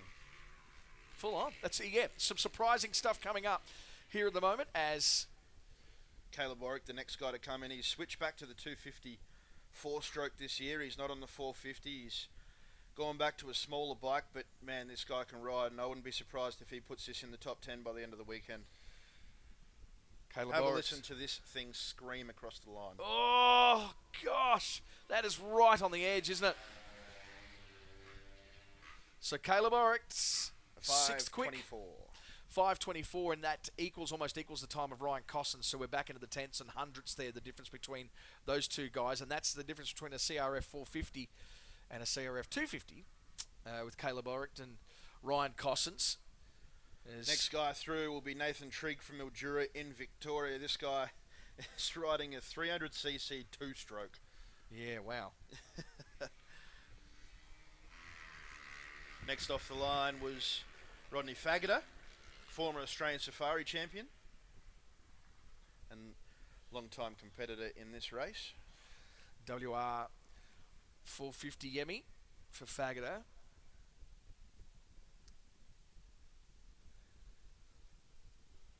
He is fairly off the back of this thing. Nathan Trigg up on the back mudguard for that one. Let's see where the numbers lie. 5.19, that's 5th quick, so that's the first one we've seen break the order of the procession to slip back into 5th, despite the fact that he was actually the 7th rider to leave the line. So that is the 300cc KTM of Nathan Trigg. Last bike in the top 20 before a quick break, and then we'll get stuck into the quads. Toby Hedricks on the number 20, KTM 500 EXC. He gets his prologue lap underway. So recapping, David Walsh still on top with that 4.55. That is extremely fast, some 8 seconds faster than second place Damon Stokey. Okay, so in retrospect, didn't look that quick at the time, but now looking in comparison to everything else, actually was very quick. Yeah, I mean, it might just sometimes smooth is fast, and when you're smooth, you're fast, I suppose. Right. But when you're aggressive, you might look faster. But he certainly put in a great time. And I'm not sure, like, it's early days, there's still a lot of good guys to come. But I'm not sure many will get close to that. Yeah. Really, really interesting. So laying down a great platform for his weekend, David Walsh, as we see the number 12 coming in through that high banking left-hand corner, Kent Collins on the 500 EXC. Nice and ginger, takes it easy, goes up high. Nothing quite like that feeling of being on the ragged edge, and he's about to feel it now in one of the quickest corners in off-road racing in Australia. It's on. The number 12 is across the line with... Come on, computer. Kent Collins. Now there he goes, breaks the procession again with a 5:17 on the KTM. So Kent Collins, that's a really tidy lap for him. Pushes it into the top 5 for Kent Collins, number 12 from last year. As we see the second of the 254 strokes coming through in Mark Grove. 20th in his first attempt at Finke, 14th in his second attempt. Now back for his third attempt, the rider from Mildura in Victoria.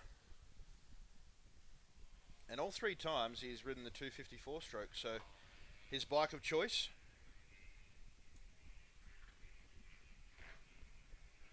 Interestingly enough, he finished 14th on a 254 stroke last year, but was second in class, so the bikes are definitely fast enough.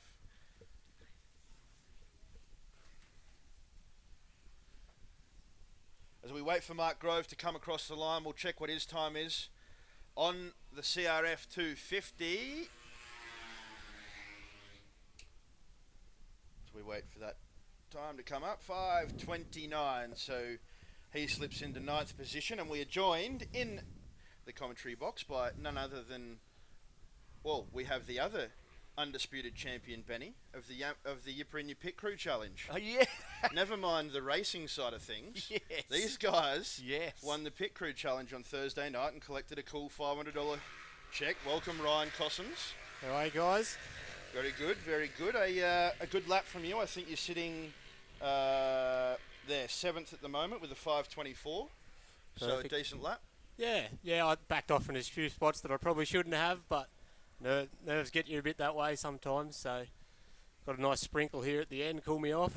Yeah, I noticed that. It doesn't put you off, like particularly with the moisture right on the ragged edge of what I was saying. It's a pretty fast corner.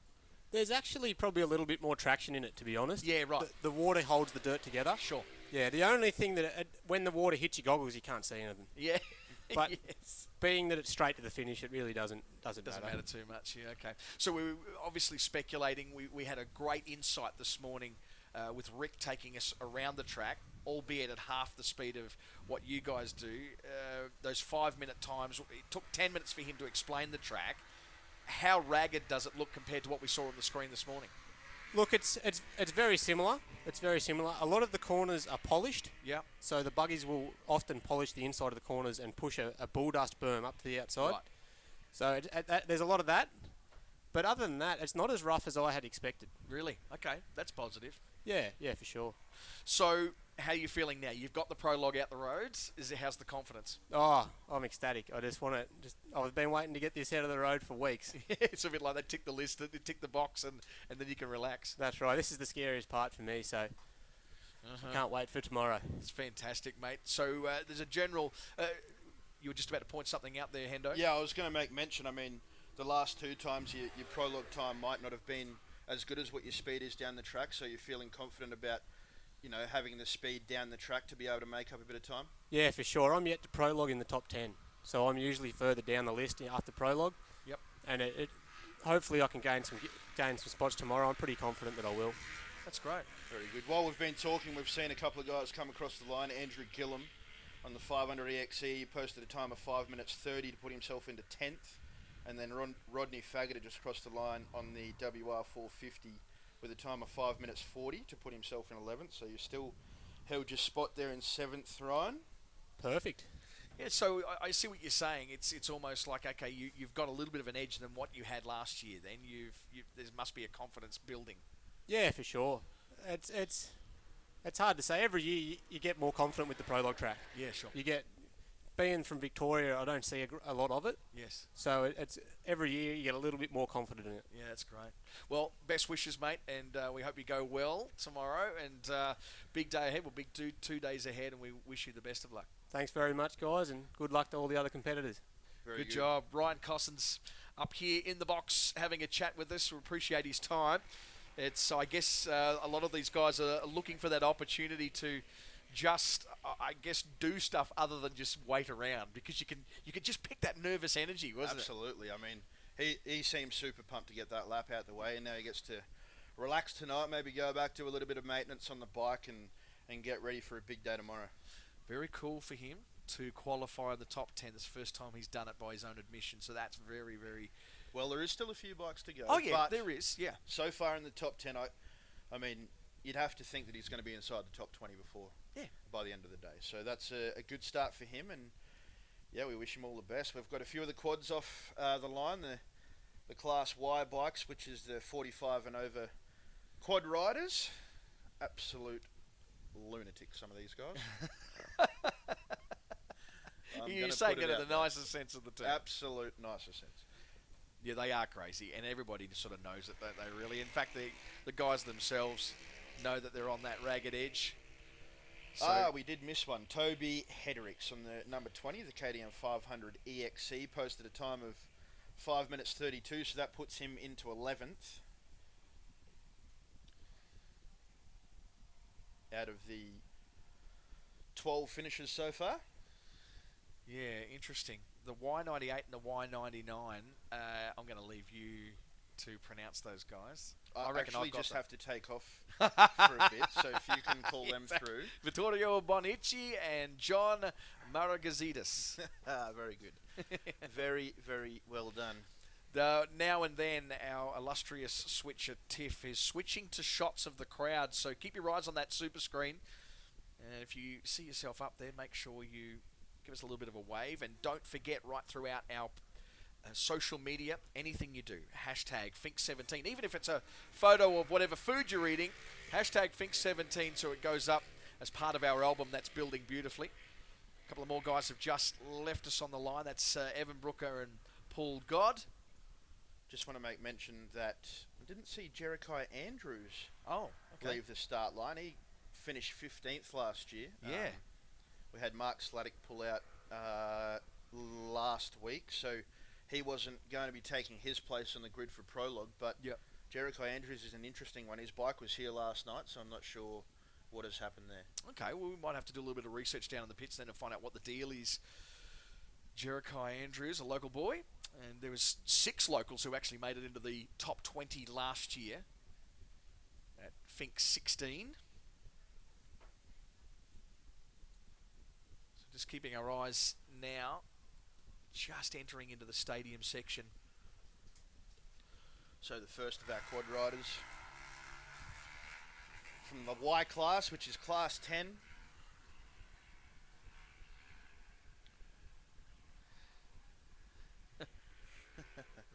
Right out there, aren't they?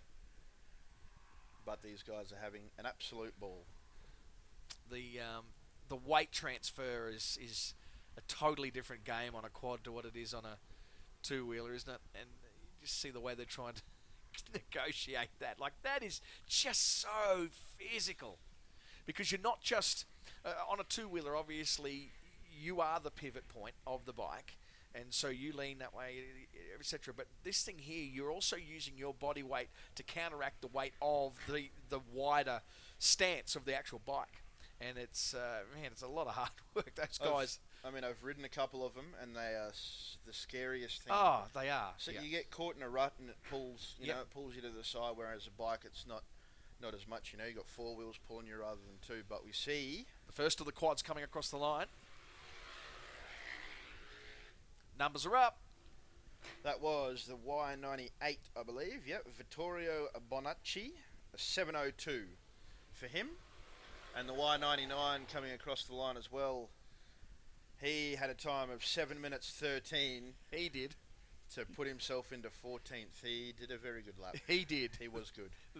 Because you didn't want to pronounce his name, John Maragazidis. There's a few of them in drag racing too, mate. Don't you worry. I bet Panagiotidis is a good one. Oh, But wow. when you look at that, that looks like the alphabet. There's a good guy, one out of South Australia, Hatzikalymnios. That's impressive. They just call him Hatsies. Third of the quads across the line. And that's just looking up now. That's Willie the Orr. Can-Am, yeah. Willie Orr. Quick enough for 13th there with a 6:49. So the quickest of the quad so far, Willie Orr, a local guy from here in Alice Springs. Really is up for grabs. The whole bike section, really, isn't it? When you consider how the three really heavy hitters not in this game this year. It's the 17-7 bike of Eddie Taddingham. He goes really quicker nice again. Yeah, nice rotation there. 13, 6:23. It's quick enough for 13th. And a Y82 coming across the line on the Banshee. That was Rob Burani. Yep. Makes me want to go out and get some Indian. 7 minutes and 36 seconds. Next across the line, Y55. I just can't get my head around how you would do the calculations of timing for this race prior to transponders. Well, you'd have to talk to our vice president of the committee, Damien Ryan, because he used to stay here, watch the start, would get on a plane, fly to Finke, and he would add it up by him, like with his own brain. He wouldn't be using a calculator, no computer. What? He'd just sit there on a chalkboard, write it all down for the start times for the next day. Love me tender. Absolute mathematician. Wow. While we were talking, John Lovett crossed the line on his Suzuki LTR 450 in a time of 6 minutes 54. The first of the Van Vliet boys is out there too on the YZF 450. That's Cooper. Van Vliet, Nathan Falvo just got away on the Can-Am as well. Next up is another two Van Vliet brothers. Yeah. These three brothers are pretty quick, so it'll be interesting to see out of these two who's going to get the jump, because neither of them are going to back off. See, that's a race within a race right there. That's Jake and Mitchell Van Vliet. It looked like the guy on the inside, I think it was 991, Jake Van Vliet, got the jump on his brother Mitchell. So that's Nicholas Dean. Nicholas Dean's who's just come across the line in 17th. Quick at the moment, the 7:05.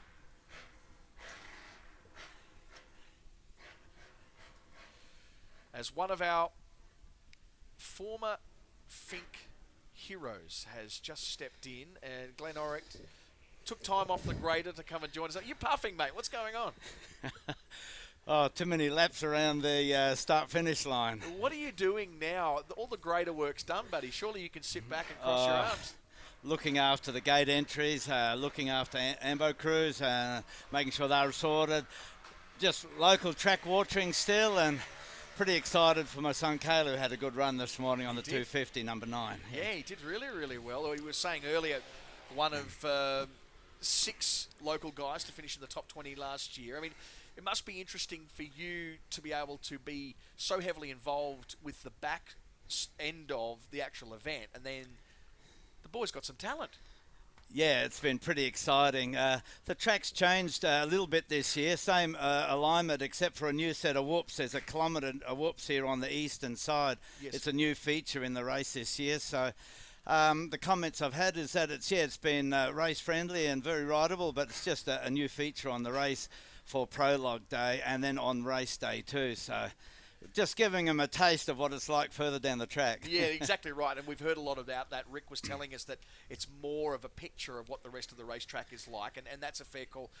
At what point and how do you devalue the feedback that you get from the racers? Because at the end of the day, the only person who's going to be happy is the guy who wins.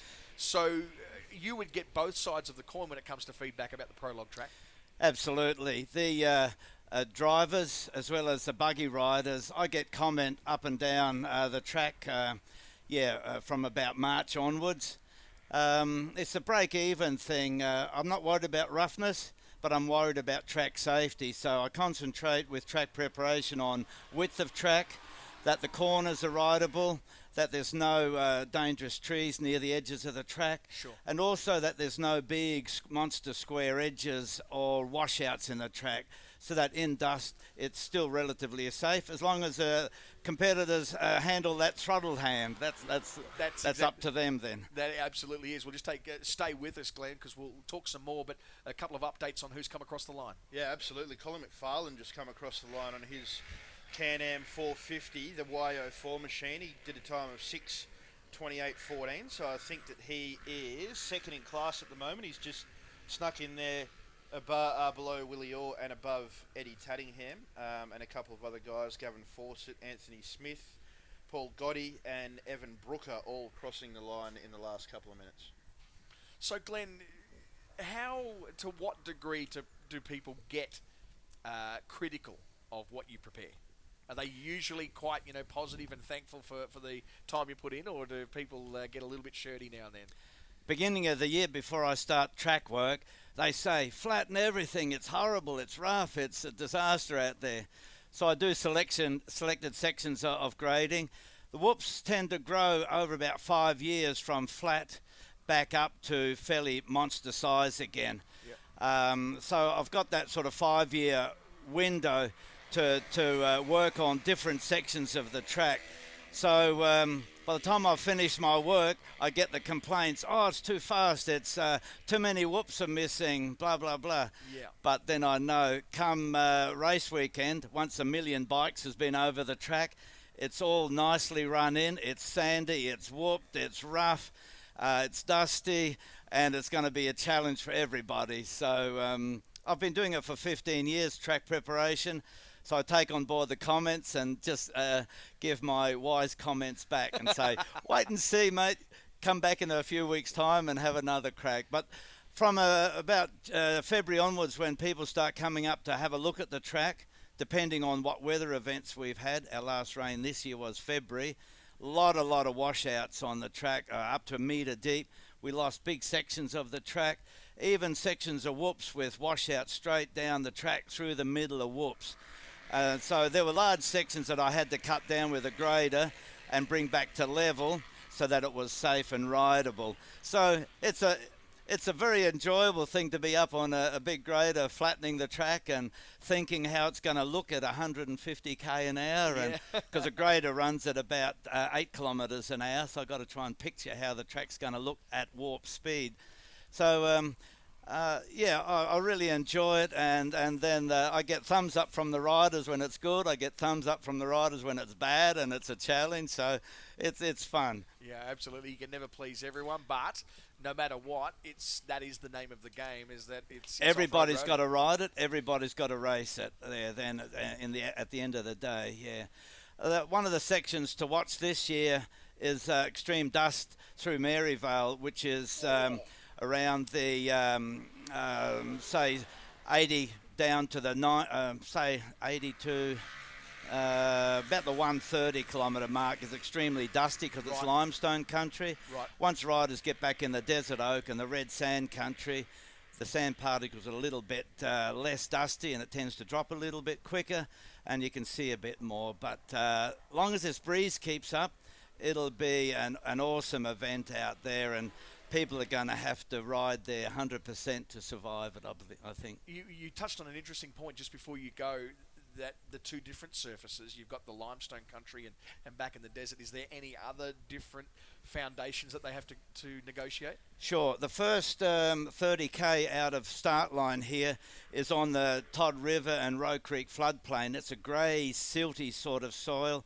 It can get really bull dusty, as we see here around the prologue track, where we've put 1 million litres of water into this track in the last 4 days just to sort of get some moisture in it. And I believe it's worked maybe 50%. The dust, instead of 200 feet, is now only 100 feet in the air. So, and you can see a little bit further.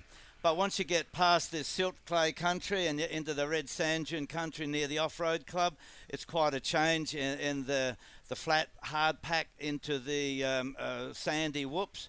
And then, of course, you got the Finke River flood out, which goes the sand dunes and then the silty country right down the bottom end again. It's got some rock, it's got some, big whoops. The 210k mark's got sets of monster whoops up to 1 metre high, all out of sync. So I've put danger signs on that section during the week after a few accidents down there. Oh, okay. People are just hitting it way too fast for the normal track speed, and we're getting flung off the bars. So let's just clarify. Rider beware. So just clarify that again. So that part of the track that you think is precarious at this point is where? The 210 bonnet sign. I've got the 10k bonnet signs all the way down the track. So it's either side of the 210 bonnet sign, right down the bottom end. Look out for our signage, of course, but then use your brain down there and be a bit cautious rather than risk it. Yeah, absolutely. Well, mate, we appreciate your time. That's just 5 minutes. That's just like a speck in the drop in the ocean compared to the hundreds, maybe thousands of hours that you've put in preparation for this event alone, not to mention all the others over the last few years as well. So thanks so much, Glenorick. You are truly a hero and a legend of this event, and we look forward to talking with you and maybe get another update tomorrow once we get these bikes and cars down the track a little bit. That's right, and I just wish everybody a safe ride and have a hell of a great time out there. There he is. What a champion who's made his way. He'll get back down there and find something else to do, no doubt, but he'll keep his eyes on Caleb Orick, who I think is sitting in that top 10 there somewhere. Yeah, I think he's still in 8th at the moment, but since Glenn has been having a chat, we've had the 3 Van Vliet boys come across the line. Jake was the quickest. He did a 5:52 to sit himself in 13th. And then Cooper did a 6:03 to be 14th. Then we've seen Ben Hall on the Suzuki LTR 450. He was the latest to cross the line. He did a 6:07 to go into 15th. And then the other finishers are Mitchell Van Vliet, Nathan Falvo, Brandon Gears, and Ryan Burns.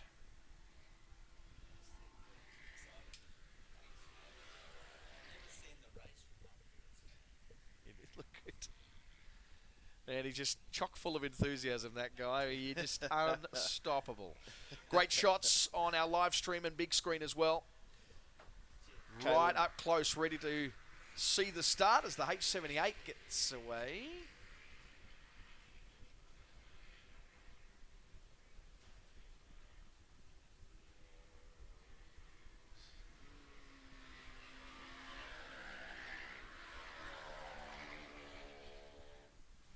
So Caleb Trussler on the KTM 525 come across in 6:41, so not a bad time for him. 20th spot, tentatively. And then the 3H class, which is class 8, which have more than 100 bikes in it, meaning they have to go to the H ladder. Warren Zerner, Lindsay Young, and Mark Rosevier are the 3 to leave for them so far. So just we'll have a quick recap on the top 10 so far in the bikes as they sit at the minute.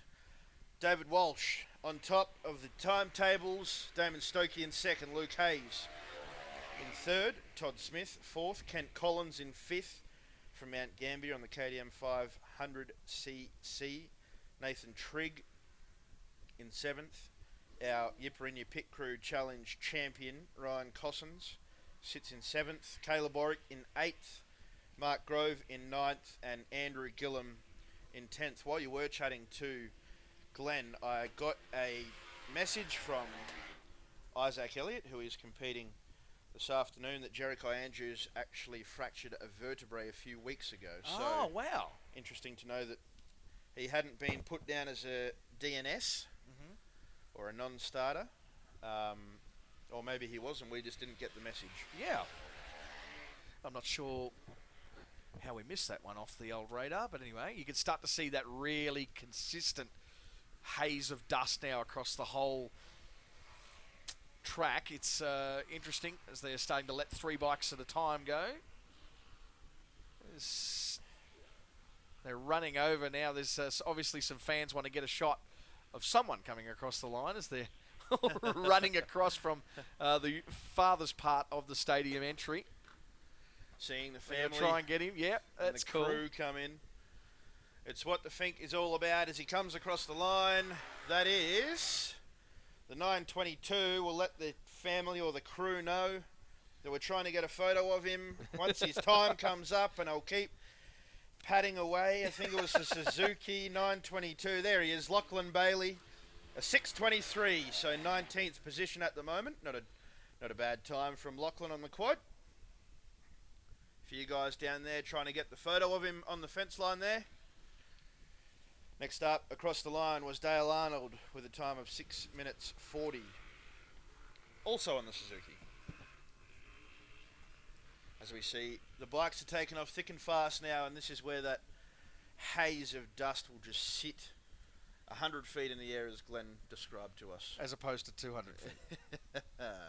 I don't think he was actually just throwing like an exaggeration number up there when he said 1 million litres. Oh no, he's got a water meter on the on the front corner there where he fills fills the water cart up from, and he keeps a very close eye on how much water goes out into this place, even for the plants and everything. He's a very, very calculated and a very good committee member to be having.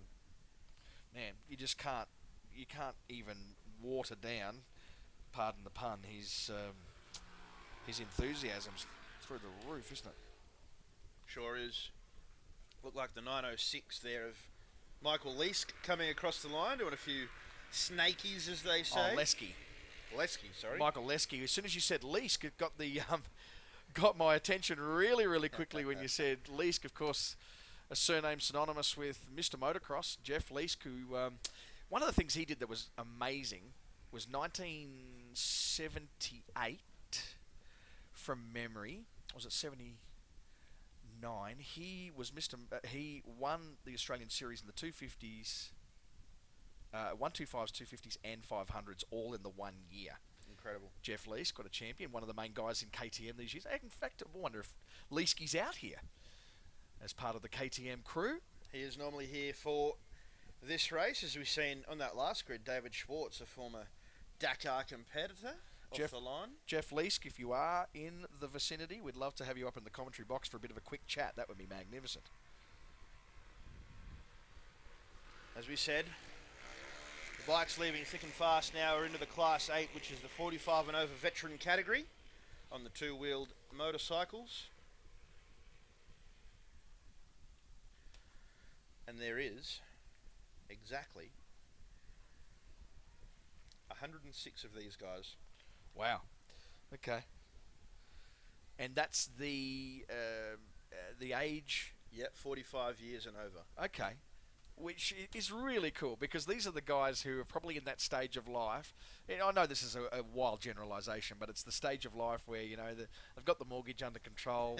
It's time to tick off some things on the bucket list so that they're not in some midlife crisis. And I believe that a lot of these guys in this class are first timers. Yeah, and that's reflective of exactly what I'm saying. Is that it's just, I've always wanted to do Finke, I've done it, you know, and I think it's just so cool to have admired an event so much that you want to have it on your list of things I've accomplished in life. I mean, you've got the two parts of the race, don't you? You've got the big guys at the top, you know, the fast guys on the factory bikes that are all gunning to win this, you know, prestigious desert race in Australia, and then they've got the guys like this, you know, that are come here to have a ride and say that they've done it and get there and back and collect their railway spike, and some do, some don't, some go home with broken bones. Yeah, that's right.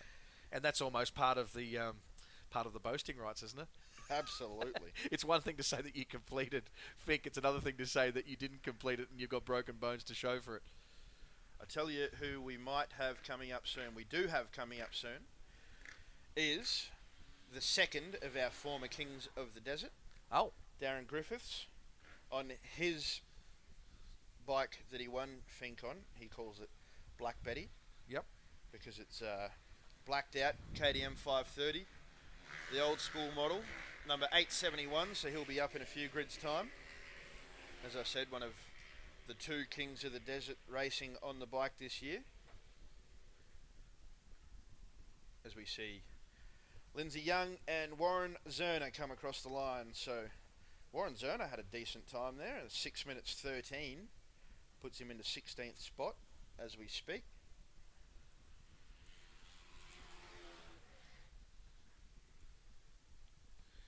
The old computer is keeping up brilliantly at the moment with just the long list of drivers, riders that are out there. Just ticking over with all sorts of information. The timing logistics of this event is just phenomenal. Absolutely. Interesting too that Finke is so on the radar of the international off-road calendar now. Notice it was great to have the guys from Dakar here. Scrutineering day yesterday, doing a little bit of an expose on what it means to get into Dakar. Yeah, absolutely. I mean, I'm not sure if they did end up coming. Oh. But there was word of some guys from Dakar, so the interest is definitely there from guys like that in that sort of race. It's one thing to make Finke your bucket list item. It's another thing to make Dakar your Absolutely. bucket list item. Unbelievable. Our latest rider across the line, I think, was that of Brad Nichols on the H63. No, it was Ray Booth on the H59, but Brad Nichols has also finished. And Mark Rosevier has also finished. And Ray Booth, as I said, was the last one across the line in 7 minutes and 19. So that's put him into 42nd. And I reckon we've Dean had McMillan, Adam O'Connor and Darren Spinks have just left the line, and another two have just come across to register their time. Make that three. It's Dean Sullivan, Craig Mitchell and Brenton French who have just left the line. And we've had Stephen McCarthy, David Bradley putting in a solid time, Wow. 6 minutes. So he goes to 14th at the moment. He's on the Gas EC300, and then David Homan on the H23 was the latest in 7 minutes and 5 seconds. And Gas,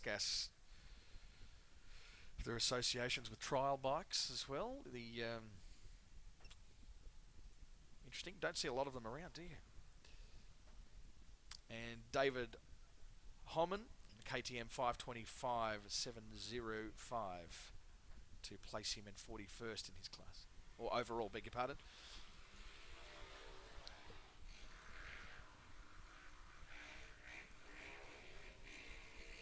It was interesting. Now, I'm not sure. I don't want to put you on the spot here, but I wanted to know if your time actually is triggered from your movement on the start line, or is it when the light goes green?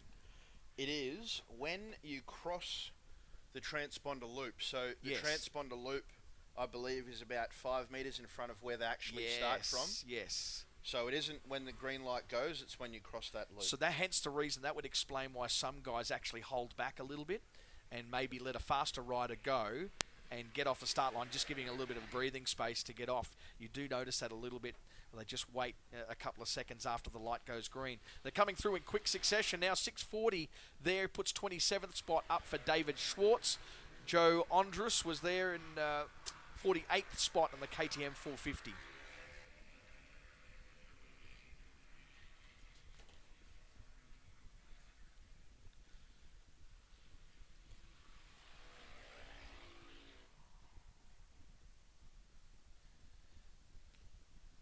Brad Raffin across the line with a 7:07 for 46th spot, the KTM 500.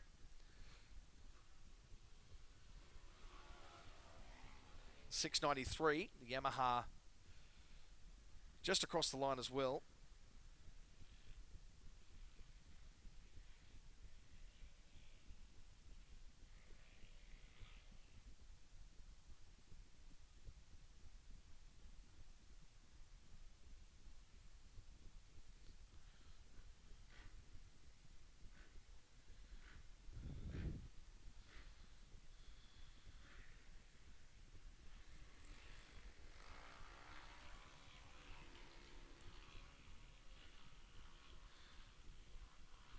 Jeff Horrocks across the line, the Yamaha WRF, as who I was speaking about just shortly, just a couple of seconds ago, 6 minutes 24 for 23rd. That's a pretty stout time. As Scott Lincoln, Brennan Haxett, and Alan Saunders.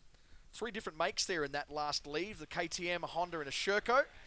Handful of Shercos here again this weekend. And John Laddams crosses the line of the 706 for 46th spot. 725 there for Brandon Appleton. The 725 gets him 51st position at the moment on the Suzuki RMX 450.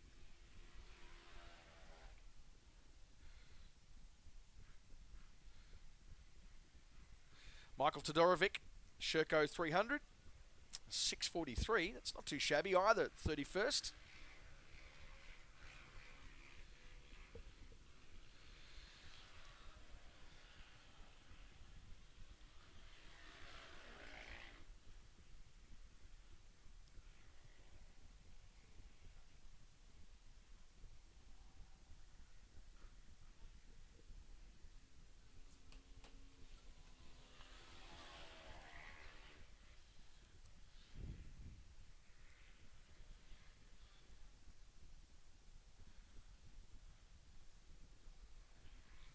Big hello to our friends over in Kalgoorlie. The Black Diamond Drilling Kalgoorlie Desert Race happening on the 28th and 29th of October. Sponsors of our program here. Get yourself a Tatts Finke Desert Race 2017 program. It's $10. A couple of different outlets around the grounds today.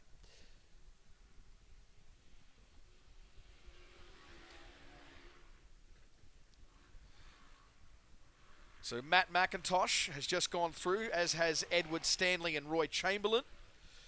But Matt McIntosh, the KTM 450, that's impressive. A top 20 number for him.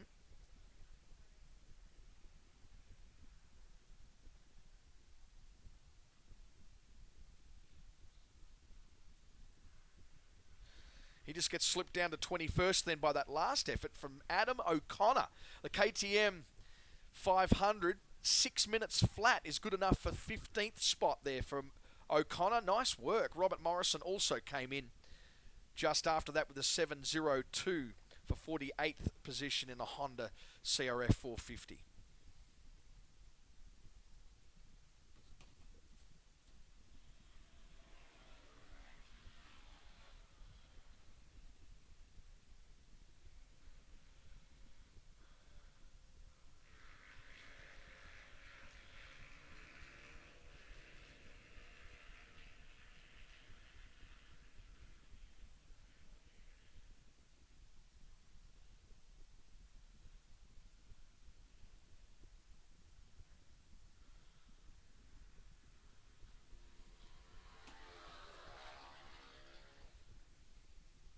Andrew Napier, Craig Baker, and Richard Barella have just left on a Honda, Husserberg, and KTM, respectively. Craig Mitchell was the last guy to cross the line there in 20th spot.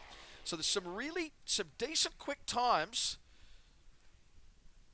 coming out of these mid-pack madness. 20th spot with a 6:17 there for Craig Mitchell. Brenton French just cost on the Husqvarna in 30th spot with 6 minutes 30 flat. Big hello to wherever you're watching the webcasts of the Tatts Finke Desert Race for 2017. Wow, lots of issues for one of the boys just getting off the line there. Set him back about 100 metres behind the other two. Just saw Brenton French. We mentioned him earlier there, just grabbing 30th spot tentatively with that 6:30 on the Husqvarna.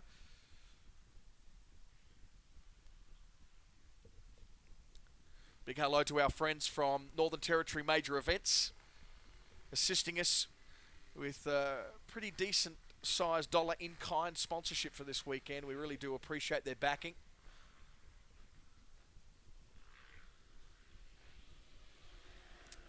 Dean Sullivan and Anthony Perdue. Beg your pardon, Dean Sullivan just came through and registered 54th with a 7:03. Anthony Perdue, Mark Sires, and Darren Asquith just got away. Dennis Negfeld, 6:44 on the KTM 500, 36th spot.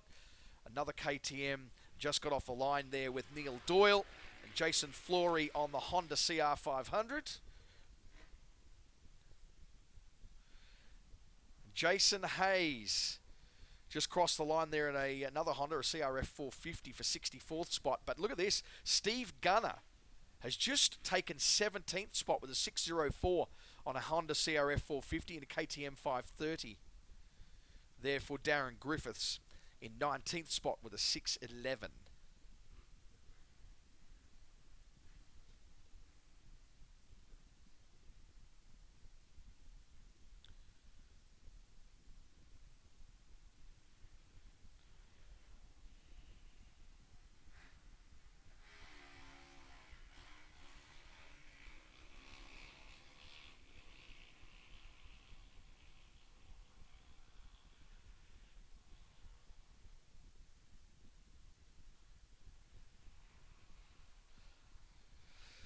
Derek Woods, Greg Suter and Gavin Pengelly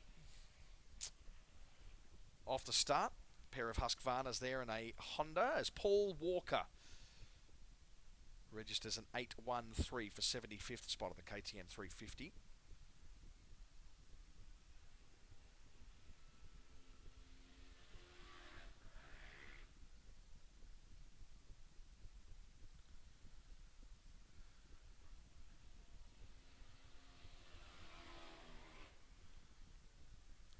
.66 of Scott Lincoln, 733 for 72nd spot.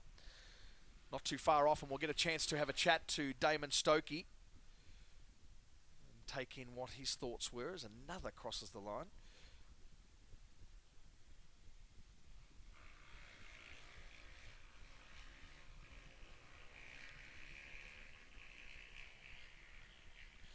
Kit Ballon gets 42nd spot with that 645 as Philip Negfeld, Darren Sheriff and Andrew Carruthers get going on a pair of KTMs and a Husqvarna respectively.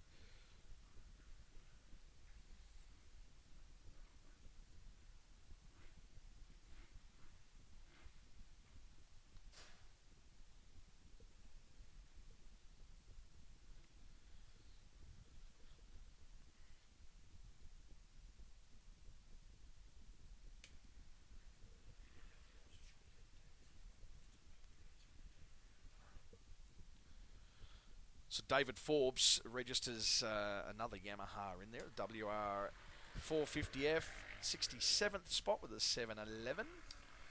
Darren Griffiths did a decent time, 611. Yeah, we were speaking about that. It's not a bad effort at all, hey? Down look there, look at Steve Gunner there with that 604 for 17th too, just out of nowhere. So that's a great result for him. Darren Twigden just crosses the line there on the KTM 530, 710.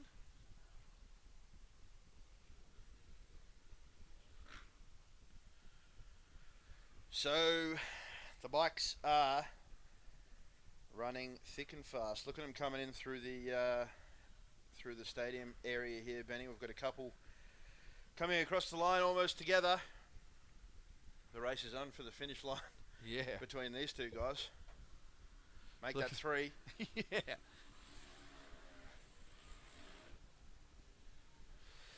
Just thinking, I guess, that when they cross the line tomorrow, how much more a relief that will be.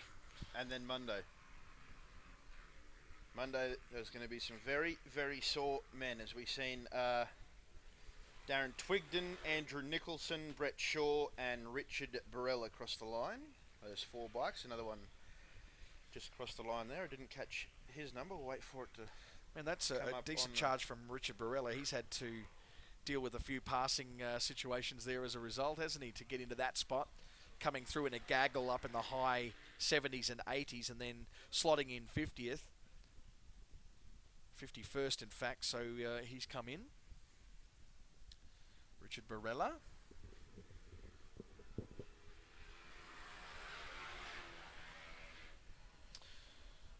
Anthony Perdue and Mark Sires there. A pair of Yamahas, 37th and 36th. respectively. That's interesting. Both registering 641s and stuck with each other right through. So that's interesting that they've done really, really well. And maybe it's that rare situation where when you're actually racing with someone of equal or greater ability, it actually spurs you on to doing something a little bit special. That's really cool to see them come across the line in consecutive times. Neil Doyle posting a decent time there, 6 minutes 10 to put him in 19th at the moment.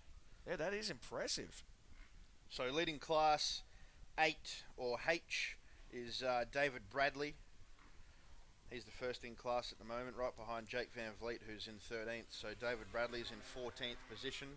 As we get a wave from the 847 as he crosses the line from his lap out here this afternoon. A lot of these guys having a bit of fun. Oh yeah, why wouldn't you?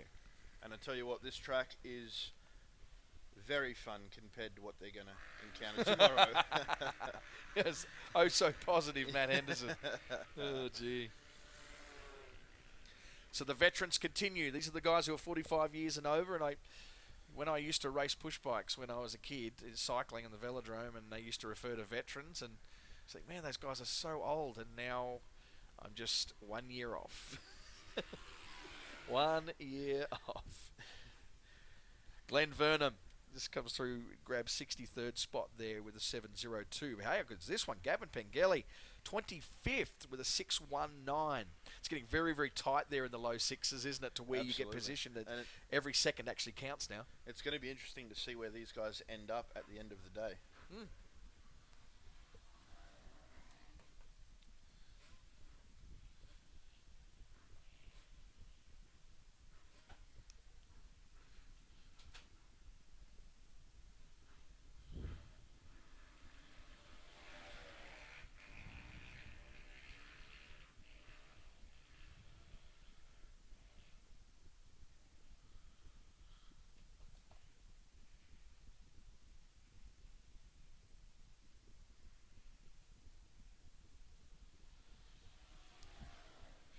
Derek Woods, good for 43rd there on the Husqvarna. 6 minutes and 42 seconds.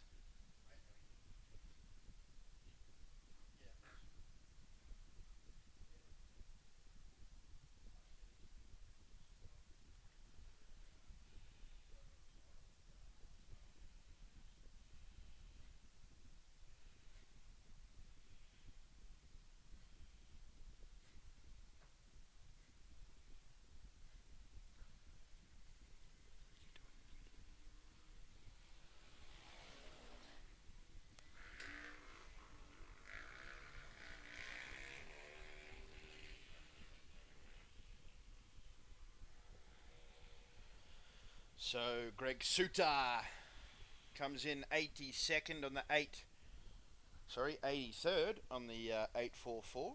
Justin Stevens just pushing him down another spot there, the other finisher. We've had 3 other guys just take off. Martin Taurus, Andy Pellegrin and Cameron Griffiths, all on KTMs. And we have what looks to be, oh no, look around the corner a bit further. Have a look at this thing coming across the line, Benny. Oh, this is what I mentioned. This is what I was alluding to before, but it didn't come up on the computer. Yeah, that's it. 841, a BMW 1200cc, 240 kilo bike. That guy would have to be one of the craziest out here. We're going to go down that track of rating people on their craziness. That's cool. Absolutely, absolutely. So we're hoping to get a chat with some of the guys who have already finished prologue and maybe some of the guys who haven't taken part in their prologue yet.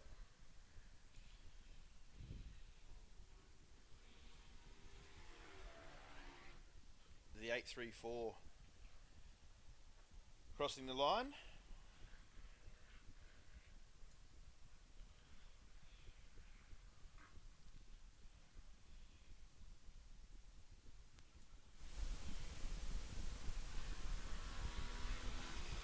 And we see the 836 also come across the finish line to signal the end of their time trial.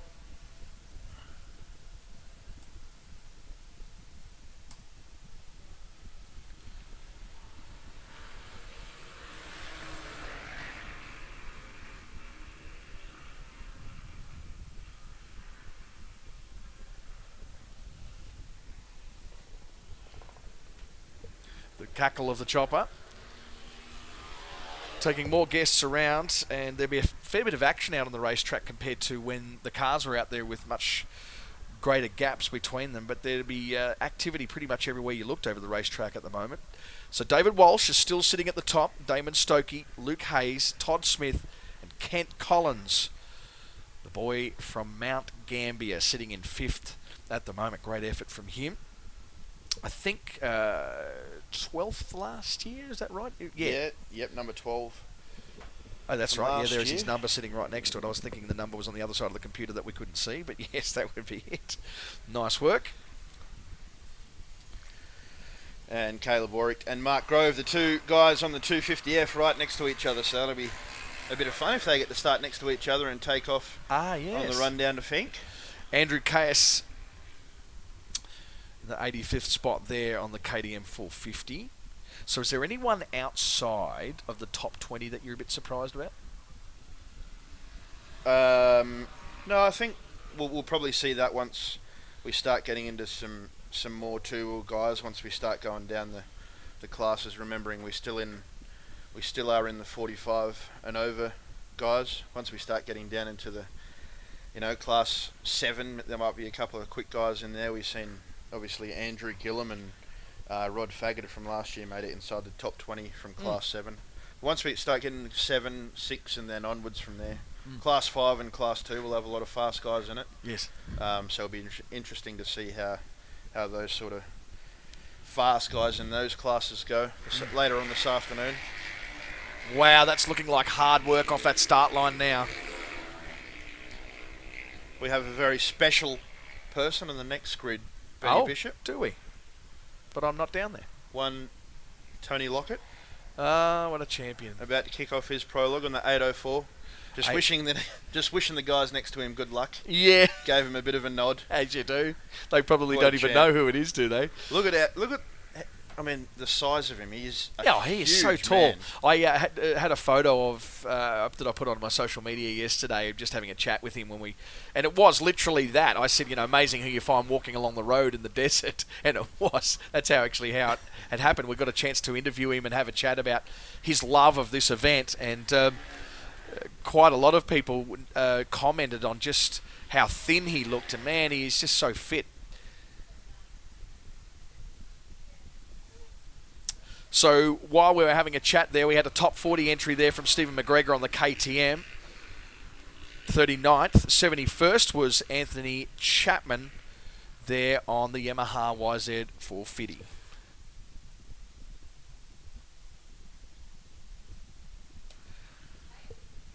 So I think Tony Lockett was just about to leave, or he did just leave, did he? So we got a chance to have a chat with him yesterday. How about you check out the super screen? A quick chat with AFL's leading goal scorer.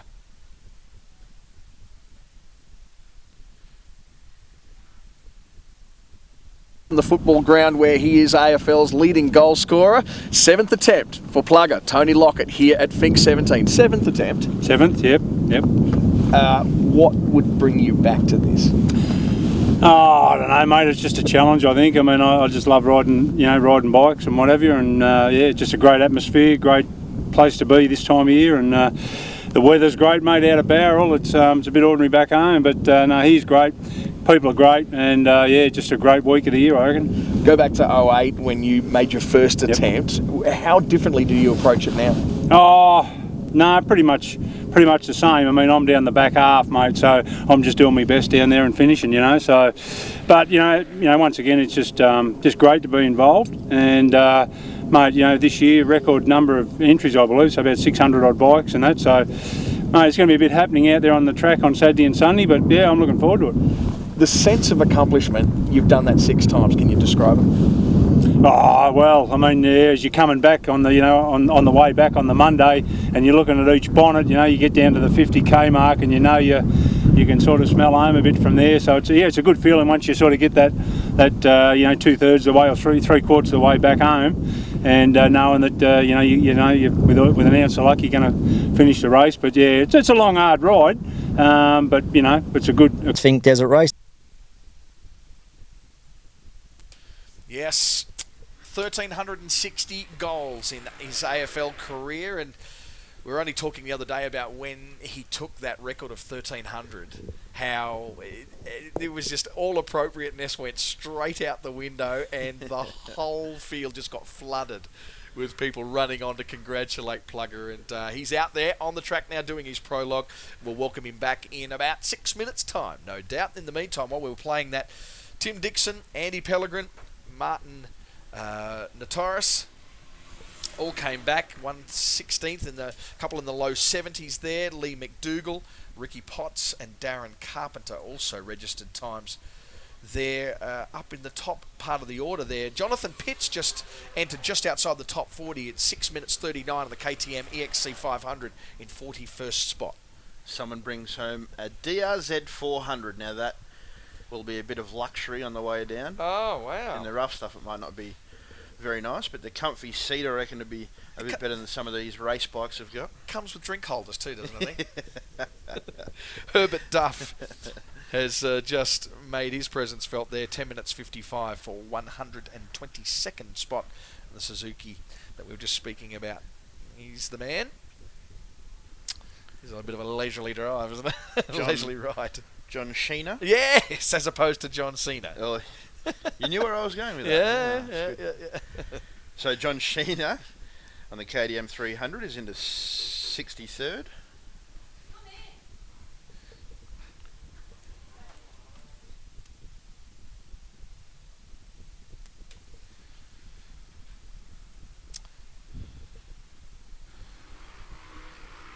So for those of you who've just joined us, David Walsh, Damon Stokey, Luke Hayes, Todd Smith and Kent Collins are your top 5. Then Nathan Trigg, Ryan Cossins, Caleb Ulrich, the local boy there, and Mark Grove in the top 10. Interesting checking out the screen at the moment where there's actually a little bit of racing handle to handle.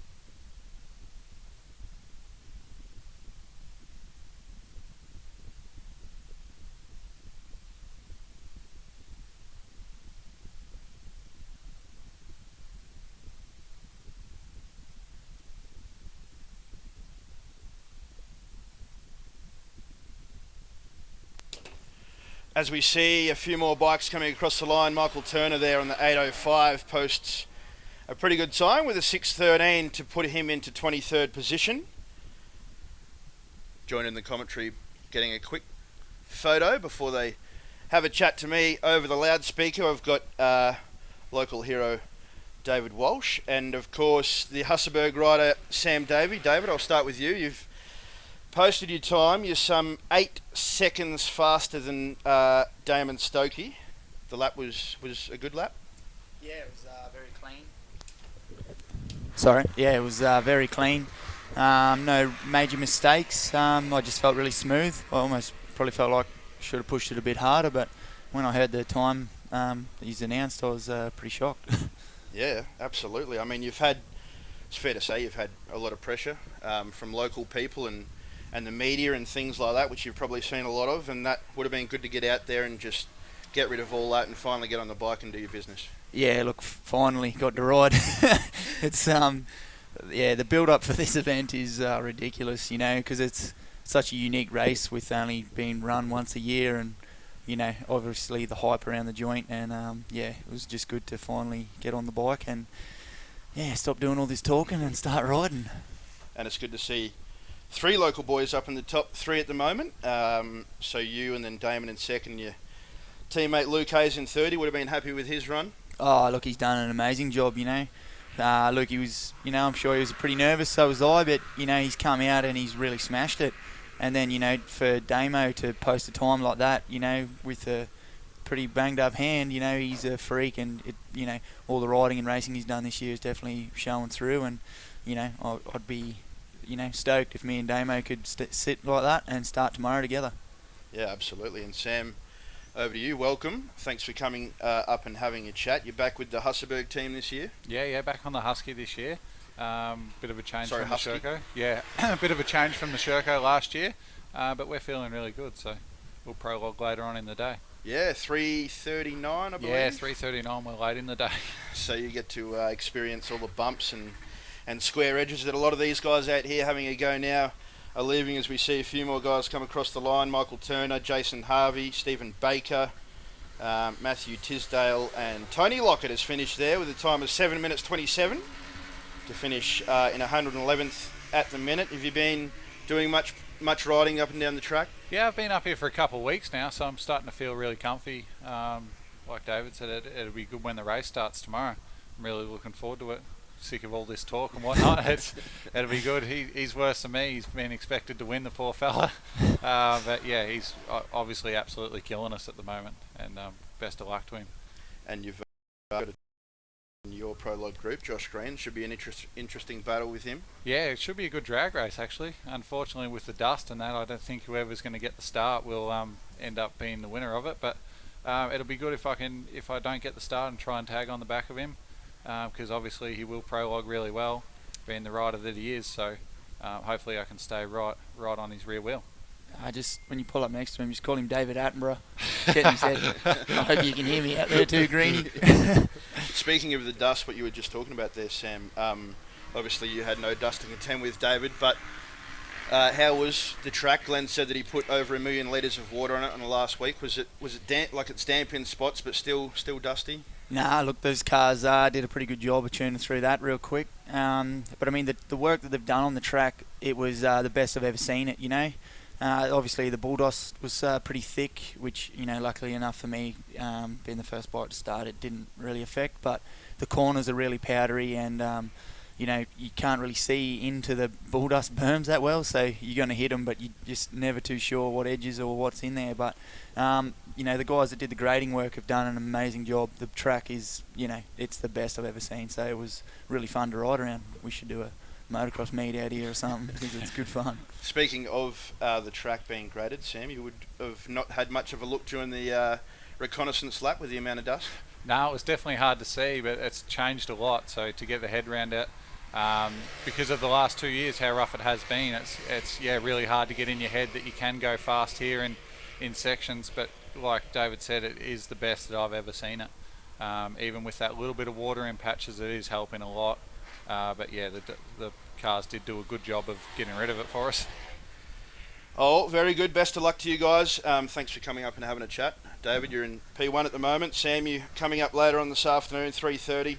All the best tomorrow, guys. Hope you have a safe run, and see you back here on Monday afternoon. Too easy. Thanks for having us. Thanks for having us, and good luck, Sam. Thanks, mate. Good luck. Send it home. All right, speaking to current P1, David Walsh, and soon to prologue, Sam Davey. I think he finished 9th in 2015. Back this year on the Husqvarna with the Simford team, and looking very good there this afternoon. So thanks to those guys, we've had a few more bikes come across the line. Richard Maxwell, Joseph Harradine, Jason Haas, and Jason Phillips, all finished. Jason Haas, not a bad time, 6 minutes 13. There is a lot of guys posting that early sort of 6 minute time. Yeah, that's fairly impressive.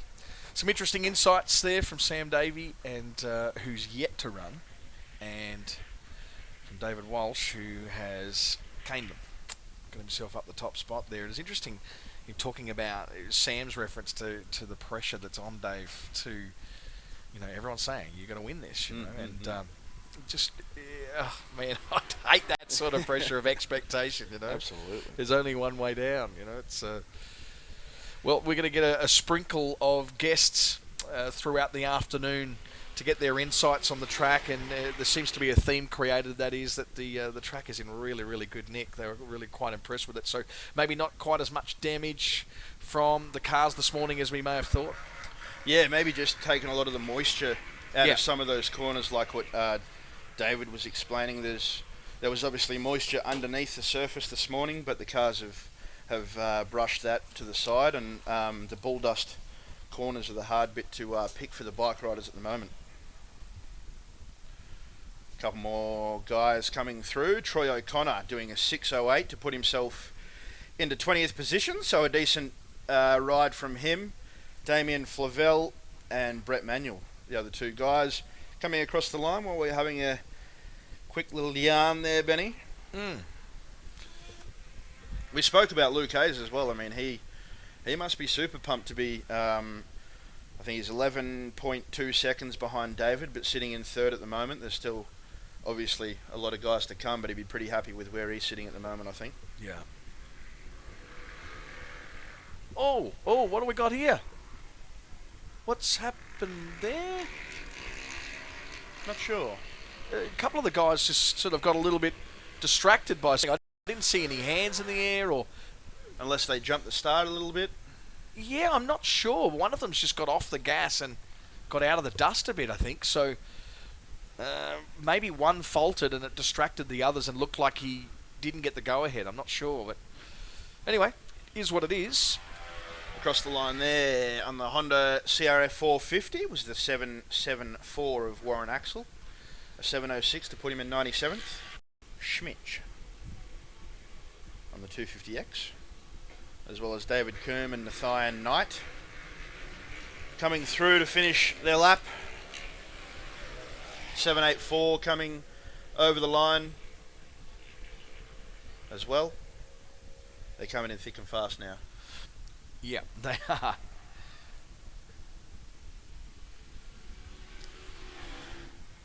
$143rd on 9 minutes flat there on the KTM for Steve Carlisibon.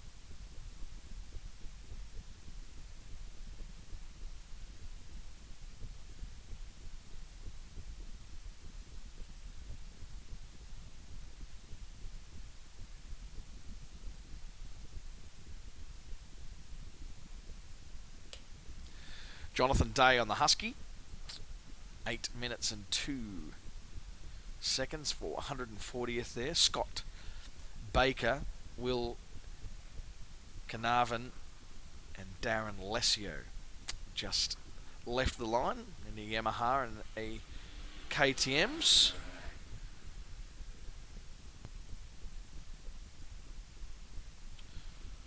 Reminder to make sure that all of your posts have got that hashtag Fink17.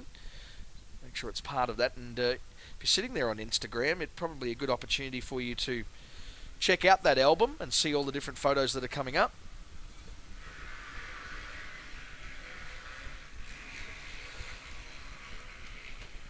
Leon Compagnoni got the 42nd spot there. That's pretty decent. 6:33 on the Honda CRF 450. Way back on the mudguard there for Damien Bingham. Beg your pardon, not Damien Bingham, Mark Blake actually. That's crazy. Wow, that's tidy too. 23rd with 6:12 in the Class 7.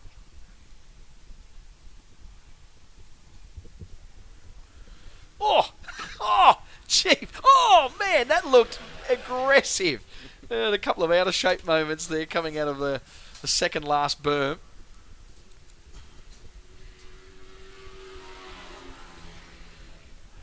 Some nervous moments. So Rob Guy and Mark Blake. Mark Blake's just put in a shredder as well, 6:12. Damien Bingham, Anthony Hardman and Clint Vertigan have just got going, and Travis Modastich, 68th spot there with a 6:46. Yariv Konsky. Wow, Yariv Konsky, one of the main guys at Honda in Australia, posted a super fast time, 5:43 to put him into 13th. That's impressive. So he's gone right below the guys that raced, or that went inside the top 20. Straight at the top of his class. Good to see Yariv Konski here having a go at the Tatts Finke Desert Race. Scott Perry and Grant Brochtrup. Brochtrup, yep. Coming across the line on the CR 500, the original King of the Desert machine. Uh-huh. Well, not the original, but much of a favourite for a lot of guys. And Link Mifsud also crossing the line, slotting himself into 152nd. The stream of Class 7 bikes is still coming thick and fast.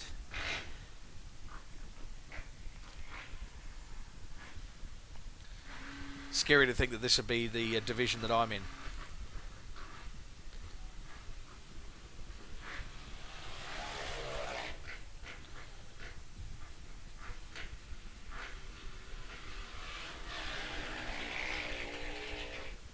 So we will be here all the way through until 4:13 when the last bike pair get off the line. Reese Olive and Chris Pepiat, the last two guys to get their Finke Desert Race started here this afternoon.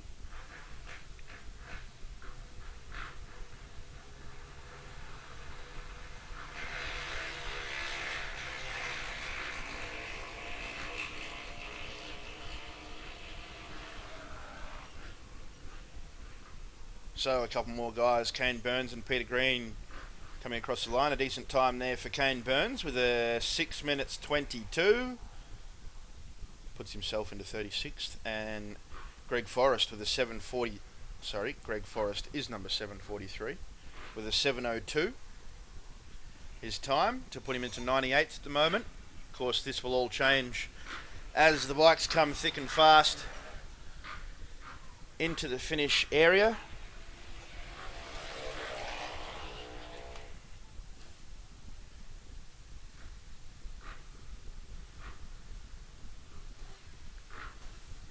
Couple of guys there, David Winterburn and Justin Mita on the Husqvarna, posting a time of 6:36.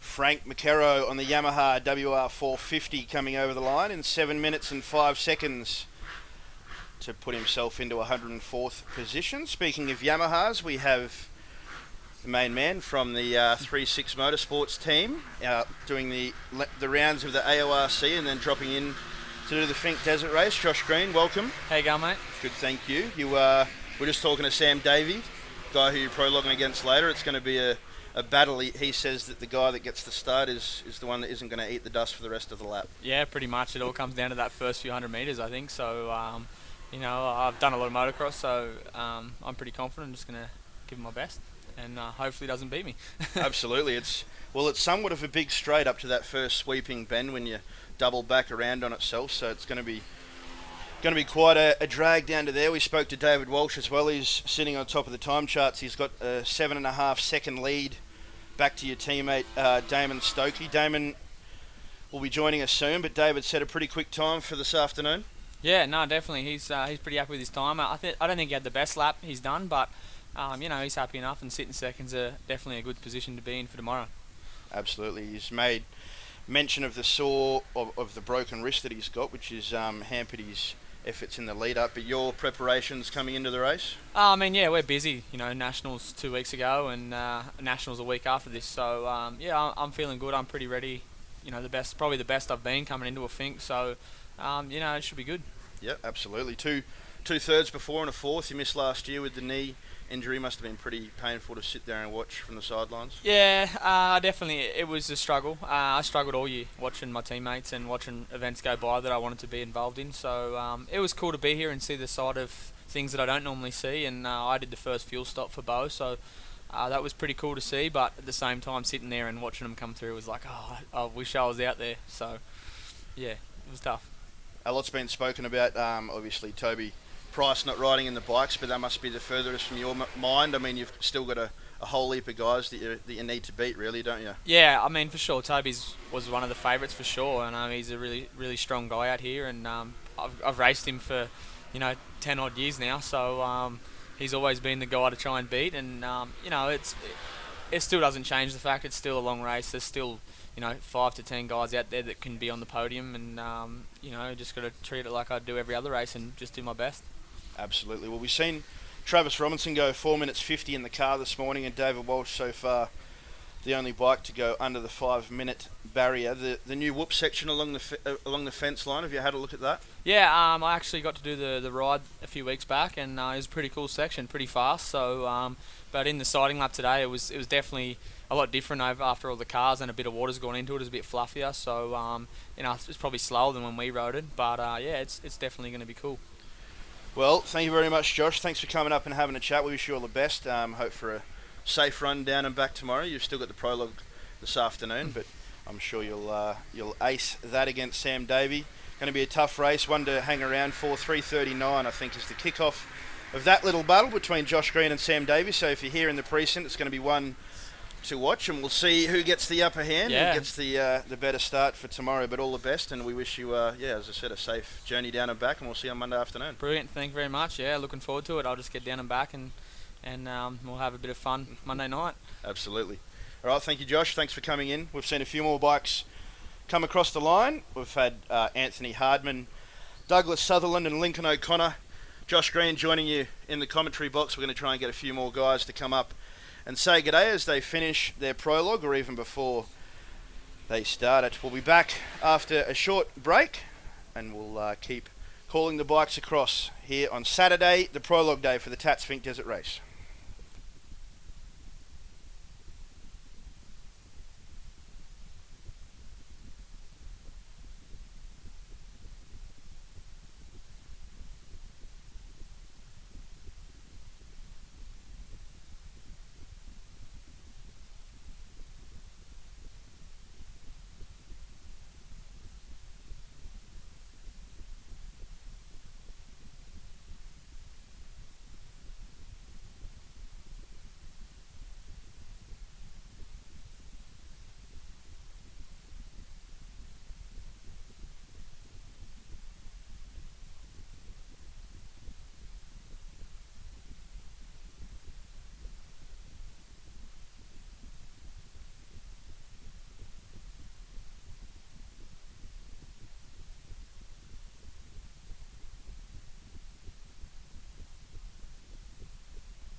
What do you think they're talking about? Who knows? Hair, shoes, makeup, girly stuff. That would be anything we're interested in. They definitely don't look like they belong on trackside, that's for sure. Look, check out that 350 LS1. You can't compete with that kind of torque. Sure, raw power, but a 3.5 litre turbocharged V6 definitely has the upper hand. Maybe, but let's talk about reliability. With turbo spinning at over 100,000 RPM on a track that rough, anything can go wrong. A naturally aspirated V8 is unbreakable by comparison. Yeah, well that's all well and good guys, but let's talk bikes. Who in their right mind's going to ride a 450 in this race when it's clear the 500cc 4-stroke is what you're going to need to podium? Yeah, totally. Who wants to be revving their bike hard through those whoops?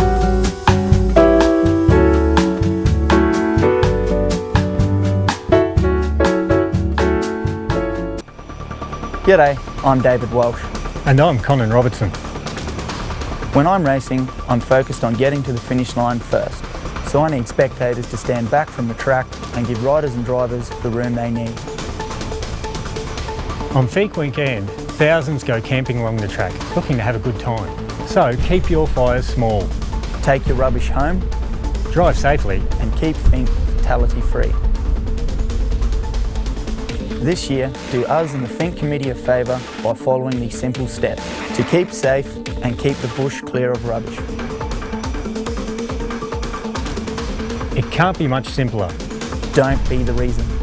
Ready for the ultimate festival of wheels this Father's Day weekend? Red Centre Nats is back with more than 700 of Australia's best street machines. Australia's #1 stunt show, Matty Mingay and the Hot Wheels crew. Epic Aussie rock with James Rain and Australian Crawl's biggest hits. And the wildest tyre destroyers on the planet, the Burnout Masters. Build it, bring it, drive it at the coolest cruising car show in the country. The Red Centre Nats. Tickets are on sale now. Proudly presented by the Northern Territory.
Back here at the start-finish line as Cameron Gray crosses the line on the KTM 350 EXC in a time of 8 minutes 11.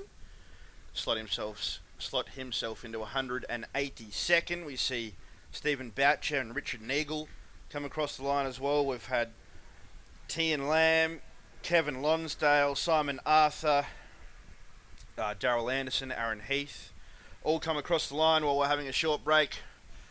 Here at the 2017 Tatts Finke Desert Race, as more VIPs get taken off into the sky to check it out from above.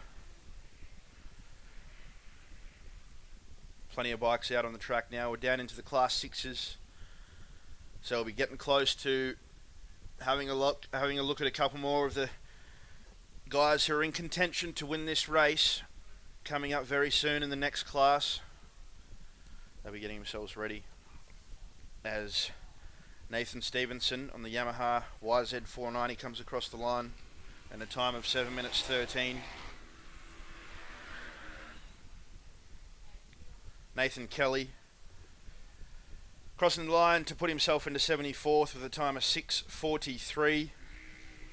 Seen a lot of the guys in Class 7 and 8 put themselves in a time of 6 minutes. Of course, our leader at the moment is David Walsh, the hometown hero. Had so much pressure put on him throughout the lead up into the race, but he seems to be handling it quite well after the Mid-prologue, Damon Stokey on the Yamaha.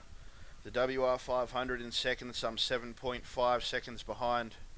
And another hometown local, Luke Hayes on the KTM 500, David Walsh's teammate, in third position.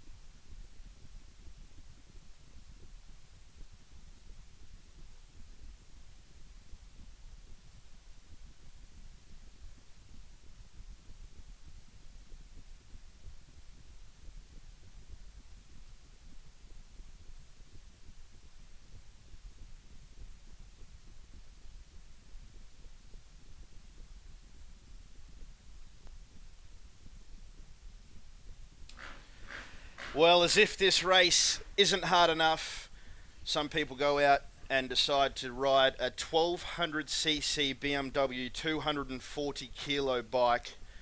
Not only do they ride it in the toughest desert race in Australia, possibly the world, they decide to ride from Melbourne to here on the bike, ride back through the Simpson Desert back to Melbourne. Miles Davis, welcome to the Tatts Finke Desert Race. Thanks a lot, Matt. It's great to be here.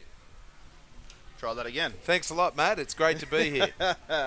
All right, we're having some great fun up in the commentary box today, learning how to use switches and turn mics on and off. But you just said before we had a chat that you've ridden up from Melbourne, you're heading back through the Simpson Desert. Yeah, exactly. I liked the idea of riding the bike here. We had 4 days of awesome riding through the outback, and got to Finke on Thursday at lunchtime. Did a bit of the course, got here Thursday night. We've got a group of 10 of us heading across the Simpson on Tuesday, and from there it's Birdsville back to Melbourne. Probably about 15 days and 5,000 clicks, I think. Wow, that is an awesome time. I did see a video the other day of you riding the 1200 around a motocross track. What is up with that? Yeah, well, we set up the bike. It's pretty standard, but we did a few mods to it. It's got a moose in the front wheel and things like that, and you got to find places to test it out. Nothing replicates this, obviously, but jumps and bumps and bits and pieces. It was a good opportunity to get there out and try the bike. Getting the guys along, it's a bit of good exposure too, and a bit of a laugh for people to see a 1200 railing around a motocross track and trying not to over jump or come up short, just to have a bit of fun, really. Yeah. And to see how the bike works. And the prologue track, you've finished your lap. I've seen you come across the line hanging off the back of it. How was that? The prologue was awesome. It was better than the siding lap, that's for sure. The siding lap was like doing it blind. So having a bit of fresh air and a bit of vision, it was goal is just to finish. I can't override that bike in these conditions. So have a bit of fun, be smooth, and then obviously get on the gas coming onto the finish line and see how fast I can go. Put a show on for the fans. Have you done some riding? You said you got to Finke on Tuesday. You done some riding up the track already? We got to Finke on Thursday lunchtime and just did parts of the track and the access road to get here. So I only rode probably 50 or 170 k's of the track all up, maybe 100. I rode it in March, but it's a lot different now. It's had the hell beaten out of it. So I'm probably a little bit more nervous than I was now that I've seen the condition of the track, and I especially for tomorrow morning, heading out from the start, the first 30 k's, bull dust and guys on the throttle. I'm going to have to be really careful on that bike because I just want to get through clean. Absolutely, absolutely. Well, I did call you one of the craziest guys in the field when you crossed the line, and I still think you are. I hope you have a great trip back across the Simpson Desert. Thanks for coming up and having a chat, and wish you all the best, a safe trip down and back, and yeah, we'll see you on Monday afternoon. Yeah, it's great to see that over half the field are first timers, and I hope everyone has a safe, fun ride. Thank you, Miles. Cheers. Great to catch up with Miles here at the 2017 Tatts Finke Desert Race. We had a few more guys coming across the line. Cameron Gray, Stephen Boucher, Richard Neagle. I think I mentioned them earlier. Nathan Stevenson, Nathan Kelly, Stuart Dennis, Jamie Daniel all crossed the line. We're still in the Class 6 bikes as they head off to do their lap of the prologue track. We'll be back in just a second with a couple more of the local guys here at the Tatts Finke Desert Race.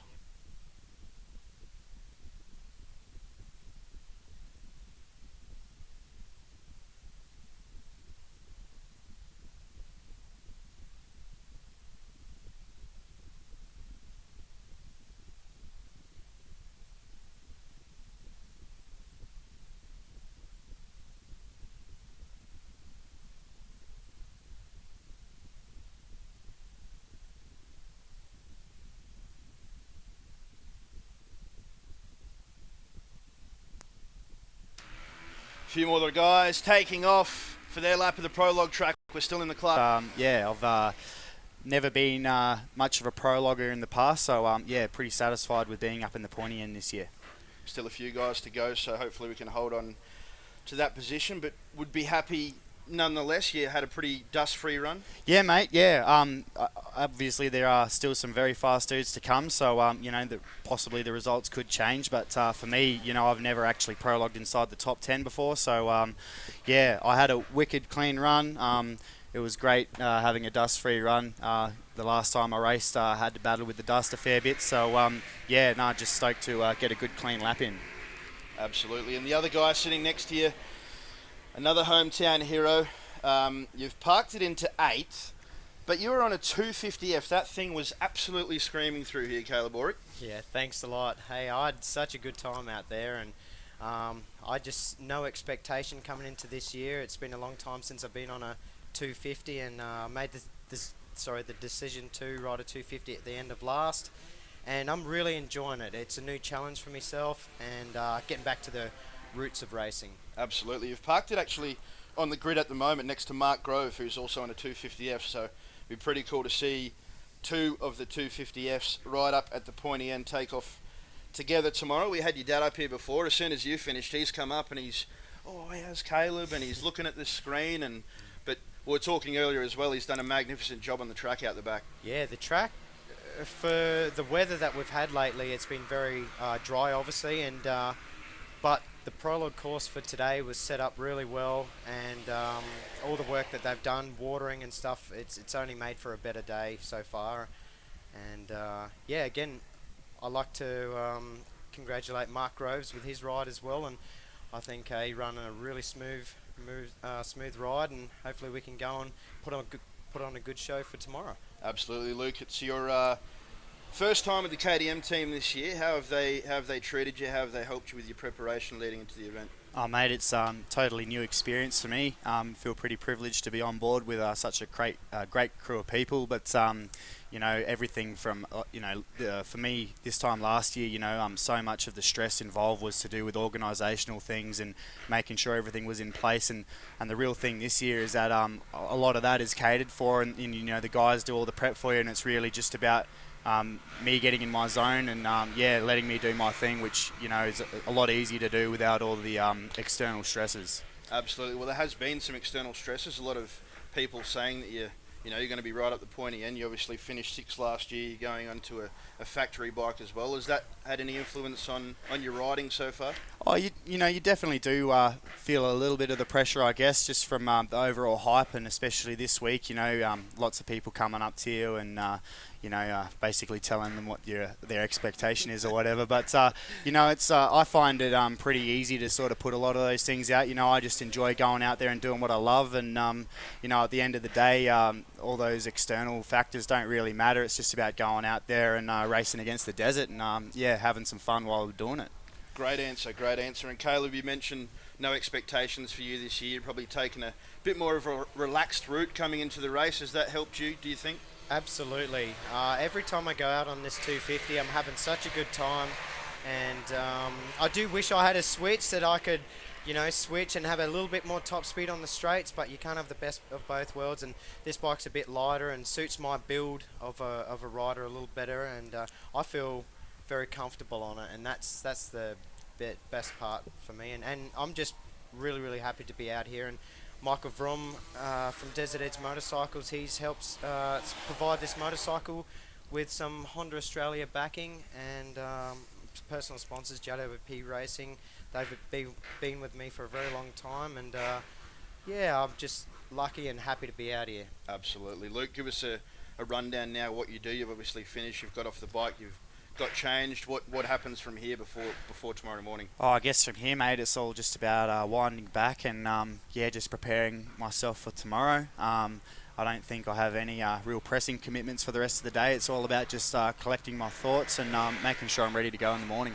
Absolutely. Well, a tough ask at the moment. You've got the 2013 King of the Desert on the same grid as you, but I'm sure that you guys are going to have a clean run tomorrow on Monday. I hope for the best and a safe run, and we'll see you back here on Monday afternoon. Awesome, Matt. Thanks very much. Thanks Cheers. for coming up and having Cheers. a chat, boys. That's with two of the local lads, Caleb Borick and Luke Hayes, as we see Brad Wilkinson put it into 7th position. So, Caleb, unfortunately, you have just slipped to 9th because Brad Wilkinson on the 630, the KTM 500 EXC, has slipped it into 7th spot with a 523. So a super ride from him slips Caleb back to 8th as we, 9th as we speak. Still a good ride from Caleb. Thanks to the boys for coming in. The bikes are still coming in thick and fast. Jaden Mays had finished in there. Mark Stibbard, Daniel Ripley.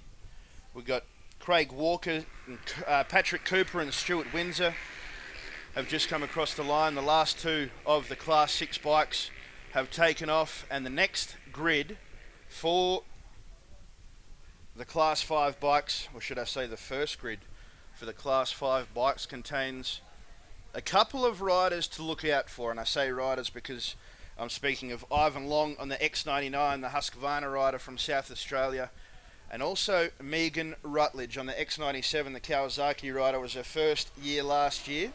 She rode a 250F.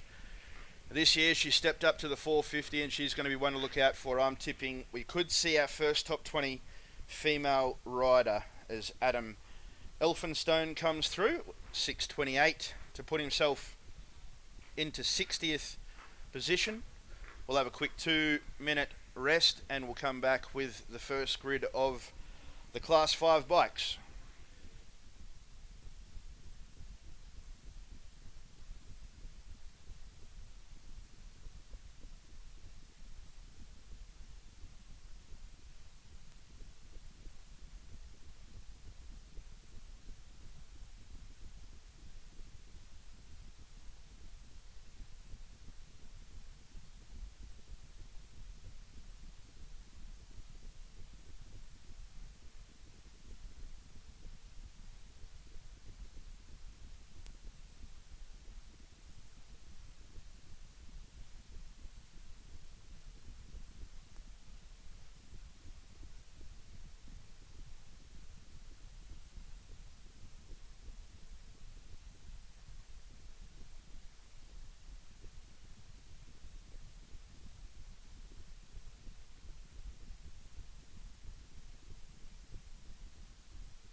Simon Drew on the 621 coming across the line there, and the KTM 450 has slotted himself into 20th position with a 559.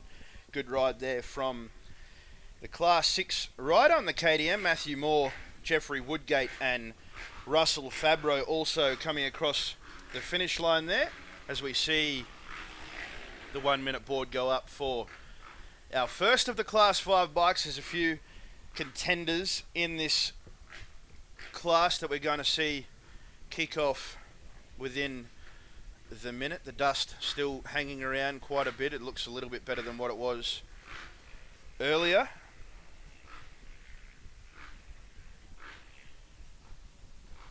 The amber lights are flashing as we wait for the start of the first of the Class 5 bikes. Typically where some of the winners in the past 10 years have come from. Ivan Long gets a decent jump. Megan Rutledge is right with him. She's going to have to try and eat a lot of this dust on this first half of the lap while Ivan Long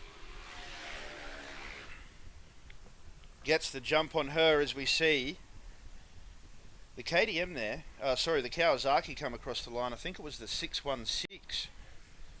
Just waiting for his time to pop up onto the screen. We've had Shannon McKenna and Adrian Bulmer also come through. That was Matt Jones on the Kawasaki, the dealership owner from down south on the KX450 posted a time of 6 minutes 10, so that puts him into 29th position overall. So only one change in the top 10 so far this afternoon. That was Brad Wilkinson slotting himself into 7th.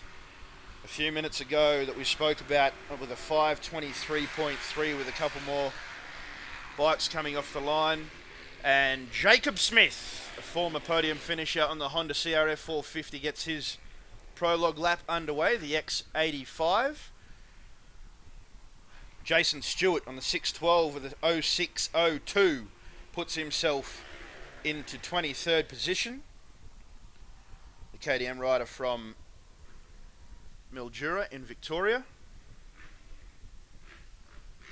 Andrew Dunlop also on the WR 450 finishes his lap with a time of 7 minutes 15, down in 171st.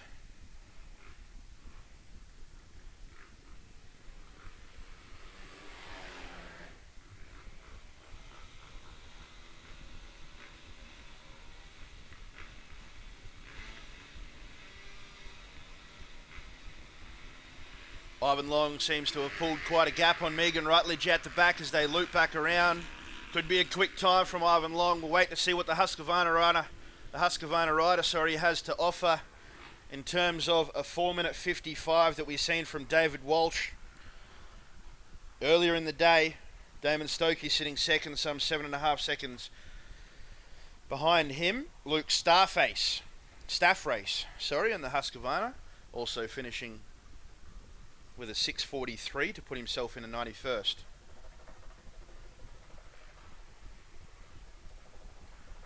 Hayden Mills, Tommy Ellis and Hayden Harrison, the latest three from the Class 5 to get started, as we see more Class 6 bikes coming through.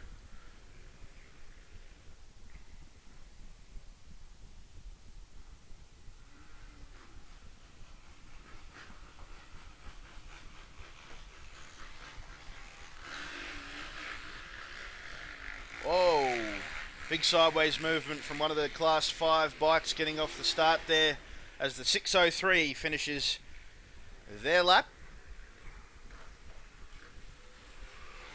That is the 605. Looked like a Husselberg rider there. Another one of the finishes as we wait to see if we can see any dust coming from Ivan Long on the X99, the Husqvarna rider. Should be getting close to that whoop section, the new section that we've spoken about so many times today. Taken at least 12 seconds off of the lap times of the top guys compared to last year. Ivan Long looks like he's coming through that whoop section now into the stadium. We'll see if we can get a video of Ivan Long as he comes through the stadium, try and pick up where he is.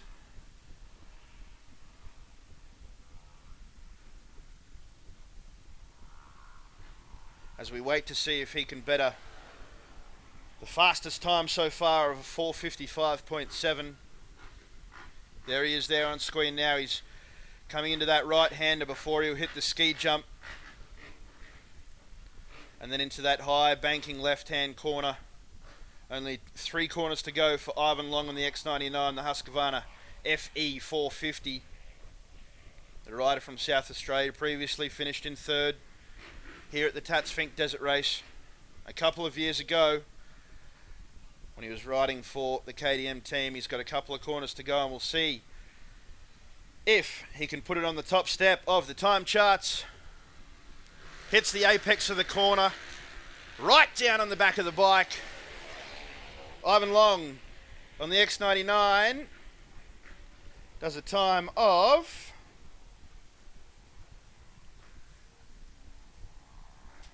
5 minutes flat. So second position for Ivan Long. He slots in there with a 5 minutes flat. So Damon Stokey pushed down to 3rd.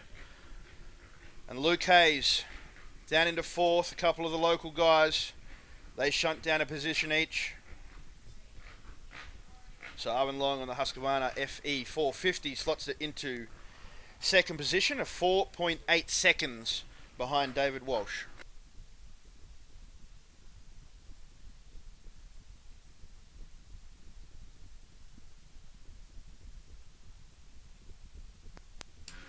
Megan Rutledge on the X97 posting her time. She started with Ivan Long on the same grid. Interesting to see where she comes in. A 550 puts it into 17th. Mad Meg, as they call her, on the KX 450. Former world number 2 in women's motocross.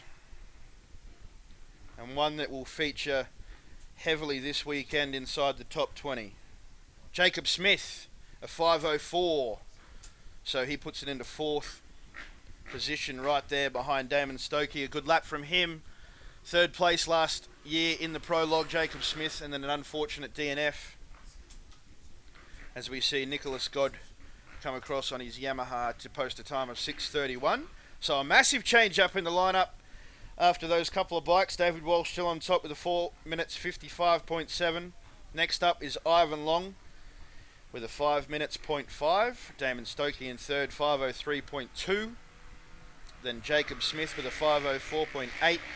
And Luke Hay is rating out the top 5 on the KTM EXC 500, a 5:06.9. So still 3 of the local guys inside the top 4.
So Matt Henderson steps out of the commentary spot, and Benny Bish gets back in. He's heading off in the chopper to have a look.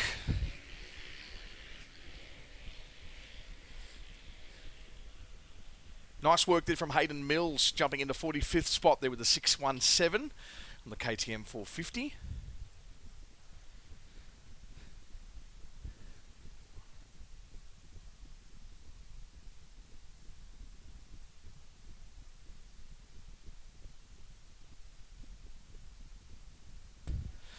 Sam Trebles, Luke Young and Andrew Sollett just left the line on Honda, Suzuki and KTM respectively, as Shannon Olsen steps into 72nd spot with a 631 there in the Suzuki RMZ 450.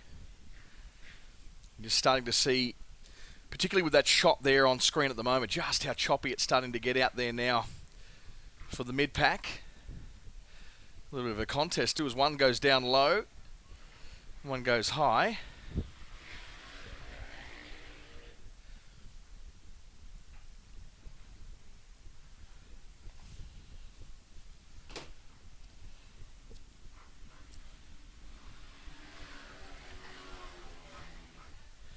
Thomas Northover just registered a 137th spot there in 658 in the KTM 450.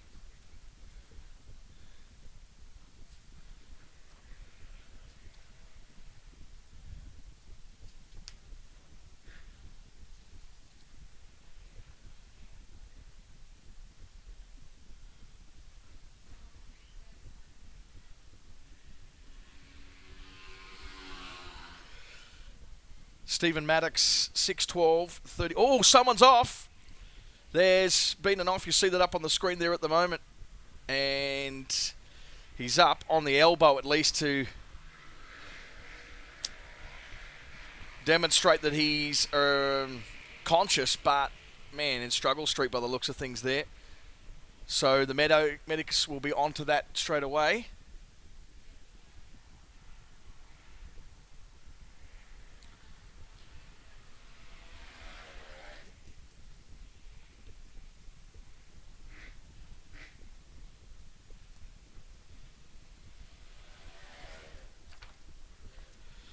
In the meantime, a few have just come through. Phil Sanderson, Nicholas Harris and Brendan Orlandi in the meantime have just left, but a pair of Huskies have just come through. That's Maddie and Luke Austin, 6:24 and 6:15 respectively, so 43rd and 62nd. Mark Arndt is there as well, a CRF 450 Honda. And we may have a little bit of an issue for the leg there.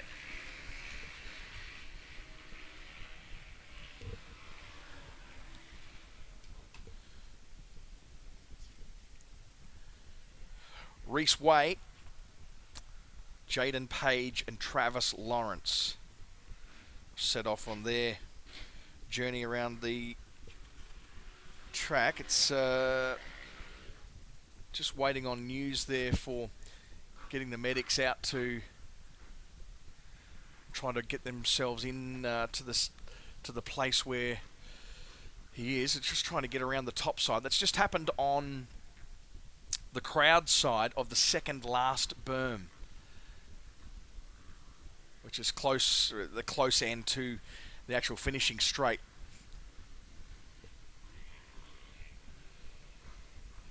So they're still going to let the bikes go because the medics are off the track at the moment, just waiting for the call for them to be able to get across the track.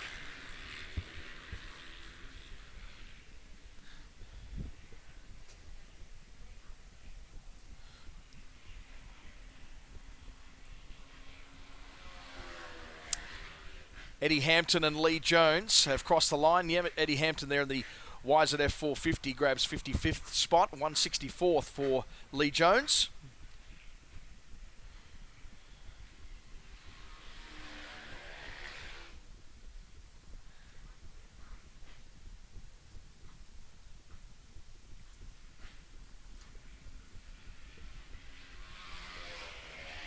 Right up on the mudguard there, coming across the finish line.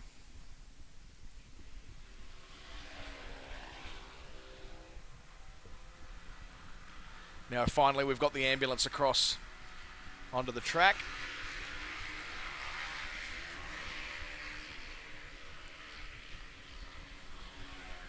Another 3 bikes deployed as the transponder is just catching up.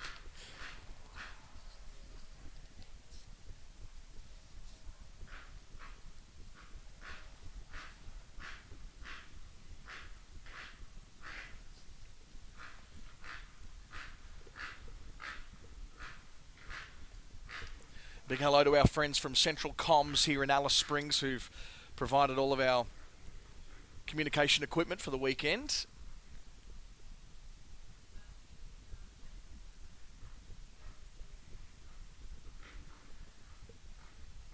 I'm just looking at those furrows that have been created out there on the start line now. It'll be hard to get out of.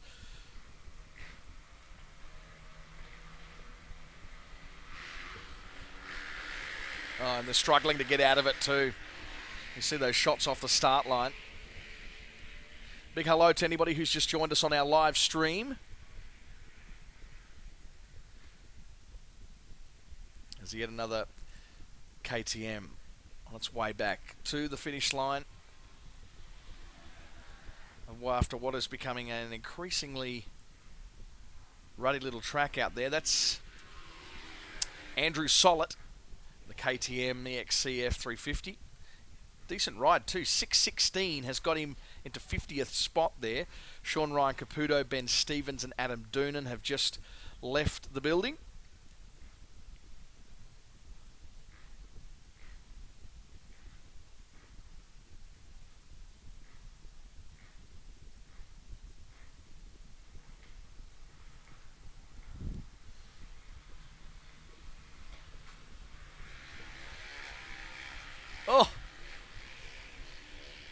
That start line is becoming increasingly interesting to watch as they try and negotiate and get a straight line out. So the medics are on the scene for the situation there, just in that second last berm.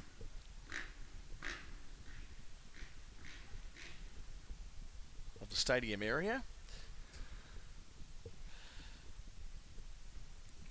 Up on screen, the X66.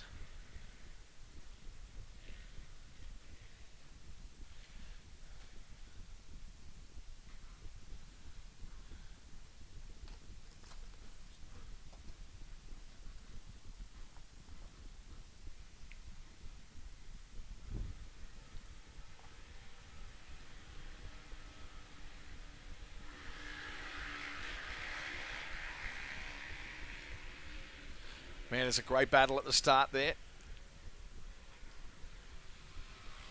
Try and get the rights first into the corner just to take the pressure off just a little bit.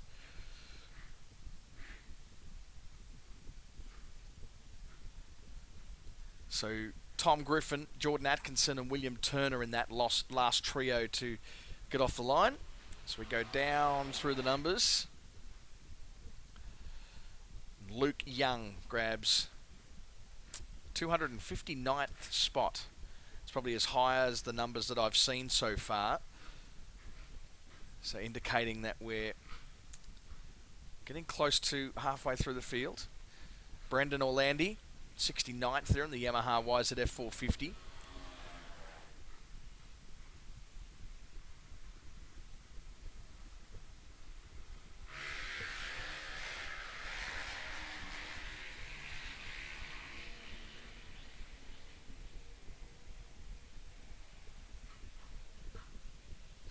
Nick Harris, the KTM 450 EXC, comes through 129th.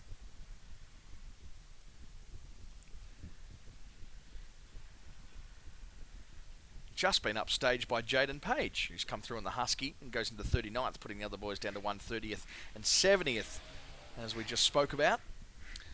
222nd spot there for Yamaha YZF 450 pilot Philip Sanderson.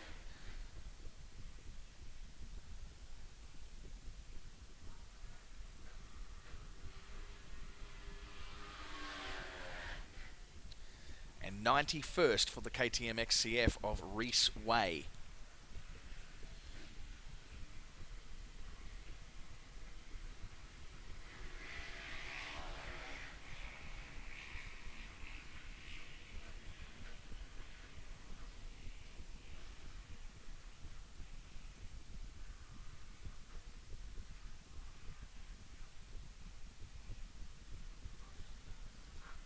Josh Chadwick, Samuel Hewitt, and Danny Lean, Husserberg, Yamaha, and Husqvarna, respectively, just left the building.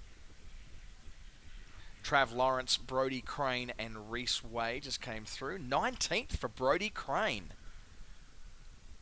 This on the YZF. Man, jumping into the top 20s, very impressive for Brody Crane.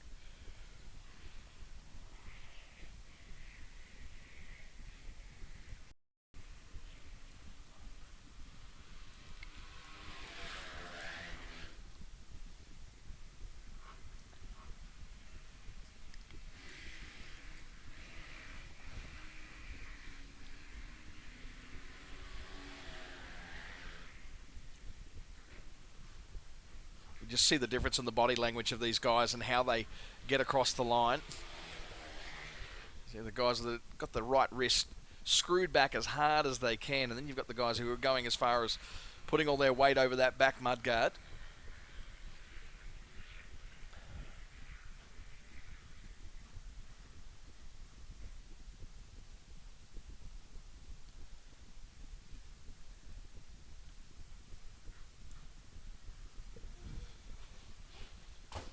Big thank you to our friends at Northern Territory Correctional Services too, who've played a massive role in preparing the venue for this weekend. Great partners with the Tatts Finke Desert Race.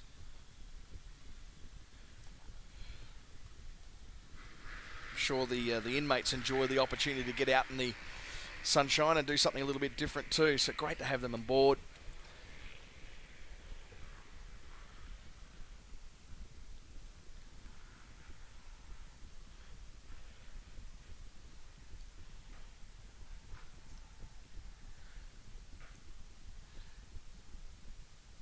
So Jason Collins, James Ferguson and Jack Gaynor have just left, and Adam Doonan, Josh Anton and Nicholas Ruther have come through. Impressive there for Nick Ruther, coming through in the 40th spot on the Honda CRF 450. But 21st for Adam Doonan. So there's a couple of decent rides in the last, say, 3 minutes there, with Brodie Crane grabbing 19th. Lachlan Manwaring 22nd and Adam Doonan 21st.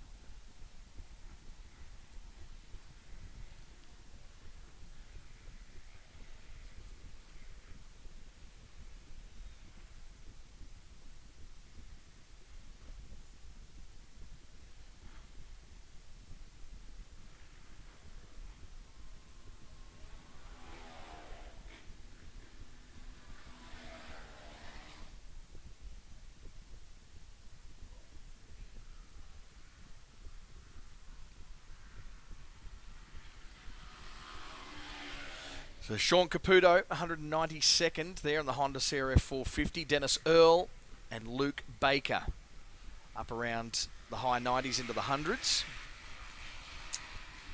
Will Turner, there's another quick one. 20th spot there, 5:46.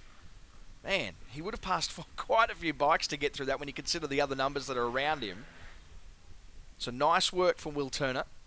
Kyle Pengelly, the 6:46 gets him into 136th spot.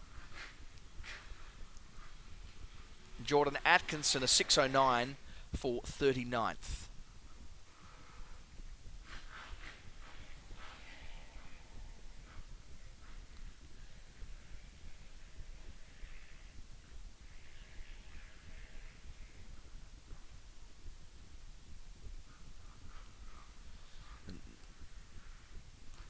Tom Giffen, 70th, and that's 6:21.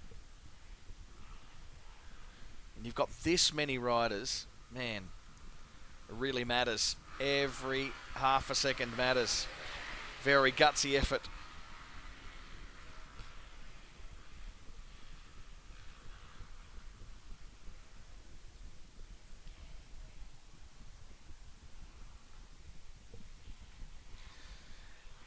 Alexander Choice,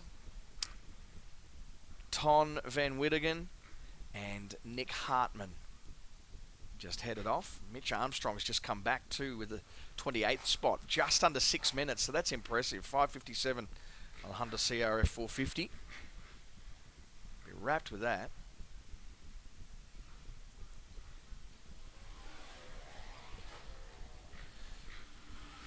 Wow, look at that on the Husky. Danny Lean, 15th with a 5:38. 15th spot. X22.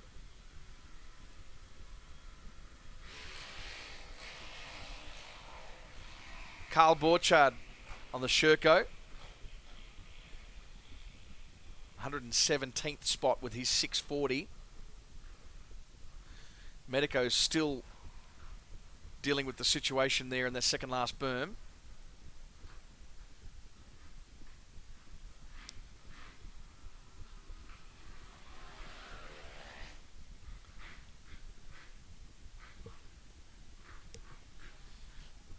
That's Luke Harrison there, 236th spot there with the YZ 450 Yemi.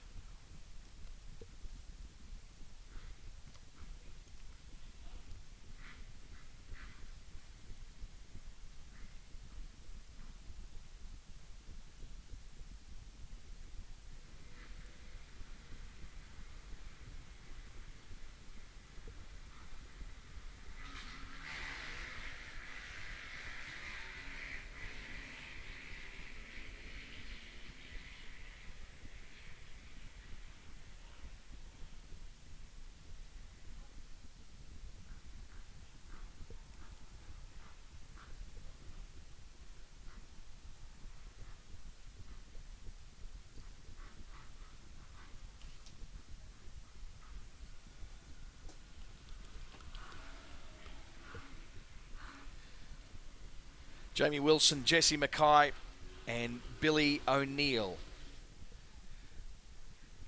just headed off on their lap, and we welcome back Clint Faulkner, Josh Chadwick, and Sam Hewitt.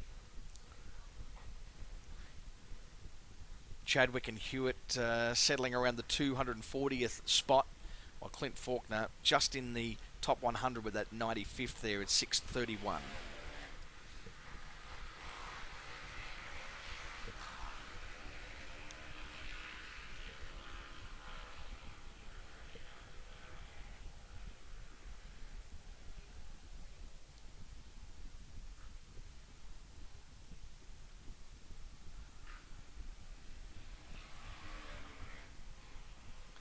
Ty Kirkwood, Mark Ian, and Kerrod Lane. Just headed off. Michael Parkham, or beg your pardon, Michael Parham. And the Suzuki RMZ 450, and Jason Collins in the Husqvarna FC. Just come through in 71st there in 6:20.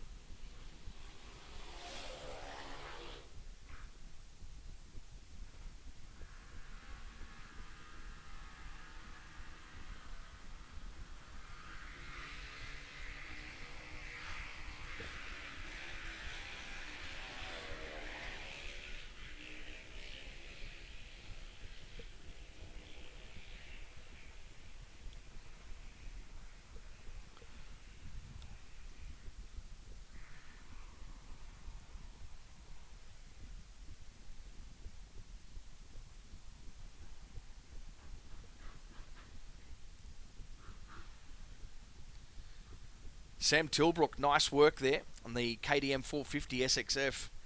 5:44, stout time there, gets him into 21st spot.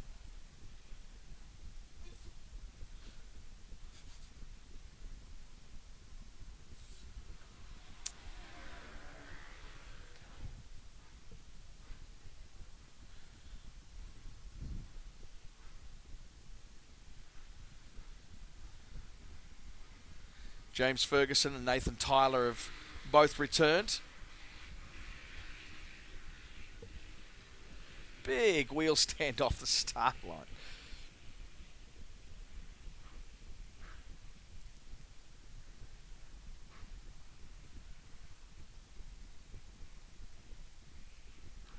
Oh! See that up on the screen then, the X10. It's just a little bit of a nervy little time there.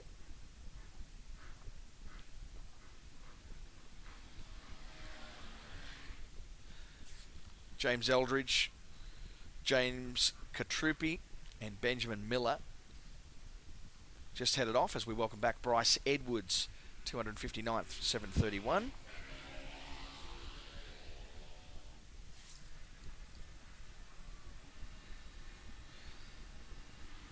Darwin's Michael Thompson was who we saw have that little bit of an interesting run there. I think he's on his way up now, just about to cross the line, I think.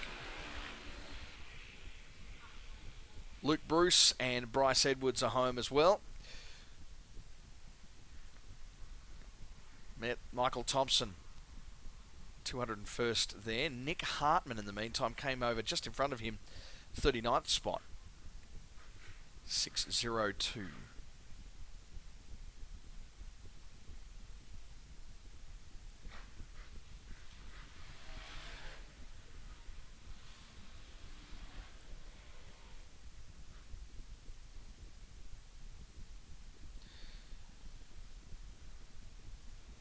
Cody Van Wingerden from Carradale in Western Australia. The X4, 262nd spot there in the Honda. And Todd coming across in 108th. The X03. He's from Witchcliff in Western Australia. Alexander Choice comes home too in 140th at 6:44.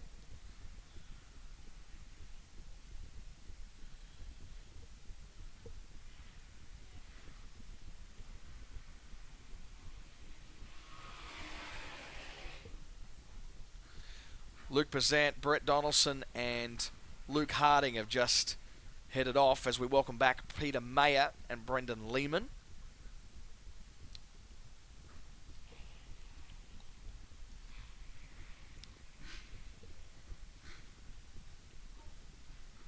Oh, man, that was close. Did you see how that almost went wrong? Trying to swap entry points in mid-air with the bike crossed up. Looked a little bit sketchy. It's the 588 of Billy O'Neill from Macclesfield in Victoria there on the KTM 450. The Racing for Alex entry.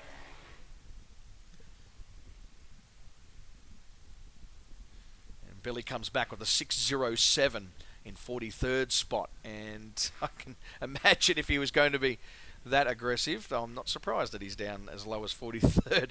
Brett Warner, Cordy Torella, and Zach Anderson just headed off on their Honda, and Kawasaki.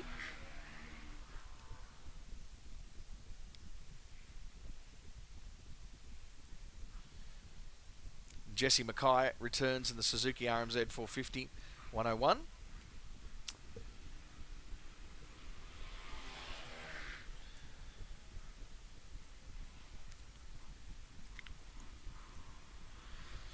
Jamie Wilson comes home too in 155th spot in the KTM 450. Oh, wow, some lane changes on the start line. Pretty aggressive.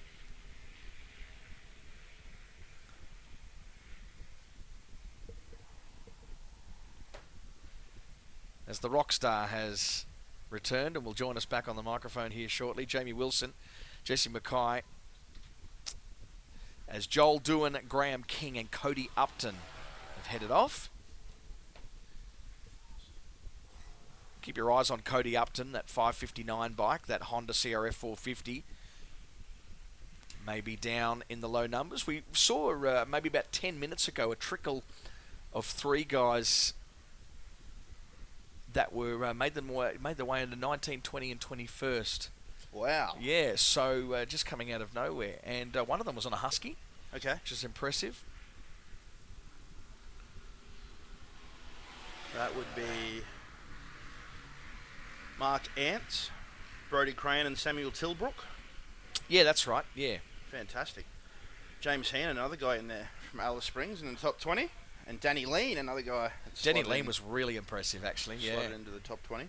Kyle Blake comes home. Kawasaki KXF there in 31st spot. That's fairly stout too, sub 6 minutes. As Raymond Cole, Jamin Stringer and Ryan Beale head off on their 5 to 7 minute little journey. How was the helicopter, boss? It was fantastic. Dusty up there? No, it wasn't. I mean, it wasn't too bad when you're in the air. There wasn't too many bikes that we've seen going around.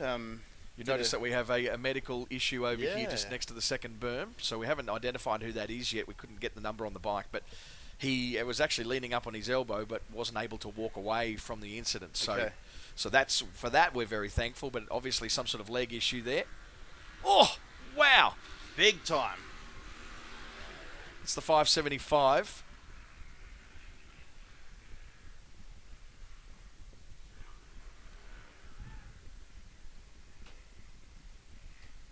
Yeah, we did a loop around and learnt that one of the cars actually hit a kangaroo at the back of the prologue this morning, but the kangaroo is okay. It hopped off. It's fine. As you do. And then they're used to that out here. Yeah, and then we went for a quick trip over the town and back and pick up any milk. No milk. No, okay. No milk. Kerrod Lane, Ty Kirkwood and Benjamin Miller have come home. Ben Miller, not a bad effort there, 36th spot. Cale Forrester, the last one to come through.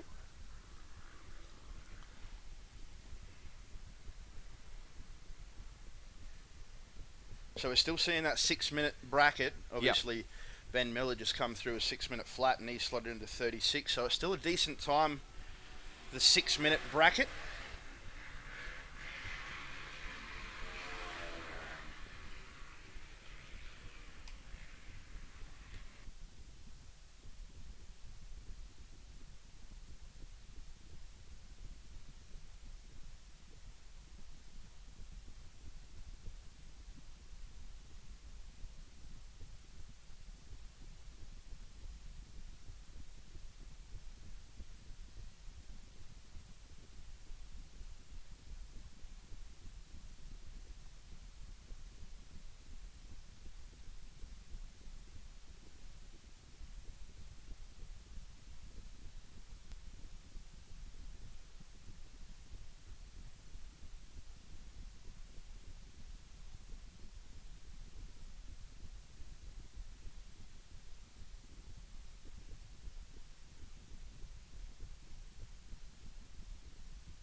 So, impressive run there for Raymond Cole on the Suzuki RMZ.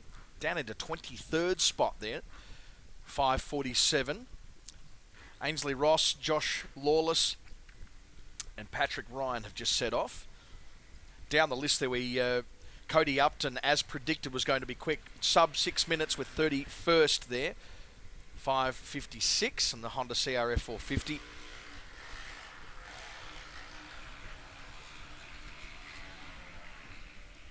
Wow, look at that. Really trying to milk everything out of it.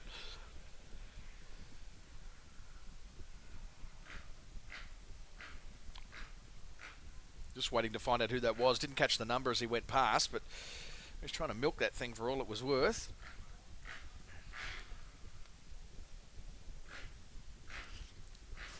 Would have been Kai Forbes. Yep. That's what you get for being that aggressive. Just outside of the 6 minute zone there with his 6:01 42nd. Not a bad effort on the Husky.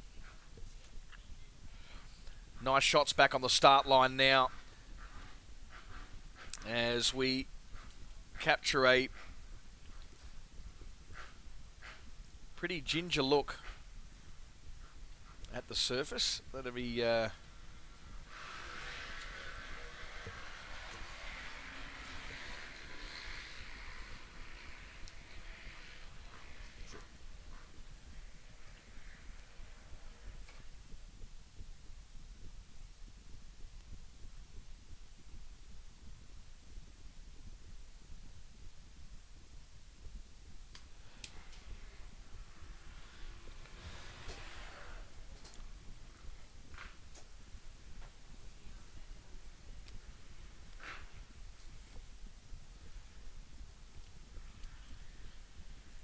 So as we look out of the 353 bikes that are completed the prologue so far, Ryan Beale is the next guy across the line in 334th, believe it or not.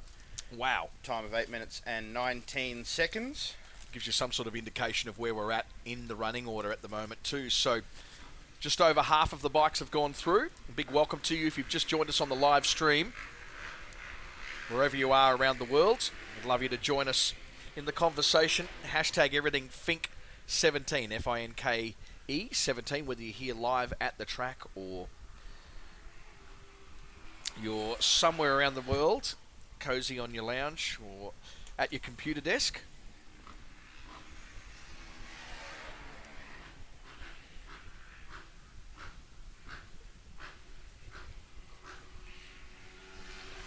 William Vella, Lewis Duff and Todd Clark, the latest guys to finish, 224th, 255th and 274th respectively for those three guys. We believe the non-finisher in the hands of the paramedics is that of X84, who is Josh Donnellan from Ballarat in Victoria, riding a Beta 430. We cannot give you any more information regarding Josh, but we hope that it is A-OK from his side of things. Paramedics out there doing a great job all weekend, all the way down the track. We have a couple of choppers up in the sky taking care of some guys and girls who may come unstuck up and down the track. Hopefully there is no need for those choppers to be used. And of course we have paramedics at every checkpoint and roaming up and down the route that leads us down to the Apachula community, which is the day one checkpoint, which is where the man himself, Bishop, gets to go tomorrow.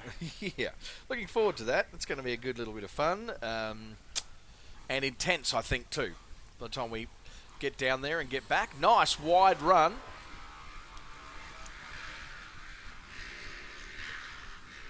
49th spot there for the Yamaha YZF 450 of Mikhail Donato.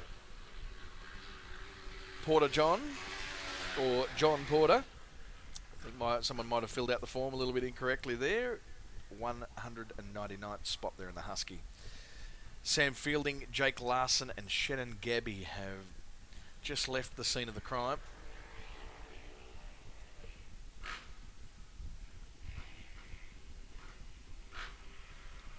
as we see the ambulance clear out, which is a sign that they've been able to clear the accident that's happened down there in the second last corner, or the third last corner. A corner that we have referred to a lot because it's the first corner that we can see of them coming back towards us. Yes, that's right. Lee Hickey and Brendan Cousins. The latest Yamaha YZF 450s to finish their lap of the prologue. Next up is the 537, the Honda CRF 450. That is Madison Bird, one of our lovely 11 female competitors this weekend. She clocked a time of 7 minutes and 2 seconds. Fantastic to see the girls out here. Megan Rutledge, of course, had a pretty decent time earlier. She's sitting in 28th at the moment with a time of 5 minutes and 50.9. So she'll be pretty happy with where she is sitting at the moment. 5:28. Who is that? He's had a bit of a spill on the sweepers leading back into the stadium. Great place to drop the bike. Yeah, right in front of all the spectators. Yeah, don't you hate that? Thanks to everyone that has hung around out here this afternoon. Still a few more quality riders to come. We've spoken about the race between Josh Green and Sam Davey later on. About 3:39, I believe that kicks off.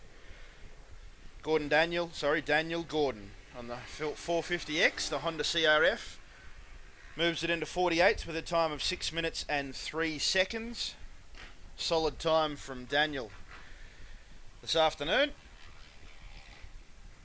Great shot there of the 524 coming through that big left-hand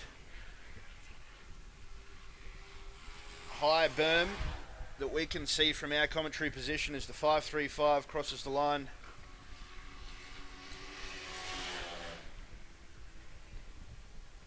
Ainsley Ross, another one of our female competitors on the Sherco, crossed the line as well. 7 minutes and 10. Then we had Joshua Lawless on the 535 and Jake Sutton, the guy who unfortunately managed to drop his bike a couple of corners back. Still ended up with a 6:39 to put himself in 140th. Look at that. You got Daniel Gordon, who recorded a 6 minute and 3 second to put him 48th. And then you've got Jake Sutton, who recorded a 6 minute 39. He's in 140th. So give me the split again. 6 minutes and 3 for 49th now. Yeah. And 6 minutes 39 for 141st. So 30 seconds will cost you about 100 spots. Almost. Wow. And Bradley Luff, 5 minutes 52, puts him into 30th. A good run from him there in the YZF 450, recently finishing.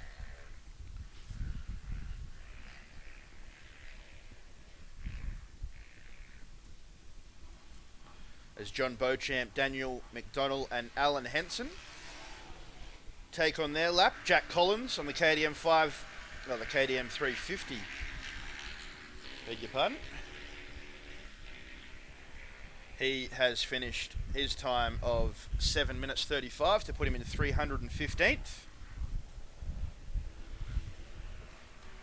Nice work there from Callum Heberman, the Honda CRF. He gets into 31st spot with a 5:54. There's a lot of guys that are flickering around that 5:54 mark, and that absolutely. There's mid 550s. There's a ton of them. There's a lot of guys around that 6 second mark, on either side of the 6 second mark. 6 minute mark. As my commentator extraordinaire hoffs down a curry pie and is throwing some advice from the back of the room, like a backseat driver at the moment. Benny Bish, Bradley Murphy on the KX 450, 7 minutes and 15. He's into 281st. That was a quick time by the looks from the 519 on the KTM 450. Let's see what he can do as the time comes through. 6 minutes and 2 seconds. Samuel Stockman on the KTM 350 slots into 46th there. Clancy Dixon with 7 minutes and 5 goes in 253rd. Did we see where Cody Upton finished?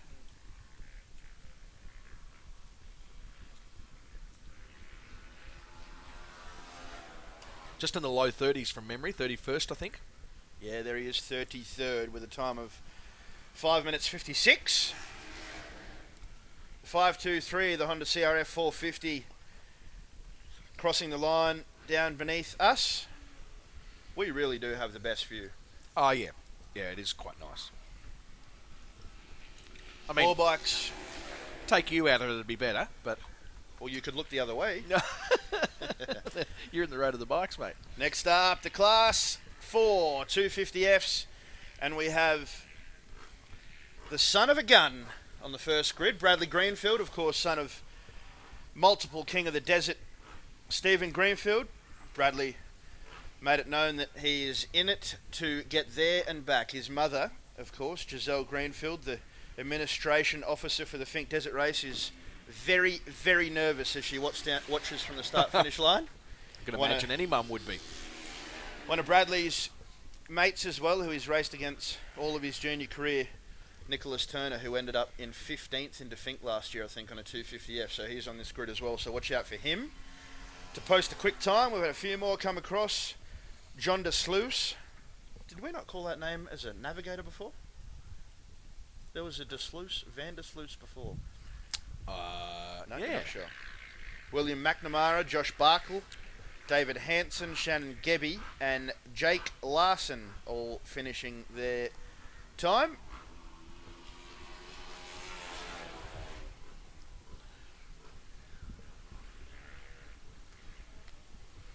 So, Class 4 about to kick off. Sam Fielding on the YZF 450, posting a time of 7 minutes and 13.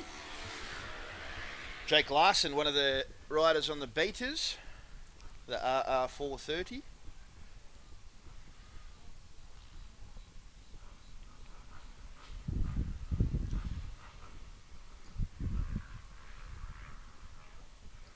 $372 bikes have got off the line so far.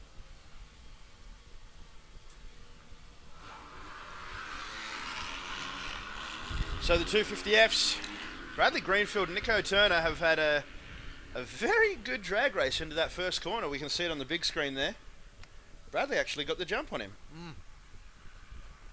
Good start by Brado, as he is known. Also the photographer for the KTM factory team did the photos for their posters. Patrick Dennis, the next guy across the line. Feel free to say something. No, you've just got a momentum happening. I don't want to break. Look up at the screen. The 505 is on the way. That's John Beecham, Yamaha YZF 50. 450. 50. Yeah, Pee-wee 50, mate. Oh, Pee-wee 50. Would you do it? A Pee-wee 50? There was a guy a couple of years ago. Here we go. He rode a 90cc quad. Yeah, brilliant. I'm not even joking. There it is. What was it, a Big Bertha or something? A Big Bear. Farm bike. Julie Denyer just made it back in 338th spot in the KTM. Patrick Dennis, a little bit further down, 50 spots ahead of that.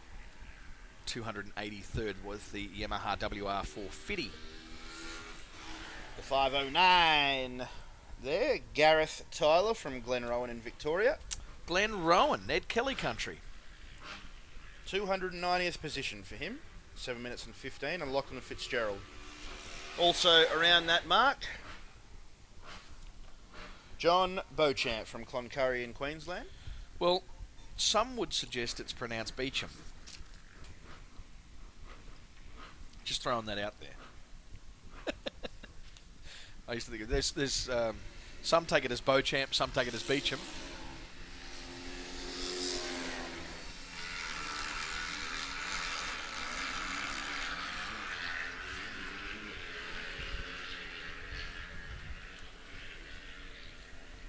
So more of the 250Fs getting underway. The next grid of the 250Fs, we'll see one of our former grid ambassadors, Bianca Connor, on the line. Bless her. Taking her spot in this year's Tatts Finke Desert Race. She's on the 473. If you see her trackside over the weekend, give her a wave.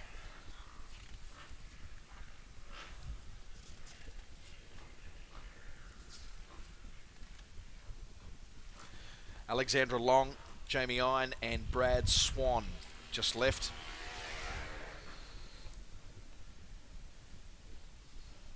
And Travis Maxwell and Alan Henson.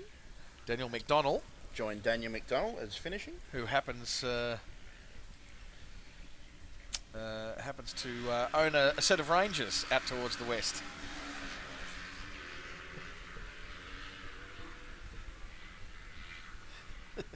Just shakes his head. They're not. They're actually not Daniels. They're Wests. Oh, the West McDonald, right? Yeah, they're Wests McDonald. It's right up there Rangers. with Sweet Home Alabama, isn't it? Sad but true. Big day of racing here. The 502 and the 503 have had a drag race down the start line. Darren Smith getting the best of that one on the WR 400. And look at that, they've come in 304th and 307th. 1 Patrick second Balderson. apart. Yeah, that's awesome, isn't it? 1 second apart and 5 spots. The 3 spots. race of the day, it would have been. That was, yeah. They both have a massive smile on their face, I dare Absolutely. say. They started together, finished together, and having a heck of a laugh.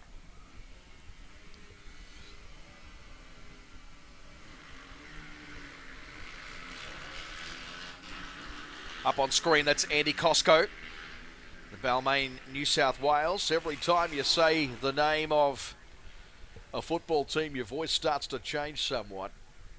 The CRF 450R. R. A lot of pirates here today. And you can see that shot up on the big screen right now, just how full on those starting ruts are. Oh, I hate that when it happens to a hose. And it just he's done annoys it me. right in the You middle of the get camera. right to the end of the hose and then it... Yeah, that's enough. Great shots. Right up here on the start line. I was actually one of the people I went up in the helicopter with. One Oh, of was our it? lovely officials. Lovely. Doing a great job down on the start line. As you do. You're making fun of me? No. Would never do that, Hendo. Andy Cosco, the man that Benny spoke about on the CRF 450. The last two, the next two of our Class 4 bikes get off the line. I reckon that was Megan Johnson and Paul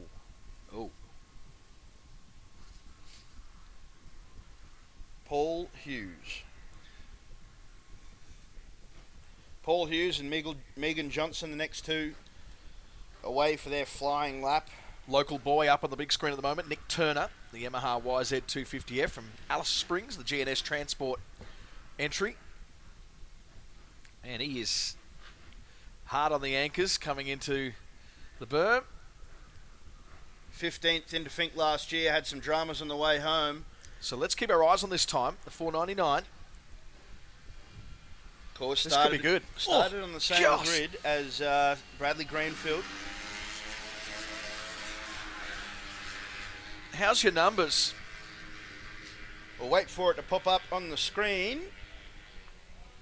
Jacob Baker, Corey Mueller and Catherine Scoble away. Nick Nicholas Turner. Turner, 5:58, slots into 37th. So he came home 15th. He was 15th into Fink. Yeah, he was. Oh, sorry. Into Fink, yes. Started Fink 15th. Yes. The next day. Yep. Here comes Brado Greenfield. His first attempt at the race. What has Brado done? We wait for the time. Son of Stephen Greenfield, former king of the desert. What else Still can you come up with waiting to for pad? the time. I really don't understand, because if it was like that in Speedway, you'd never know who finished and who Had won the very race. bright gear. Another... There he is, 6 minutes and 24 seconds for 106th. So a good start to the weekend for Brado. So there's that 30 seconds that's worth 100 spots again. Jaden Annesley from Alice Springs, the Desert Edge Motorcycles, backed at number 492, up on the big screen at the moment.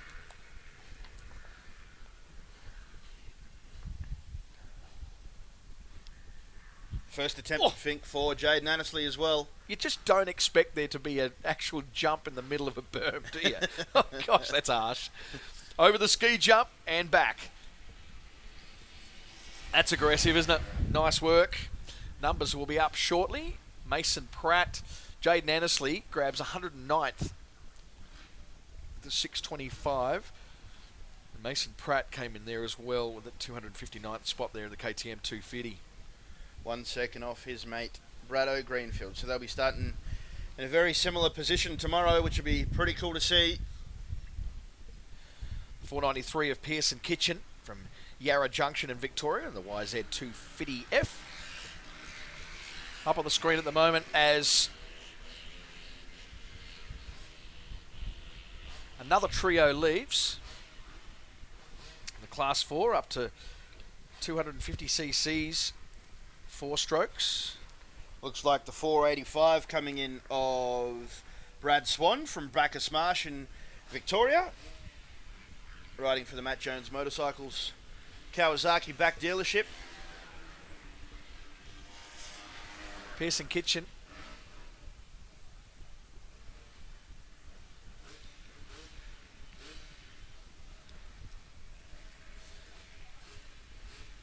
I beg your pardon, 319th there. Pearson. And Brianna Simpson, 326th.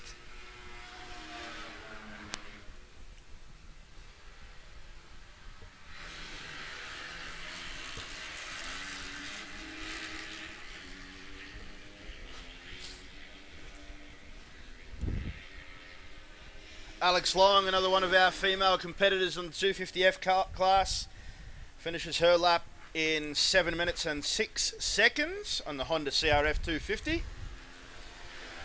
488 of Jamie Iron from Yeppoon in Queensland, the KTM 250. Was just up on the big screen then. Yeppoon up there, that's the gateway to Great Keppel Island Resort. Don't even know if that's actually back working. It's closed down for a lot of years up there. Remember the call probably before you were born, mate, of Get Wrecked at Great Keppel. You are going straight over the top of my head. It was just their slogan. That many people around 40 years old and over would remember that. So there's Bianca Connor. Oh, I beg your pardon, we just switched over. There's Bianca Connor. Up on screen at the moment. That's a former grid ambassador here. Oh, that was a little bit scary for BC. She's not holding back, is she? She's going a heck of a lot quicker than I would, I dare say. Go BC. She's having a go. She's definitely got the wrist screwed right back there, Bianca Connor. And see where the numbers fall. Bryce Beveridge comes in 249th, just over the 7-minute zone there. Another rider, the 479. No, 475 coming across the line. Still waiting for Bianca Connor's time to pop up on the screen. The 474, the next bike to finish.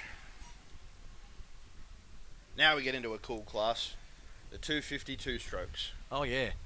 It's nothing like having the sound of a two-stroke. Yeah, the old two-bangers. I love it. Up on screen at the moment, the 470. That's Brendan Rose from Bridgewater in South Australia. And the Macadora Dessert Racing. It sounds like the type of sponsor I'd get. Particularly after I've had 2 curry pies. I can do with a little bit of sweetness at the moment. Oh, it was only 2. That's there different you go, for you. mate. Brendan Rose, the next rider in. 7 minutes and 9 seconds. Oh, yeah? Paul Paul Hughes, local boy. Alice Springs here, a Honda CRF 250 up on screen at the moment.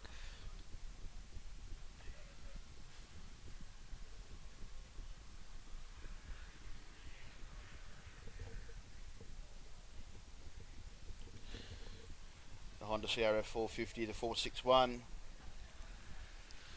Coming in to finish his lap. So exhilarating just crossing that line, and they're getting hard on the anchors.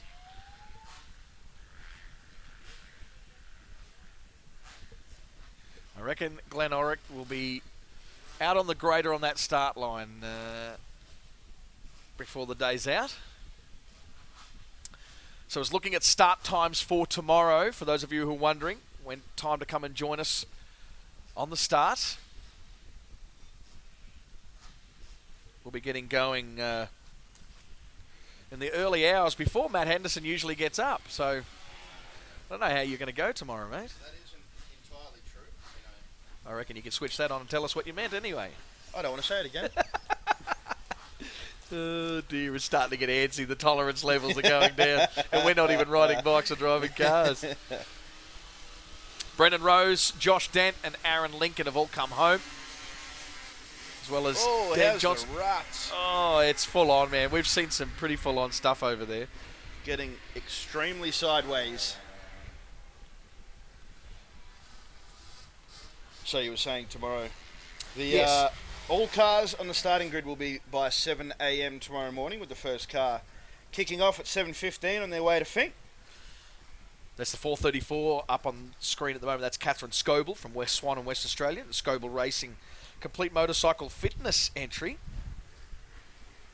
Dale Britton Motorcycles and Home Group WA on board. Big hello to all of our West Australian friends that are here at the venue and right down the side of the track, as well as sitting at home in your comfort watching the live stream. One of West Australia's representatives is about to head across the line now. That's Catherine Scoble. In the meantime, some numbers have come up there for Corey Muller, 264th with a 7:03, and 8:10 for Megan Johnson from Irimple in Victoria. Catherine Scoble, 373rd there in the CRF 250.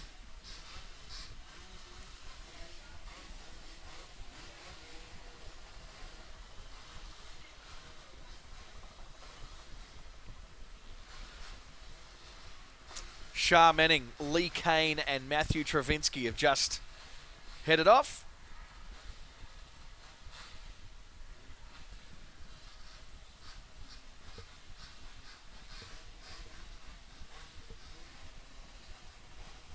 Is up on screens Ben Sewell from Tanunda in South Australia in the YZ 250.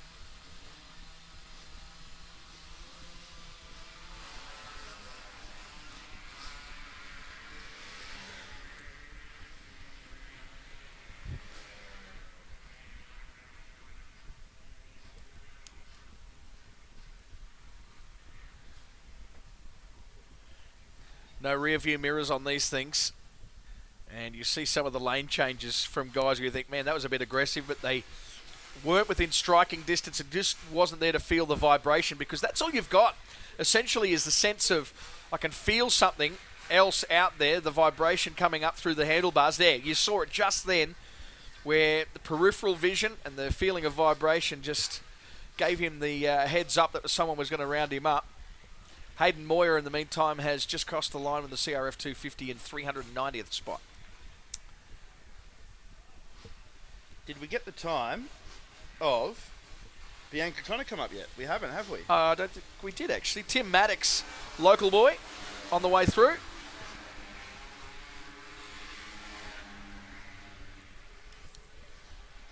Can you do a fine file on it? He can.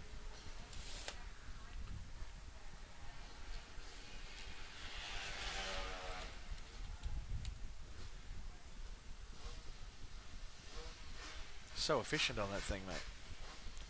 Sam Bentley's crossed the line at 301st spot, tentatively there. 7:12 in the Yamaha, YZ 250.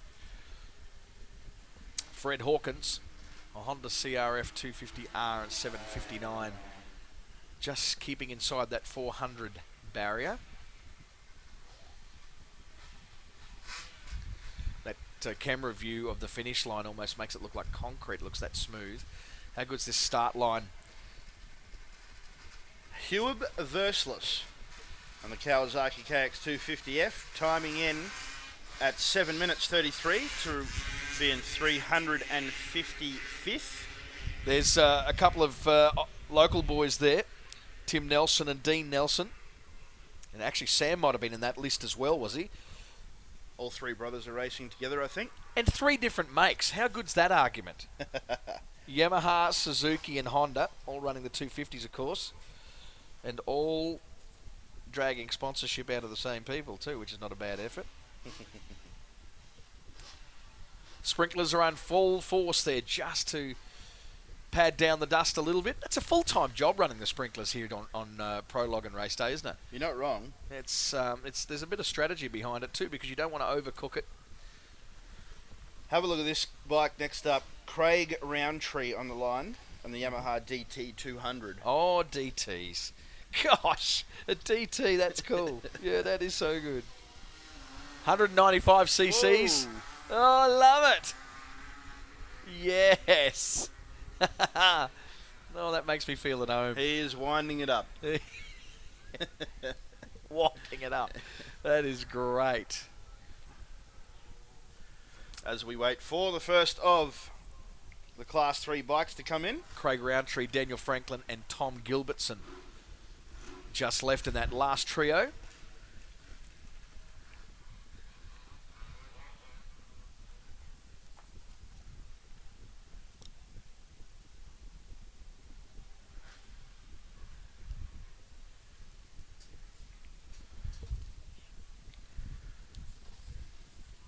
When we spoke to David Walsh earlier, he said the track was the best that he has ever seen it out here. That's It'll be amazing, interesting to see what the thoughts are of the riders coming in towards the end of the day.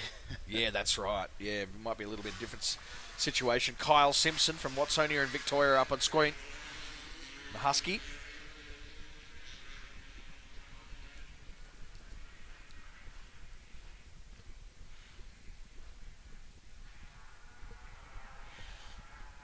Let's see what Kyle can produce here. Looks like a fairly aggressive entry onto the line. Lighter blazing on the Husky. Simon Fennick in Nemare has just left as well. Jordan Mitchell and Adam Zubrinich. You're probably wondering why I'm saying Nemare after Simon Fennick. Yeah? Yep. Yeah, you are. Right. Kyle Simpson slots into 84th with a time of 6 minutes 18. We'll just move on from whatever Benny was saying. Anybody around my age and over would know exactly what Nemare means when you say the surname Fennick. 301st there, the Class 3 up to 250cc two-strokes. Tammy Peters just leaving the line, I do believe. Is that Tammy? All on the lonesome. I reckon that would be Tammy. Chris Sheridan and Justin McMahon both finishing while we were talking away there. Tammy Peters, the last of the Class 3 to get going. And next up, Sam Davey versus Joshua Green. Oh, okay, here we go. This is about to get a little bit interesting. So we will see a couple of guys hopefully feature inside the top 10 by their lap end. About to kick off on the next grid. We've got 5 minutes in between classes before they get going, as we see 384 at the KTM 250 SX. That's Shah Manning from Henley Beach in South Australia, KTM. Time of 6 minutes and 41 to be 164th.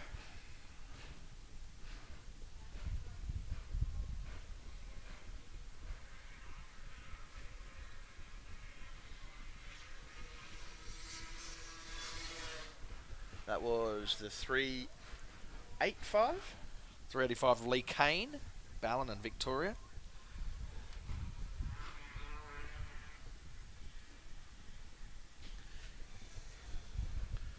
With a time of 7 minutes and 11 seconds for Lee Kane, the 200 EXC. How about this race? The 380 and the 338. Drag race to the finish line with the 350 finishing.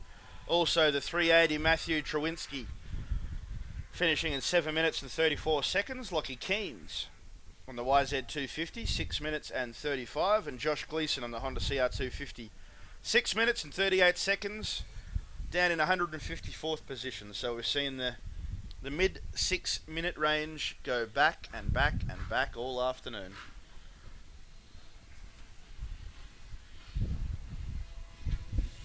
Here comes the 334.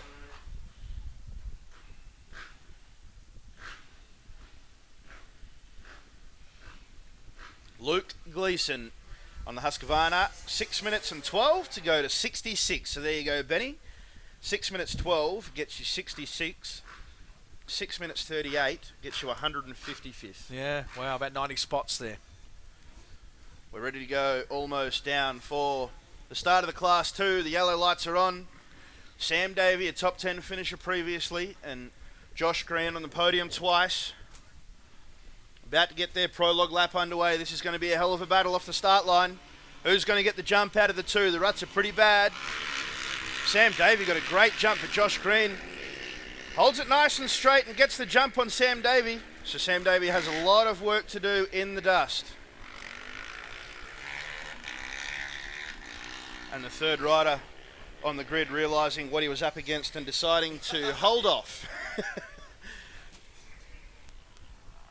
Yeah, for those of you wondering about that and thinking about the penalty that he takes, no, there's no penalty really. It's actually really quite smart when you know where you sit in the food chain, so to speak. So he started 10 seconds later than Josh and Sam. He did, but that doesn't get reflected on the transponder because it only is once they cross that timing loop, which is about 5 metres, or maybe a little bit more actually, in front of the start line.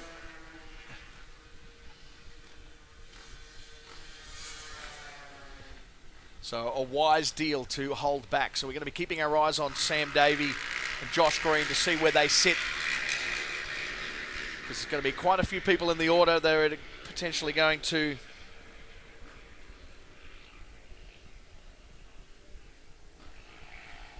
So throughout the day I've been keeping an eye on where the guys are on the loop compared to grids leaving after them, and they've been roughly just before the 2-minute mark, heading back into that loop that doubles back around and heads back out to the west of the precinct. We're coming up to a minute and a half since leaving the grid, and Josh Green, or the bike that's in front of those two, is coming into that area now, so he looks like he's on track to record a pretty fast time compared to the others. He pulled somewhat of a gap on Sam Davey, probably maybe 100 metres on Sam Davey, which is just enough to keep him out of the dust, but it is precious seconds that he's missing out on as the KTM 250 to 311 comes across the line. Tom Gilbertson on the 312 posted a time of 6 minutes and 13 to finish in 70th, and the 311 Daniel Franklin goes 6 minutes 52 to be 221st. So there you go. There is 39 seconds difference and 150 places. Yeah, it's amazing, isn't it? At the end of the day, though, depending on what your intentions are, it probably makes very little difference to you because you're still just going to front up to the line whenever. However, there's two guys out there at the moment that it does absolutely matter to, and we're going to try and capture their race because they are 2.5 or so minutes into that now.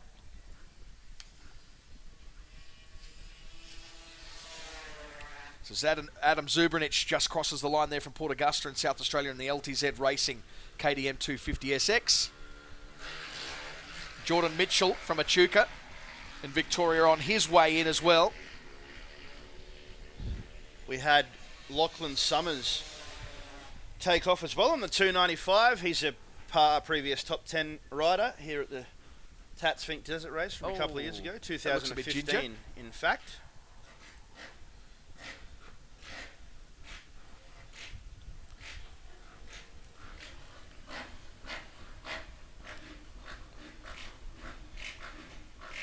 Jordan Mitchell, the latest finisher, time of 7 minutes and 4 seconds.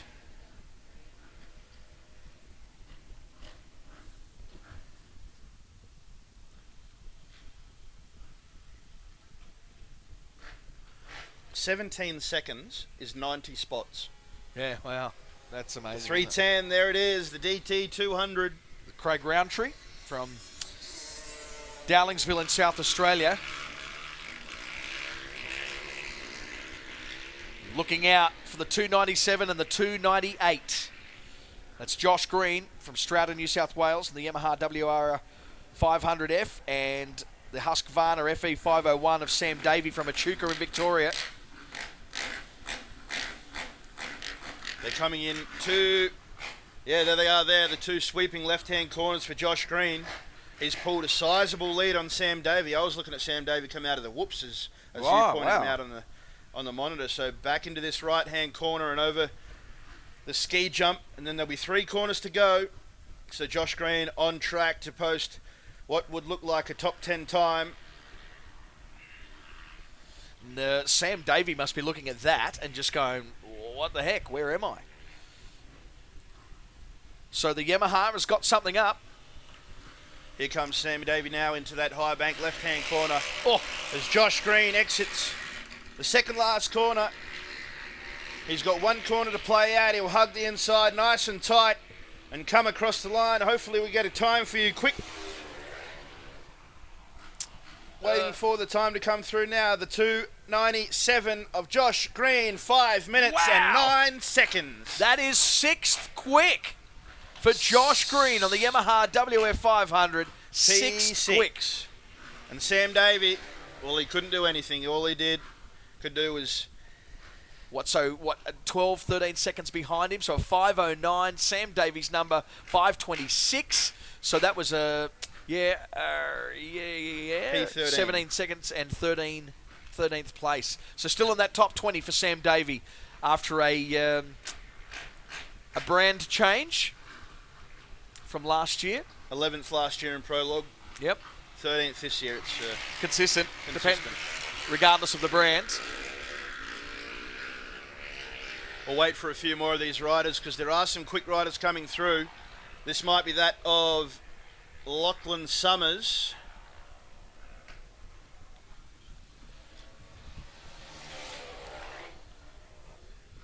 That was the 2:96 of Jesse McMillan. So he did the smart thing and waited for the other guys to go, recording a time of 6 minutes and 5 seconds. Still not too shabby. Here comes Lockie Summers, former top 10 getter.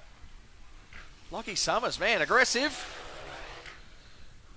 See what his time is.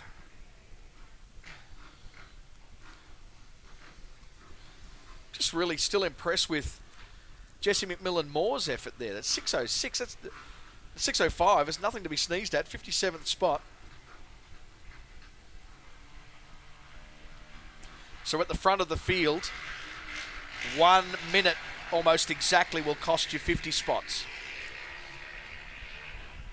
There it is, Lachlan Summers. A 5:32 to go into 16th position. Nice work. So a top 20 spot for Lockie Summers there. And Tammy Peters also coming across the line. 9 minutes and 39 seconds to go 439th.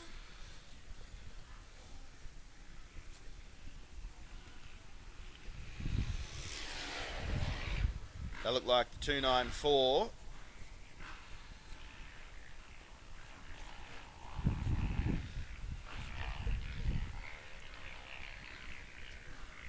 So 461 competitors have recorded a time. So getting into the tail end now, even though that tail end is a stinking long tail. Just mind-blowing the amount of riders that there is here. It's up on the big screen. Get a chance to have a look at Alex Twigg from Forbes in New South Wales, the KTM 500. Sendar Racing. And Michael Burns coming in straight after him on the 289.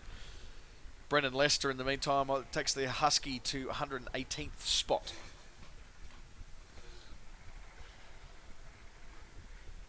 Oh, right up on the precipice of the burn. That is using every single bit of your nomination money, that is. It's the 286 of Nathan Bell from Karratha in West Australia, right up in the top country, which you'd be very, very familiar with this sort of terrain. 18th spot. So 5:36 for Nathan Bell. He goes inside the top 20 as well. That's impressive, eh? So a few quick times here in the Class 2 bikes, the over 450cc 4-strokes. Glenn Taylor gets away there. We just saw him on the inside. Along with Zach Thornton and Jared Williams.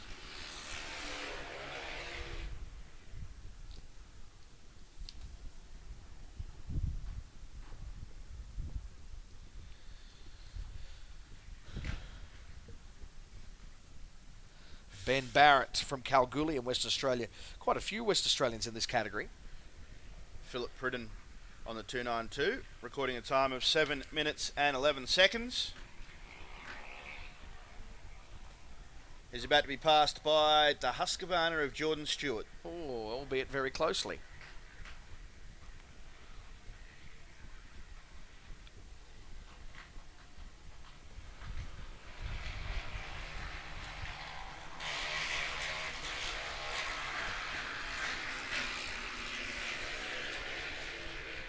Straining the veins on the right wrist there to get the maximum purchase across the line.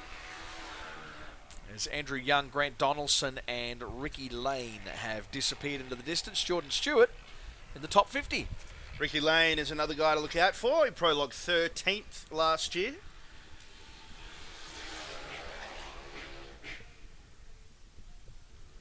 Prologue 13th last year, had a few dramas on the way down.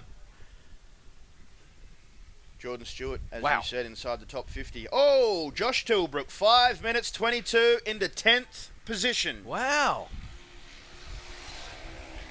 Look at that dust there off the, coming off that second last berm. So, someone else into the top 10, someone into 24th. That's Bo Dargle on the KTM 500. Time of 5 minutes 42.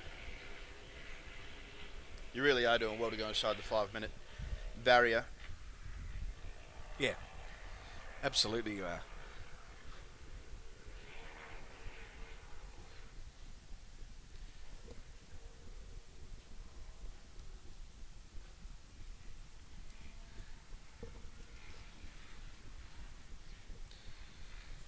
Up on screen at the moment, 2:56 there of Brett Carroll from Royalda in New South Wales, the KTM 500.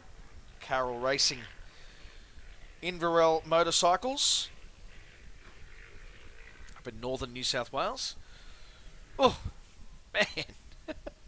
How's your back after that?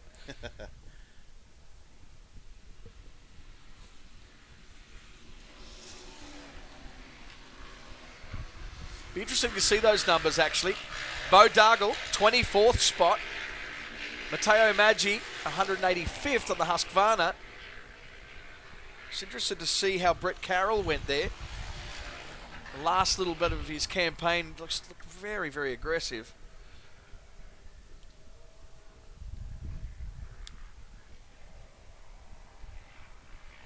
So, a quick recap of the top 10. David Walsh, Ivan Longdame and Stokey, the top 3.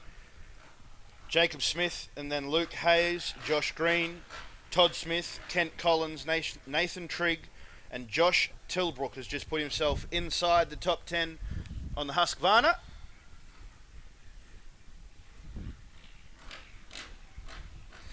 Ben Cartwright, local boy, just about to make his appearance. Not far behind him is Michael Atkinson from Yeppoon in Queensland.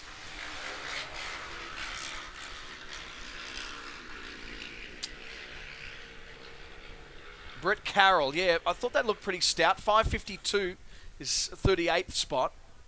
31st there for Ben Cartwright. KTM looking pretty tidy. Michael Atkinson, 229th. Just rounding him up there across the finish line.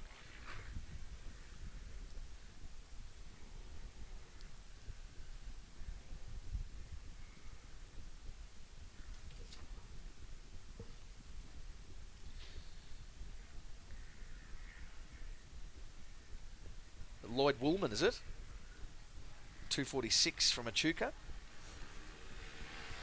Oh, man, how close was that to the wall? Josh Flowers, Cameron Barber, and Matt O'Connor have just headed off. All on a trio of KTMs. Yeah, Lloyd Willman into the top 30 with a 5:44, puts him in a 27th position. Man, it's full on. Full on. It's the closest I've seen anyone come to the wall there. Michael McKellar slots into 45th, also finishing with a 5:57. Perth's Tyson Bernau was up on the big screen then. 2:53 bike. KTM 500.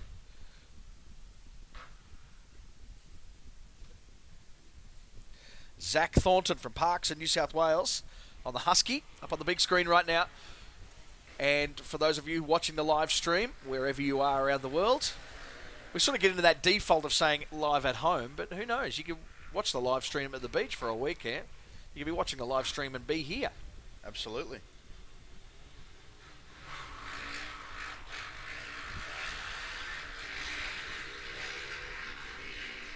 Oh.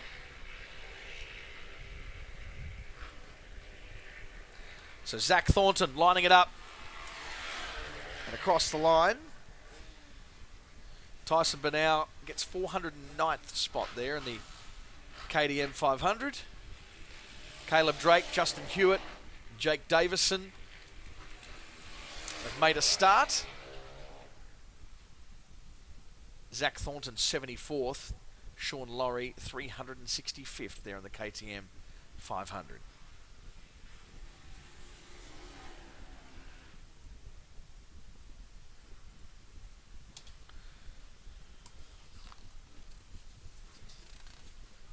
Oh, Ricky Lane.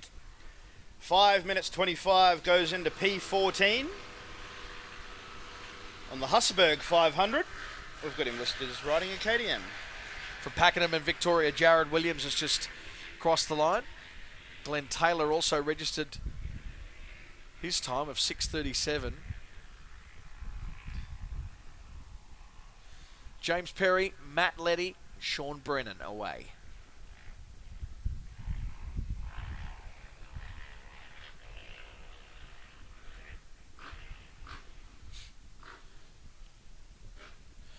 Might be looking at Cameron Schumi from Singleton Heights there in New South Wales. Oh, getting his speedway on. Lines himself up. Oh, gosh. Cameron Schumi. Let's see how Cameron goes, just judging by that last little bit. 5:46 is 31st spot.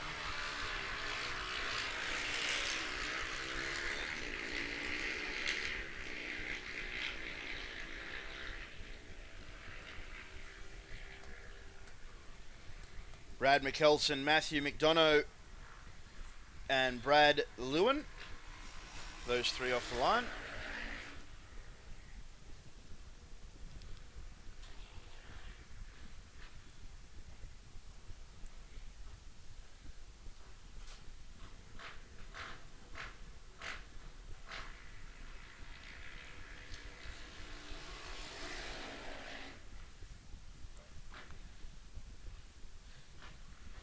Grant Donaldson home in 356 spot, 7:15.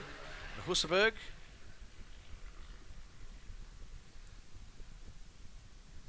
Andrew Young on the Husky, and the KTM 500 of Troy Barons in 211th spot. This is going to be quite a dice. Nobody's giving a quarter here on this start. Far out. Oh.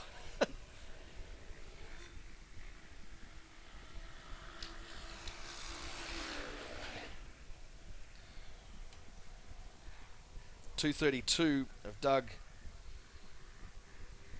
Come on. Camadina. Camadina. Funky Cole Camadina.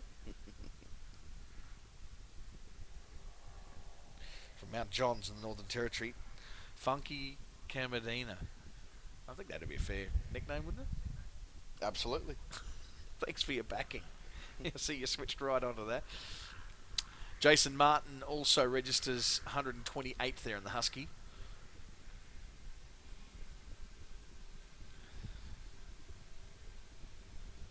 Anthony Knott up on screen from Moama in New South Wales, right on the border, in the heartland.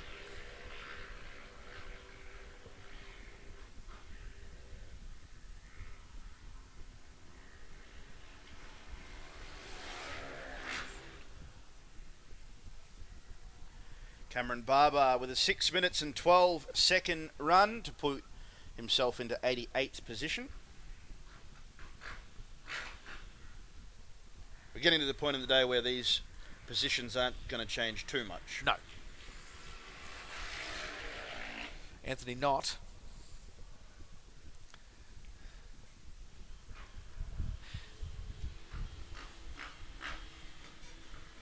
Last two bikes of the Class 2 section. Almost a jump start.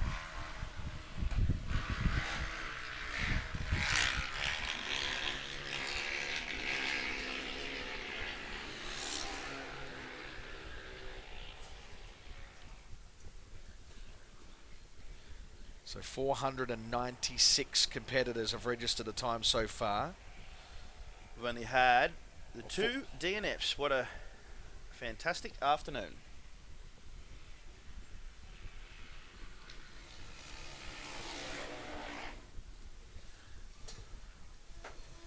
Matty O'Connor, 302nd spot for 7:03.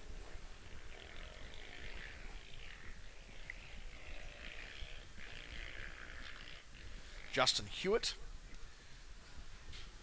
KTM.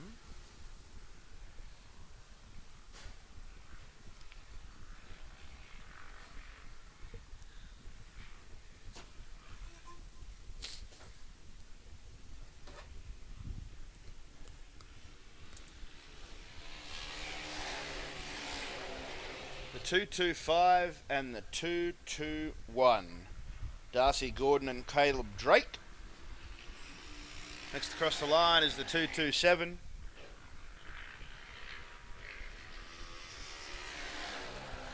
And the 226. Joshua Flowers and Jake Davison just crossing the finish line.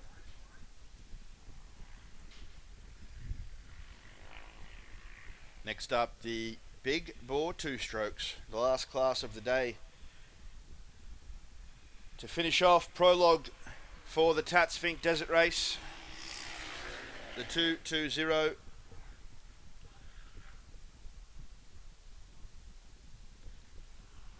Send in your tips on who you think is going to win via the hashtag Fink17. Join in the conversation and help Benny make up his mind, because he is sitting on the fence. I am not offensive. saying anything. Peter Bray was on the 220.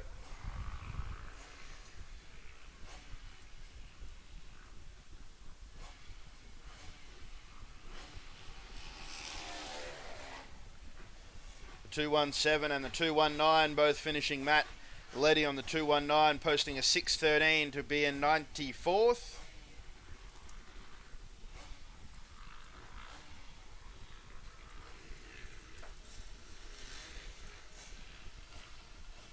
And Sean Brennan on the 217 in 6 minutes and 25 seconds. He goes to P135.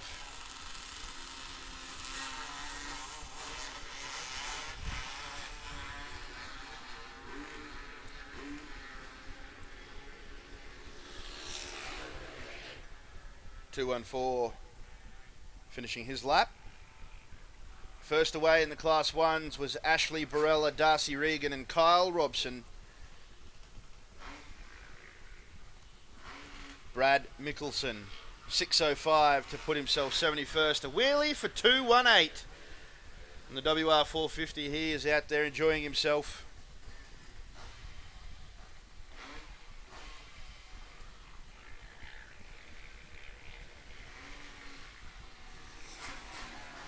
And the 213 crossing the line also.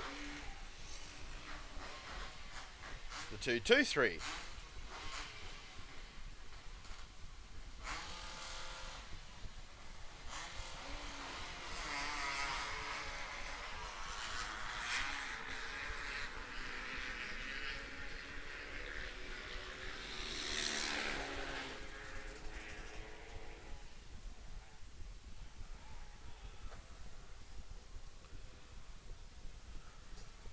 So far, we can account for 510 bikes across the finish line.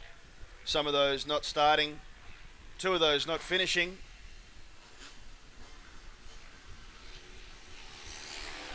2:10 crosses the line.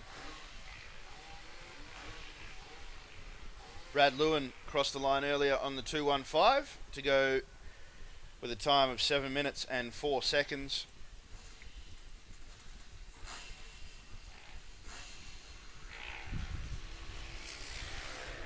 The 2:12 crossing the line, 2:10. Matthew Shanks on the KTM 500. Come in 6 minutes 27.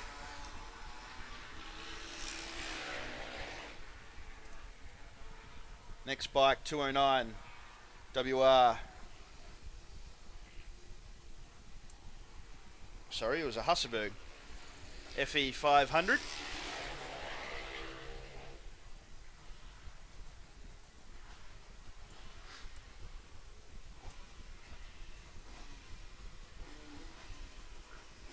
Roscoe Hartley, just inside the top 100 with a time of 6 minutes 14.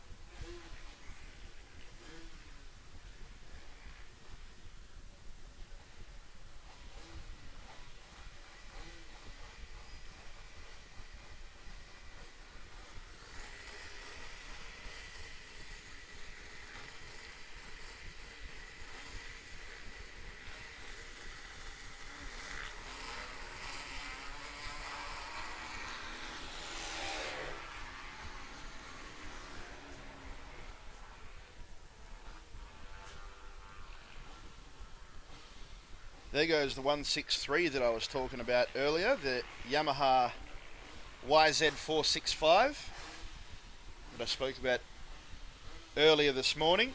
One of the old vintage bikes in the field this year. Isn't it cool to see those vintage bikes out here? Very cool. Still kicking along.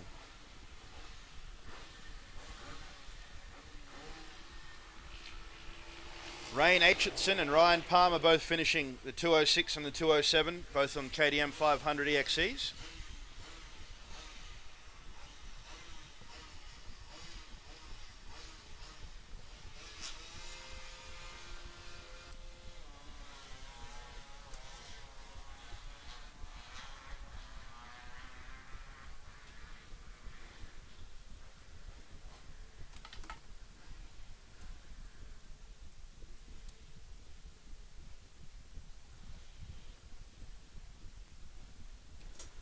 Michael Day, the latest finisher.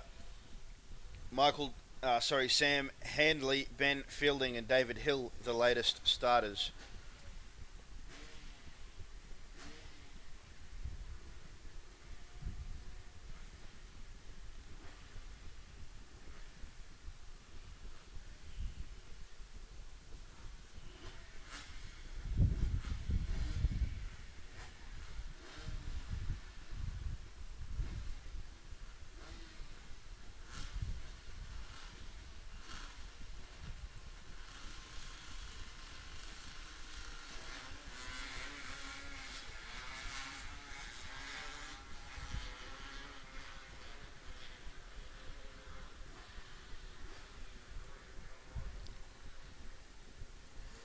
Next up to get off the line was Luke Ablett and Brett Hannon, both on Husqvarnas. Number 125 and 131 as we see the 199 coming in with a few more corners to negotiate before recording their time in the prologue. 199 is Glenn Vallander.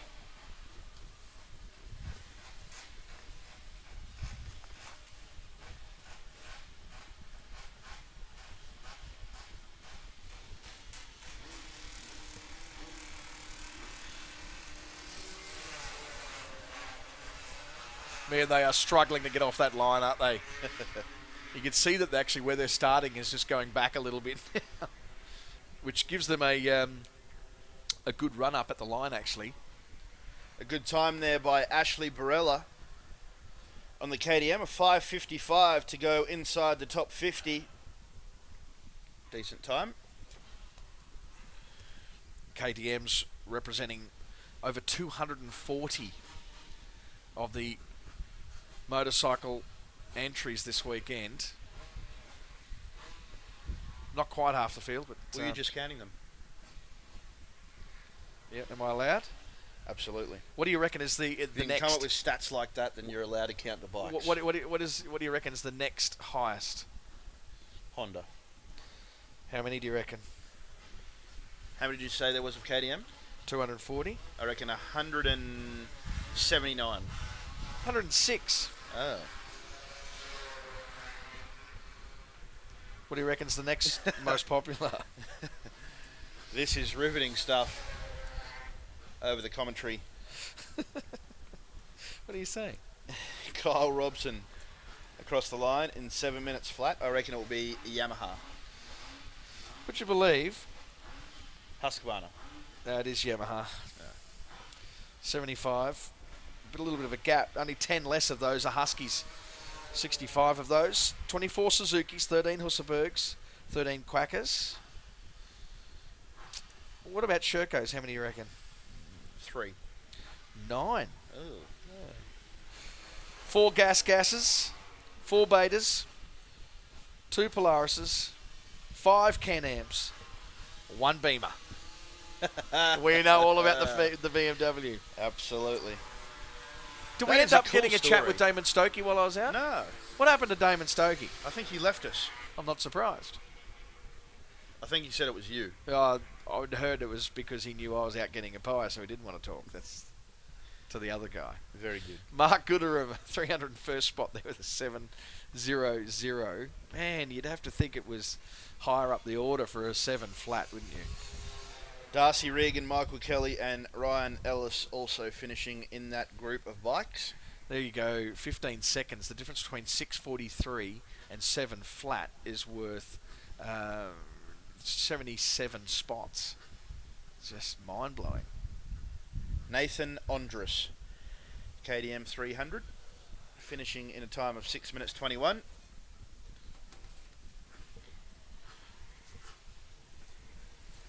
As we get ever closer to the showdown of the afternoon, Reece Olive and Chris Pepiat. Oh, yeah.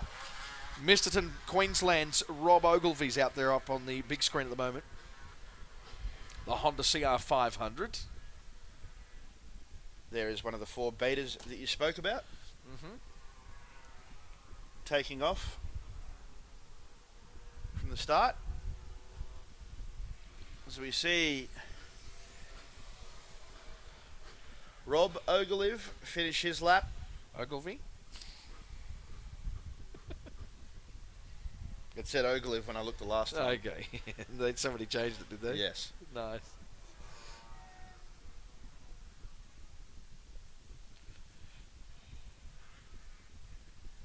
Seven minutes and 21 seconds for Rob. We'll call him Rob. Here is that YZ496. Have a look at this thing, would you, Benny? Cool, hey. The guy is going to have a rough trip down to Fink tomorrow.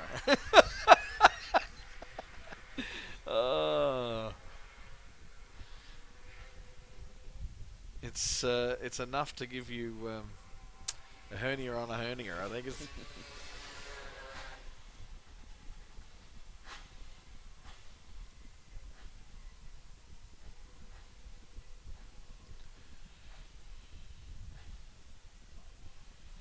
A good time there from Samuel Handley on the KTM 300. He goes into 58th position. There we go. Crossing the line was the 163 of Gareth Hamill. And Matthew Gunst also finishing, as well as Dean O'Brien. Is it Dean O'Brien or Dino Bryan? Dean O'Brien. Up at the 400s for the last pair coming through. Gareth and Matt. So the Yamaha YZ465 starting at a 435th position at the moment.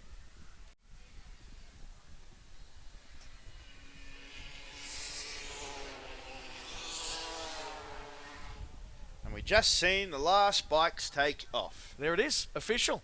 I heard the reason why I knew was I heard someone go woohoo like that, and I looked out the back, and then all of the officials were all over the start line. I think, yeah, that must be it.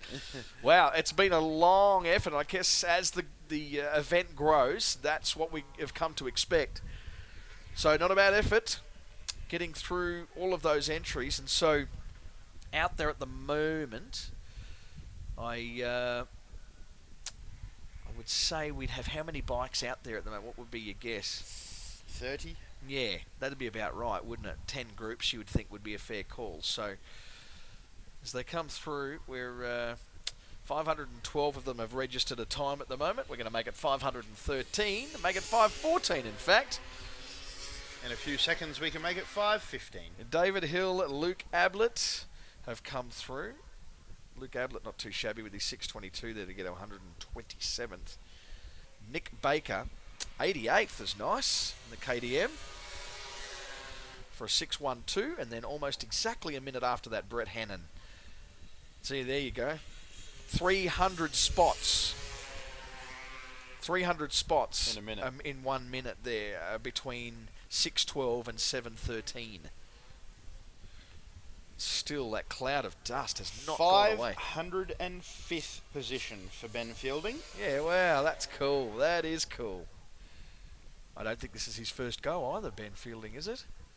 Over half of the bike field, it is their first attempt. And some look at that and go, what is that? Why don't people come back then? What is it too hard? Is it too dangerous? No. Once they finish the race, once they you're say, done. Yeah. I know why they don't come back. That's right.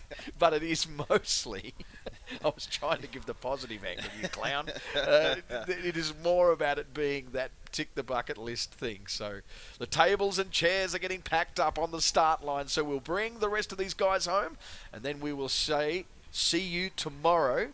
Having a look at those start times. Did you read those out before? Yeah, 7:15 for the cars. Yep. And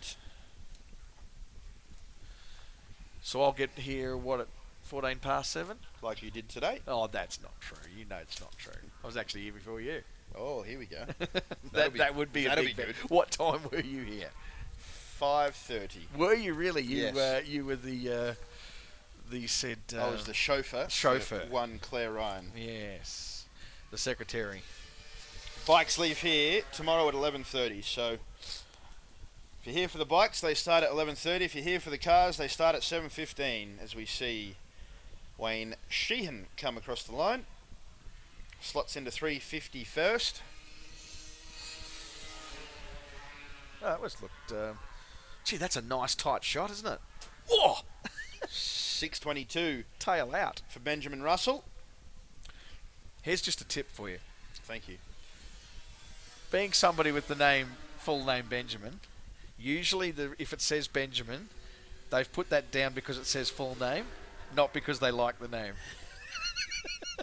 It's very rare that you'll find a Benjamin who likes being called Benjamin, let me tell you. Thank you for the advice, Benjamin. Yeah, so whenever you see Benjamin, just call him Ben and you'll be fine. Sean Florimel and Tyson Obst finishing the loop. Tyson Obst, where's he from? I have to look at that because Ironbark in South Australia. Yeah, I thought that might be a South Australian name. There's a few Obsts down there. Dean Ferrugia. There's a Darren Ferrugia that ran last year. Very good memory on your behalf. Darren Ferrugia, not Dean. So, unless Dean's made a slight adjustment to his name. No, the only reason I remember that is because Darren Ferrugia, spelt differently, is one of Australia's leading drummers.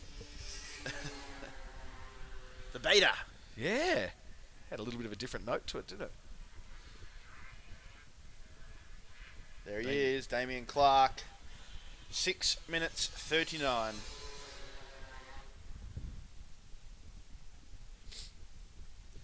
Counting them down now. We're not too far off.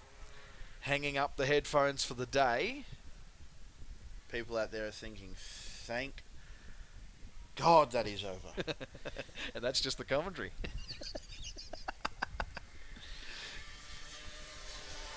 109 makes an appearance there. So Damien Clark comes across in 200th spot. Jack Cresswell, Michael Vella. So 107, 108 and 109 respectively. come through 395. Man, there's that is just astounding. Nearly 120 spots there between in the space of 20 seconds. Poor old Ben Fielding has dropped another 10 spots. As a result of that.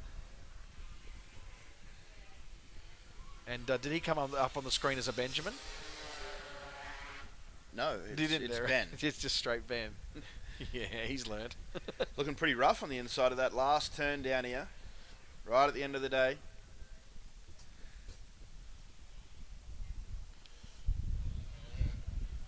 As we see the last few bikes come in.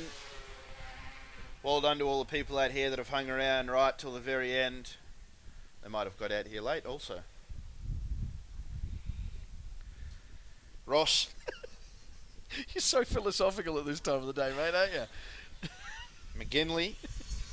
Ashley Brown, I'm just going to ignore you. Yes. Michael Vella, Jack Cresswell, Damien Clark. All finishing. Chris Pepiat still to come through, and Reese Olive. And that was Reese Olive there, I reckon. Mm-hmm. See the course car out there. Just checking things out. So we're running out of decibels at the moment, so we might have brought them all home, have we? There is Chris Pepiat and Reese Olive, the last two riders. We are done. We are out of here. Done. All the way from Rockhampton in Queensland on the KTM to finish things off for us. 240 KTMs? That was the last of them. We could see one bike getting pulled back over here. That may be the remains of our injured rider from earlier on.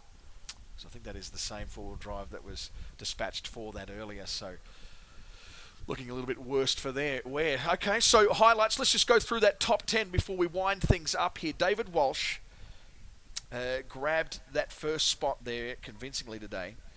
Away from Alice Springs, the local boy. In fact, let's, before we go through that top 10, just point out the first of our Alice Springs guys. Alice Springs Northern Territory for David Walsh. Then go down to the 5th spot for Luke Hayes. And, we just missed the Araluen of Damon Stokey. So 3 Alice Springs boys in the space of the top 5. That's got to be encouraging. Fantastic result, 1 on each grid. The first 3 grids to start tomorrow, starting 2 apiece for the top 20. We'll see. David Walsh and Ivan Long off the first grid. Damon Stokey and Jacob Smith on the Honda off the second grid. Luke Hayes and Josh Green. Spoke to Josh Green earlier. He'll be pretty happy with 6th position, I would think. Todd Smith and Kent Collins. Next up, Nathan Trigg and Josh Tilbrook round out the top 10. Brad Wilkinson, he did a flying lap. I think you were MIA at that point in time. He did a flying lap. Brad Wilkinson, Ryan Cossins in 12th.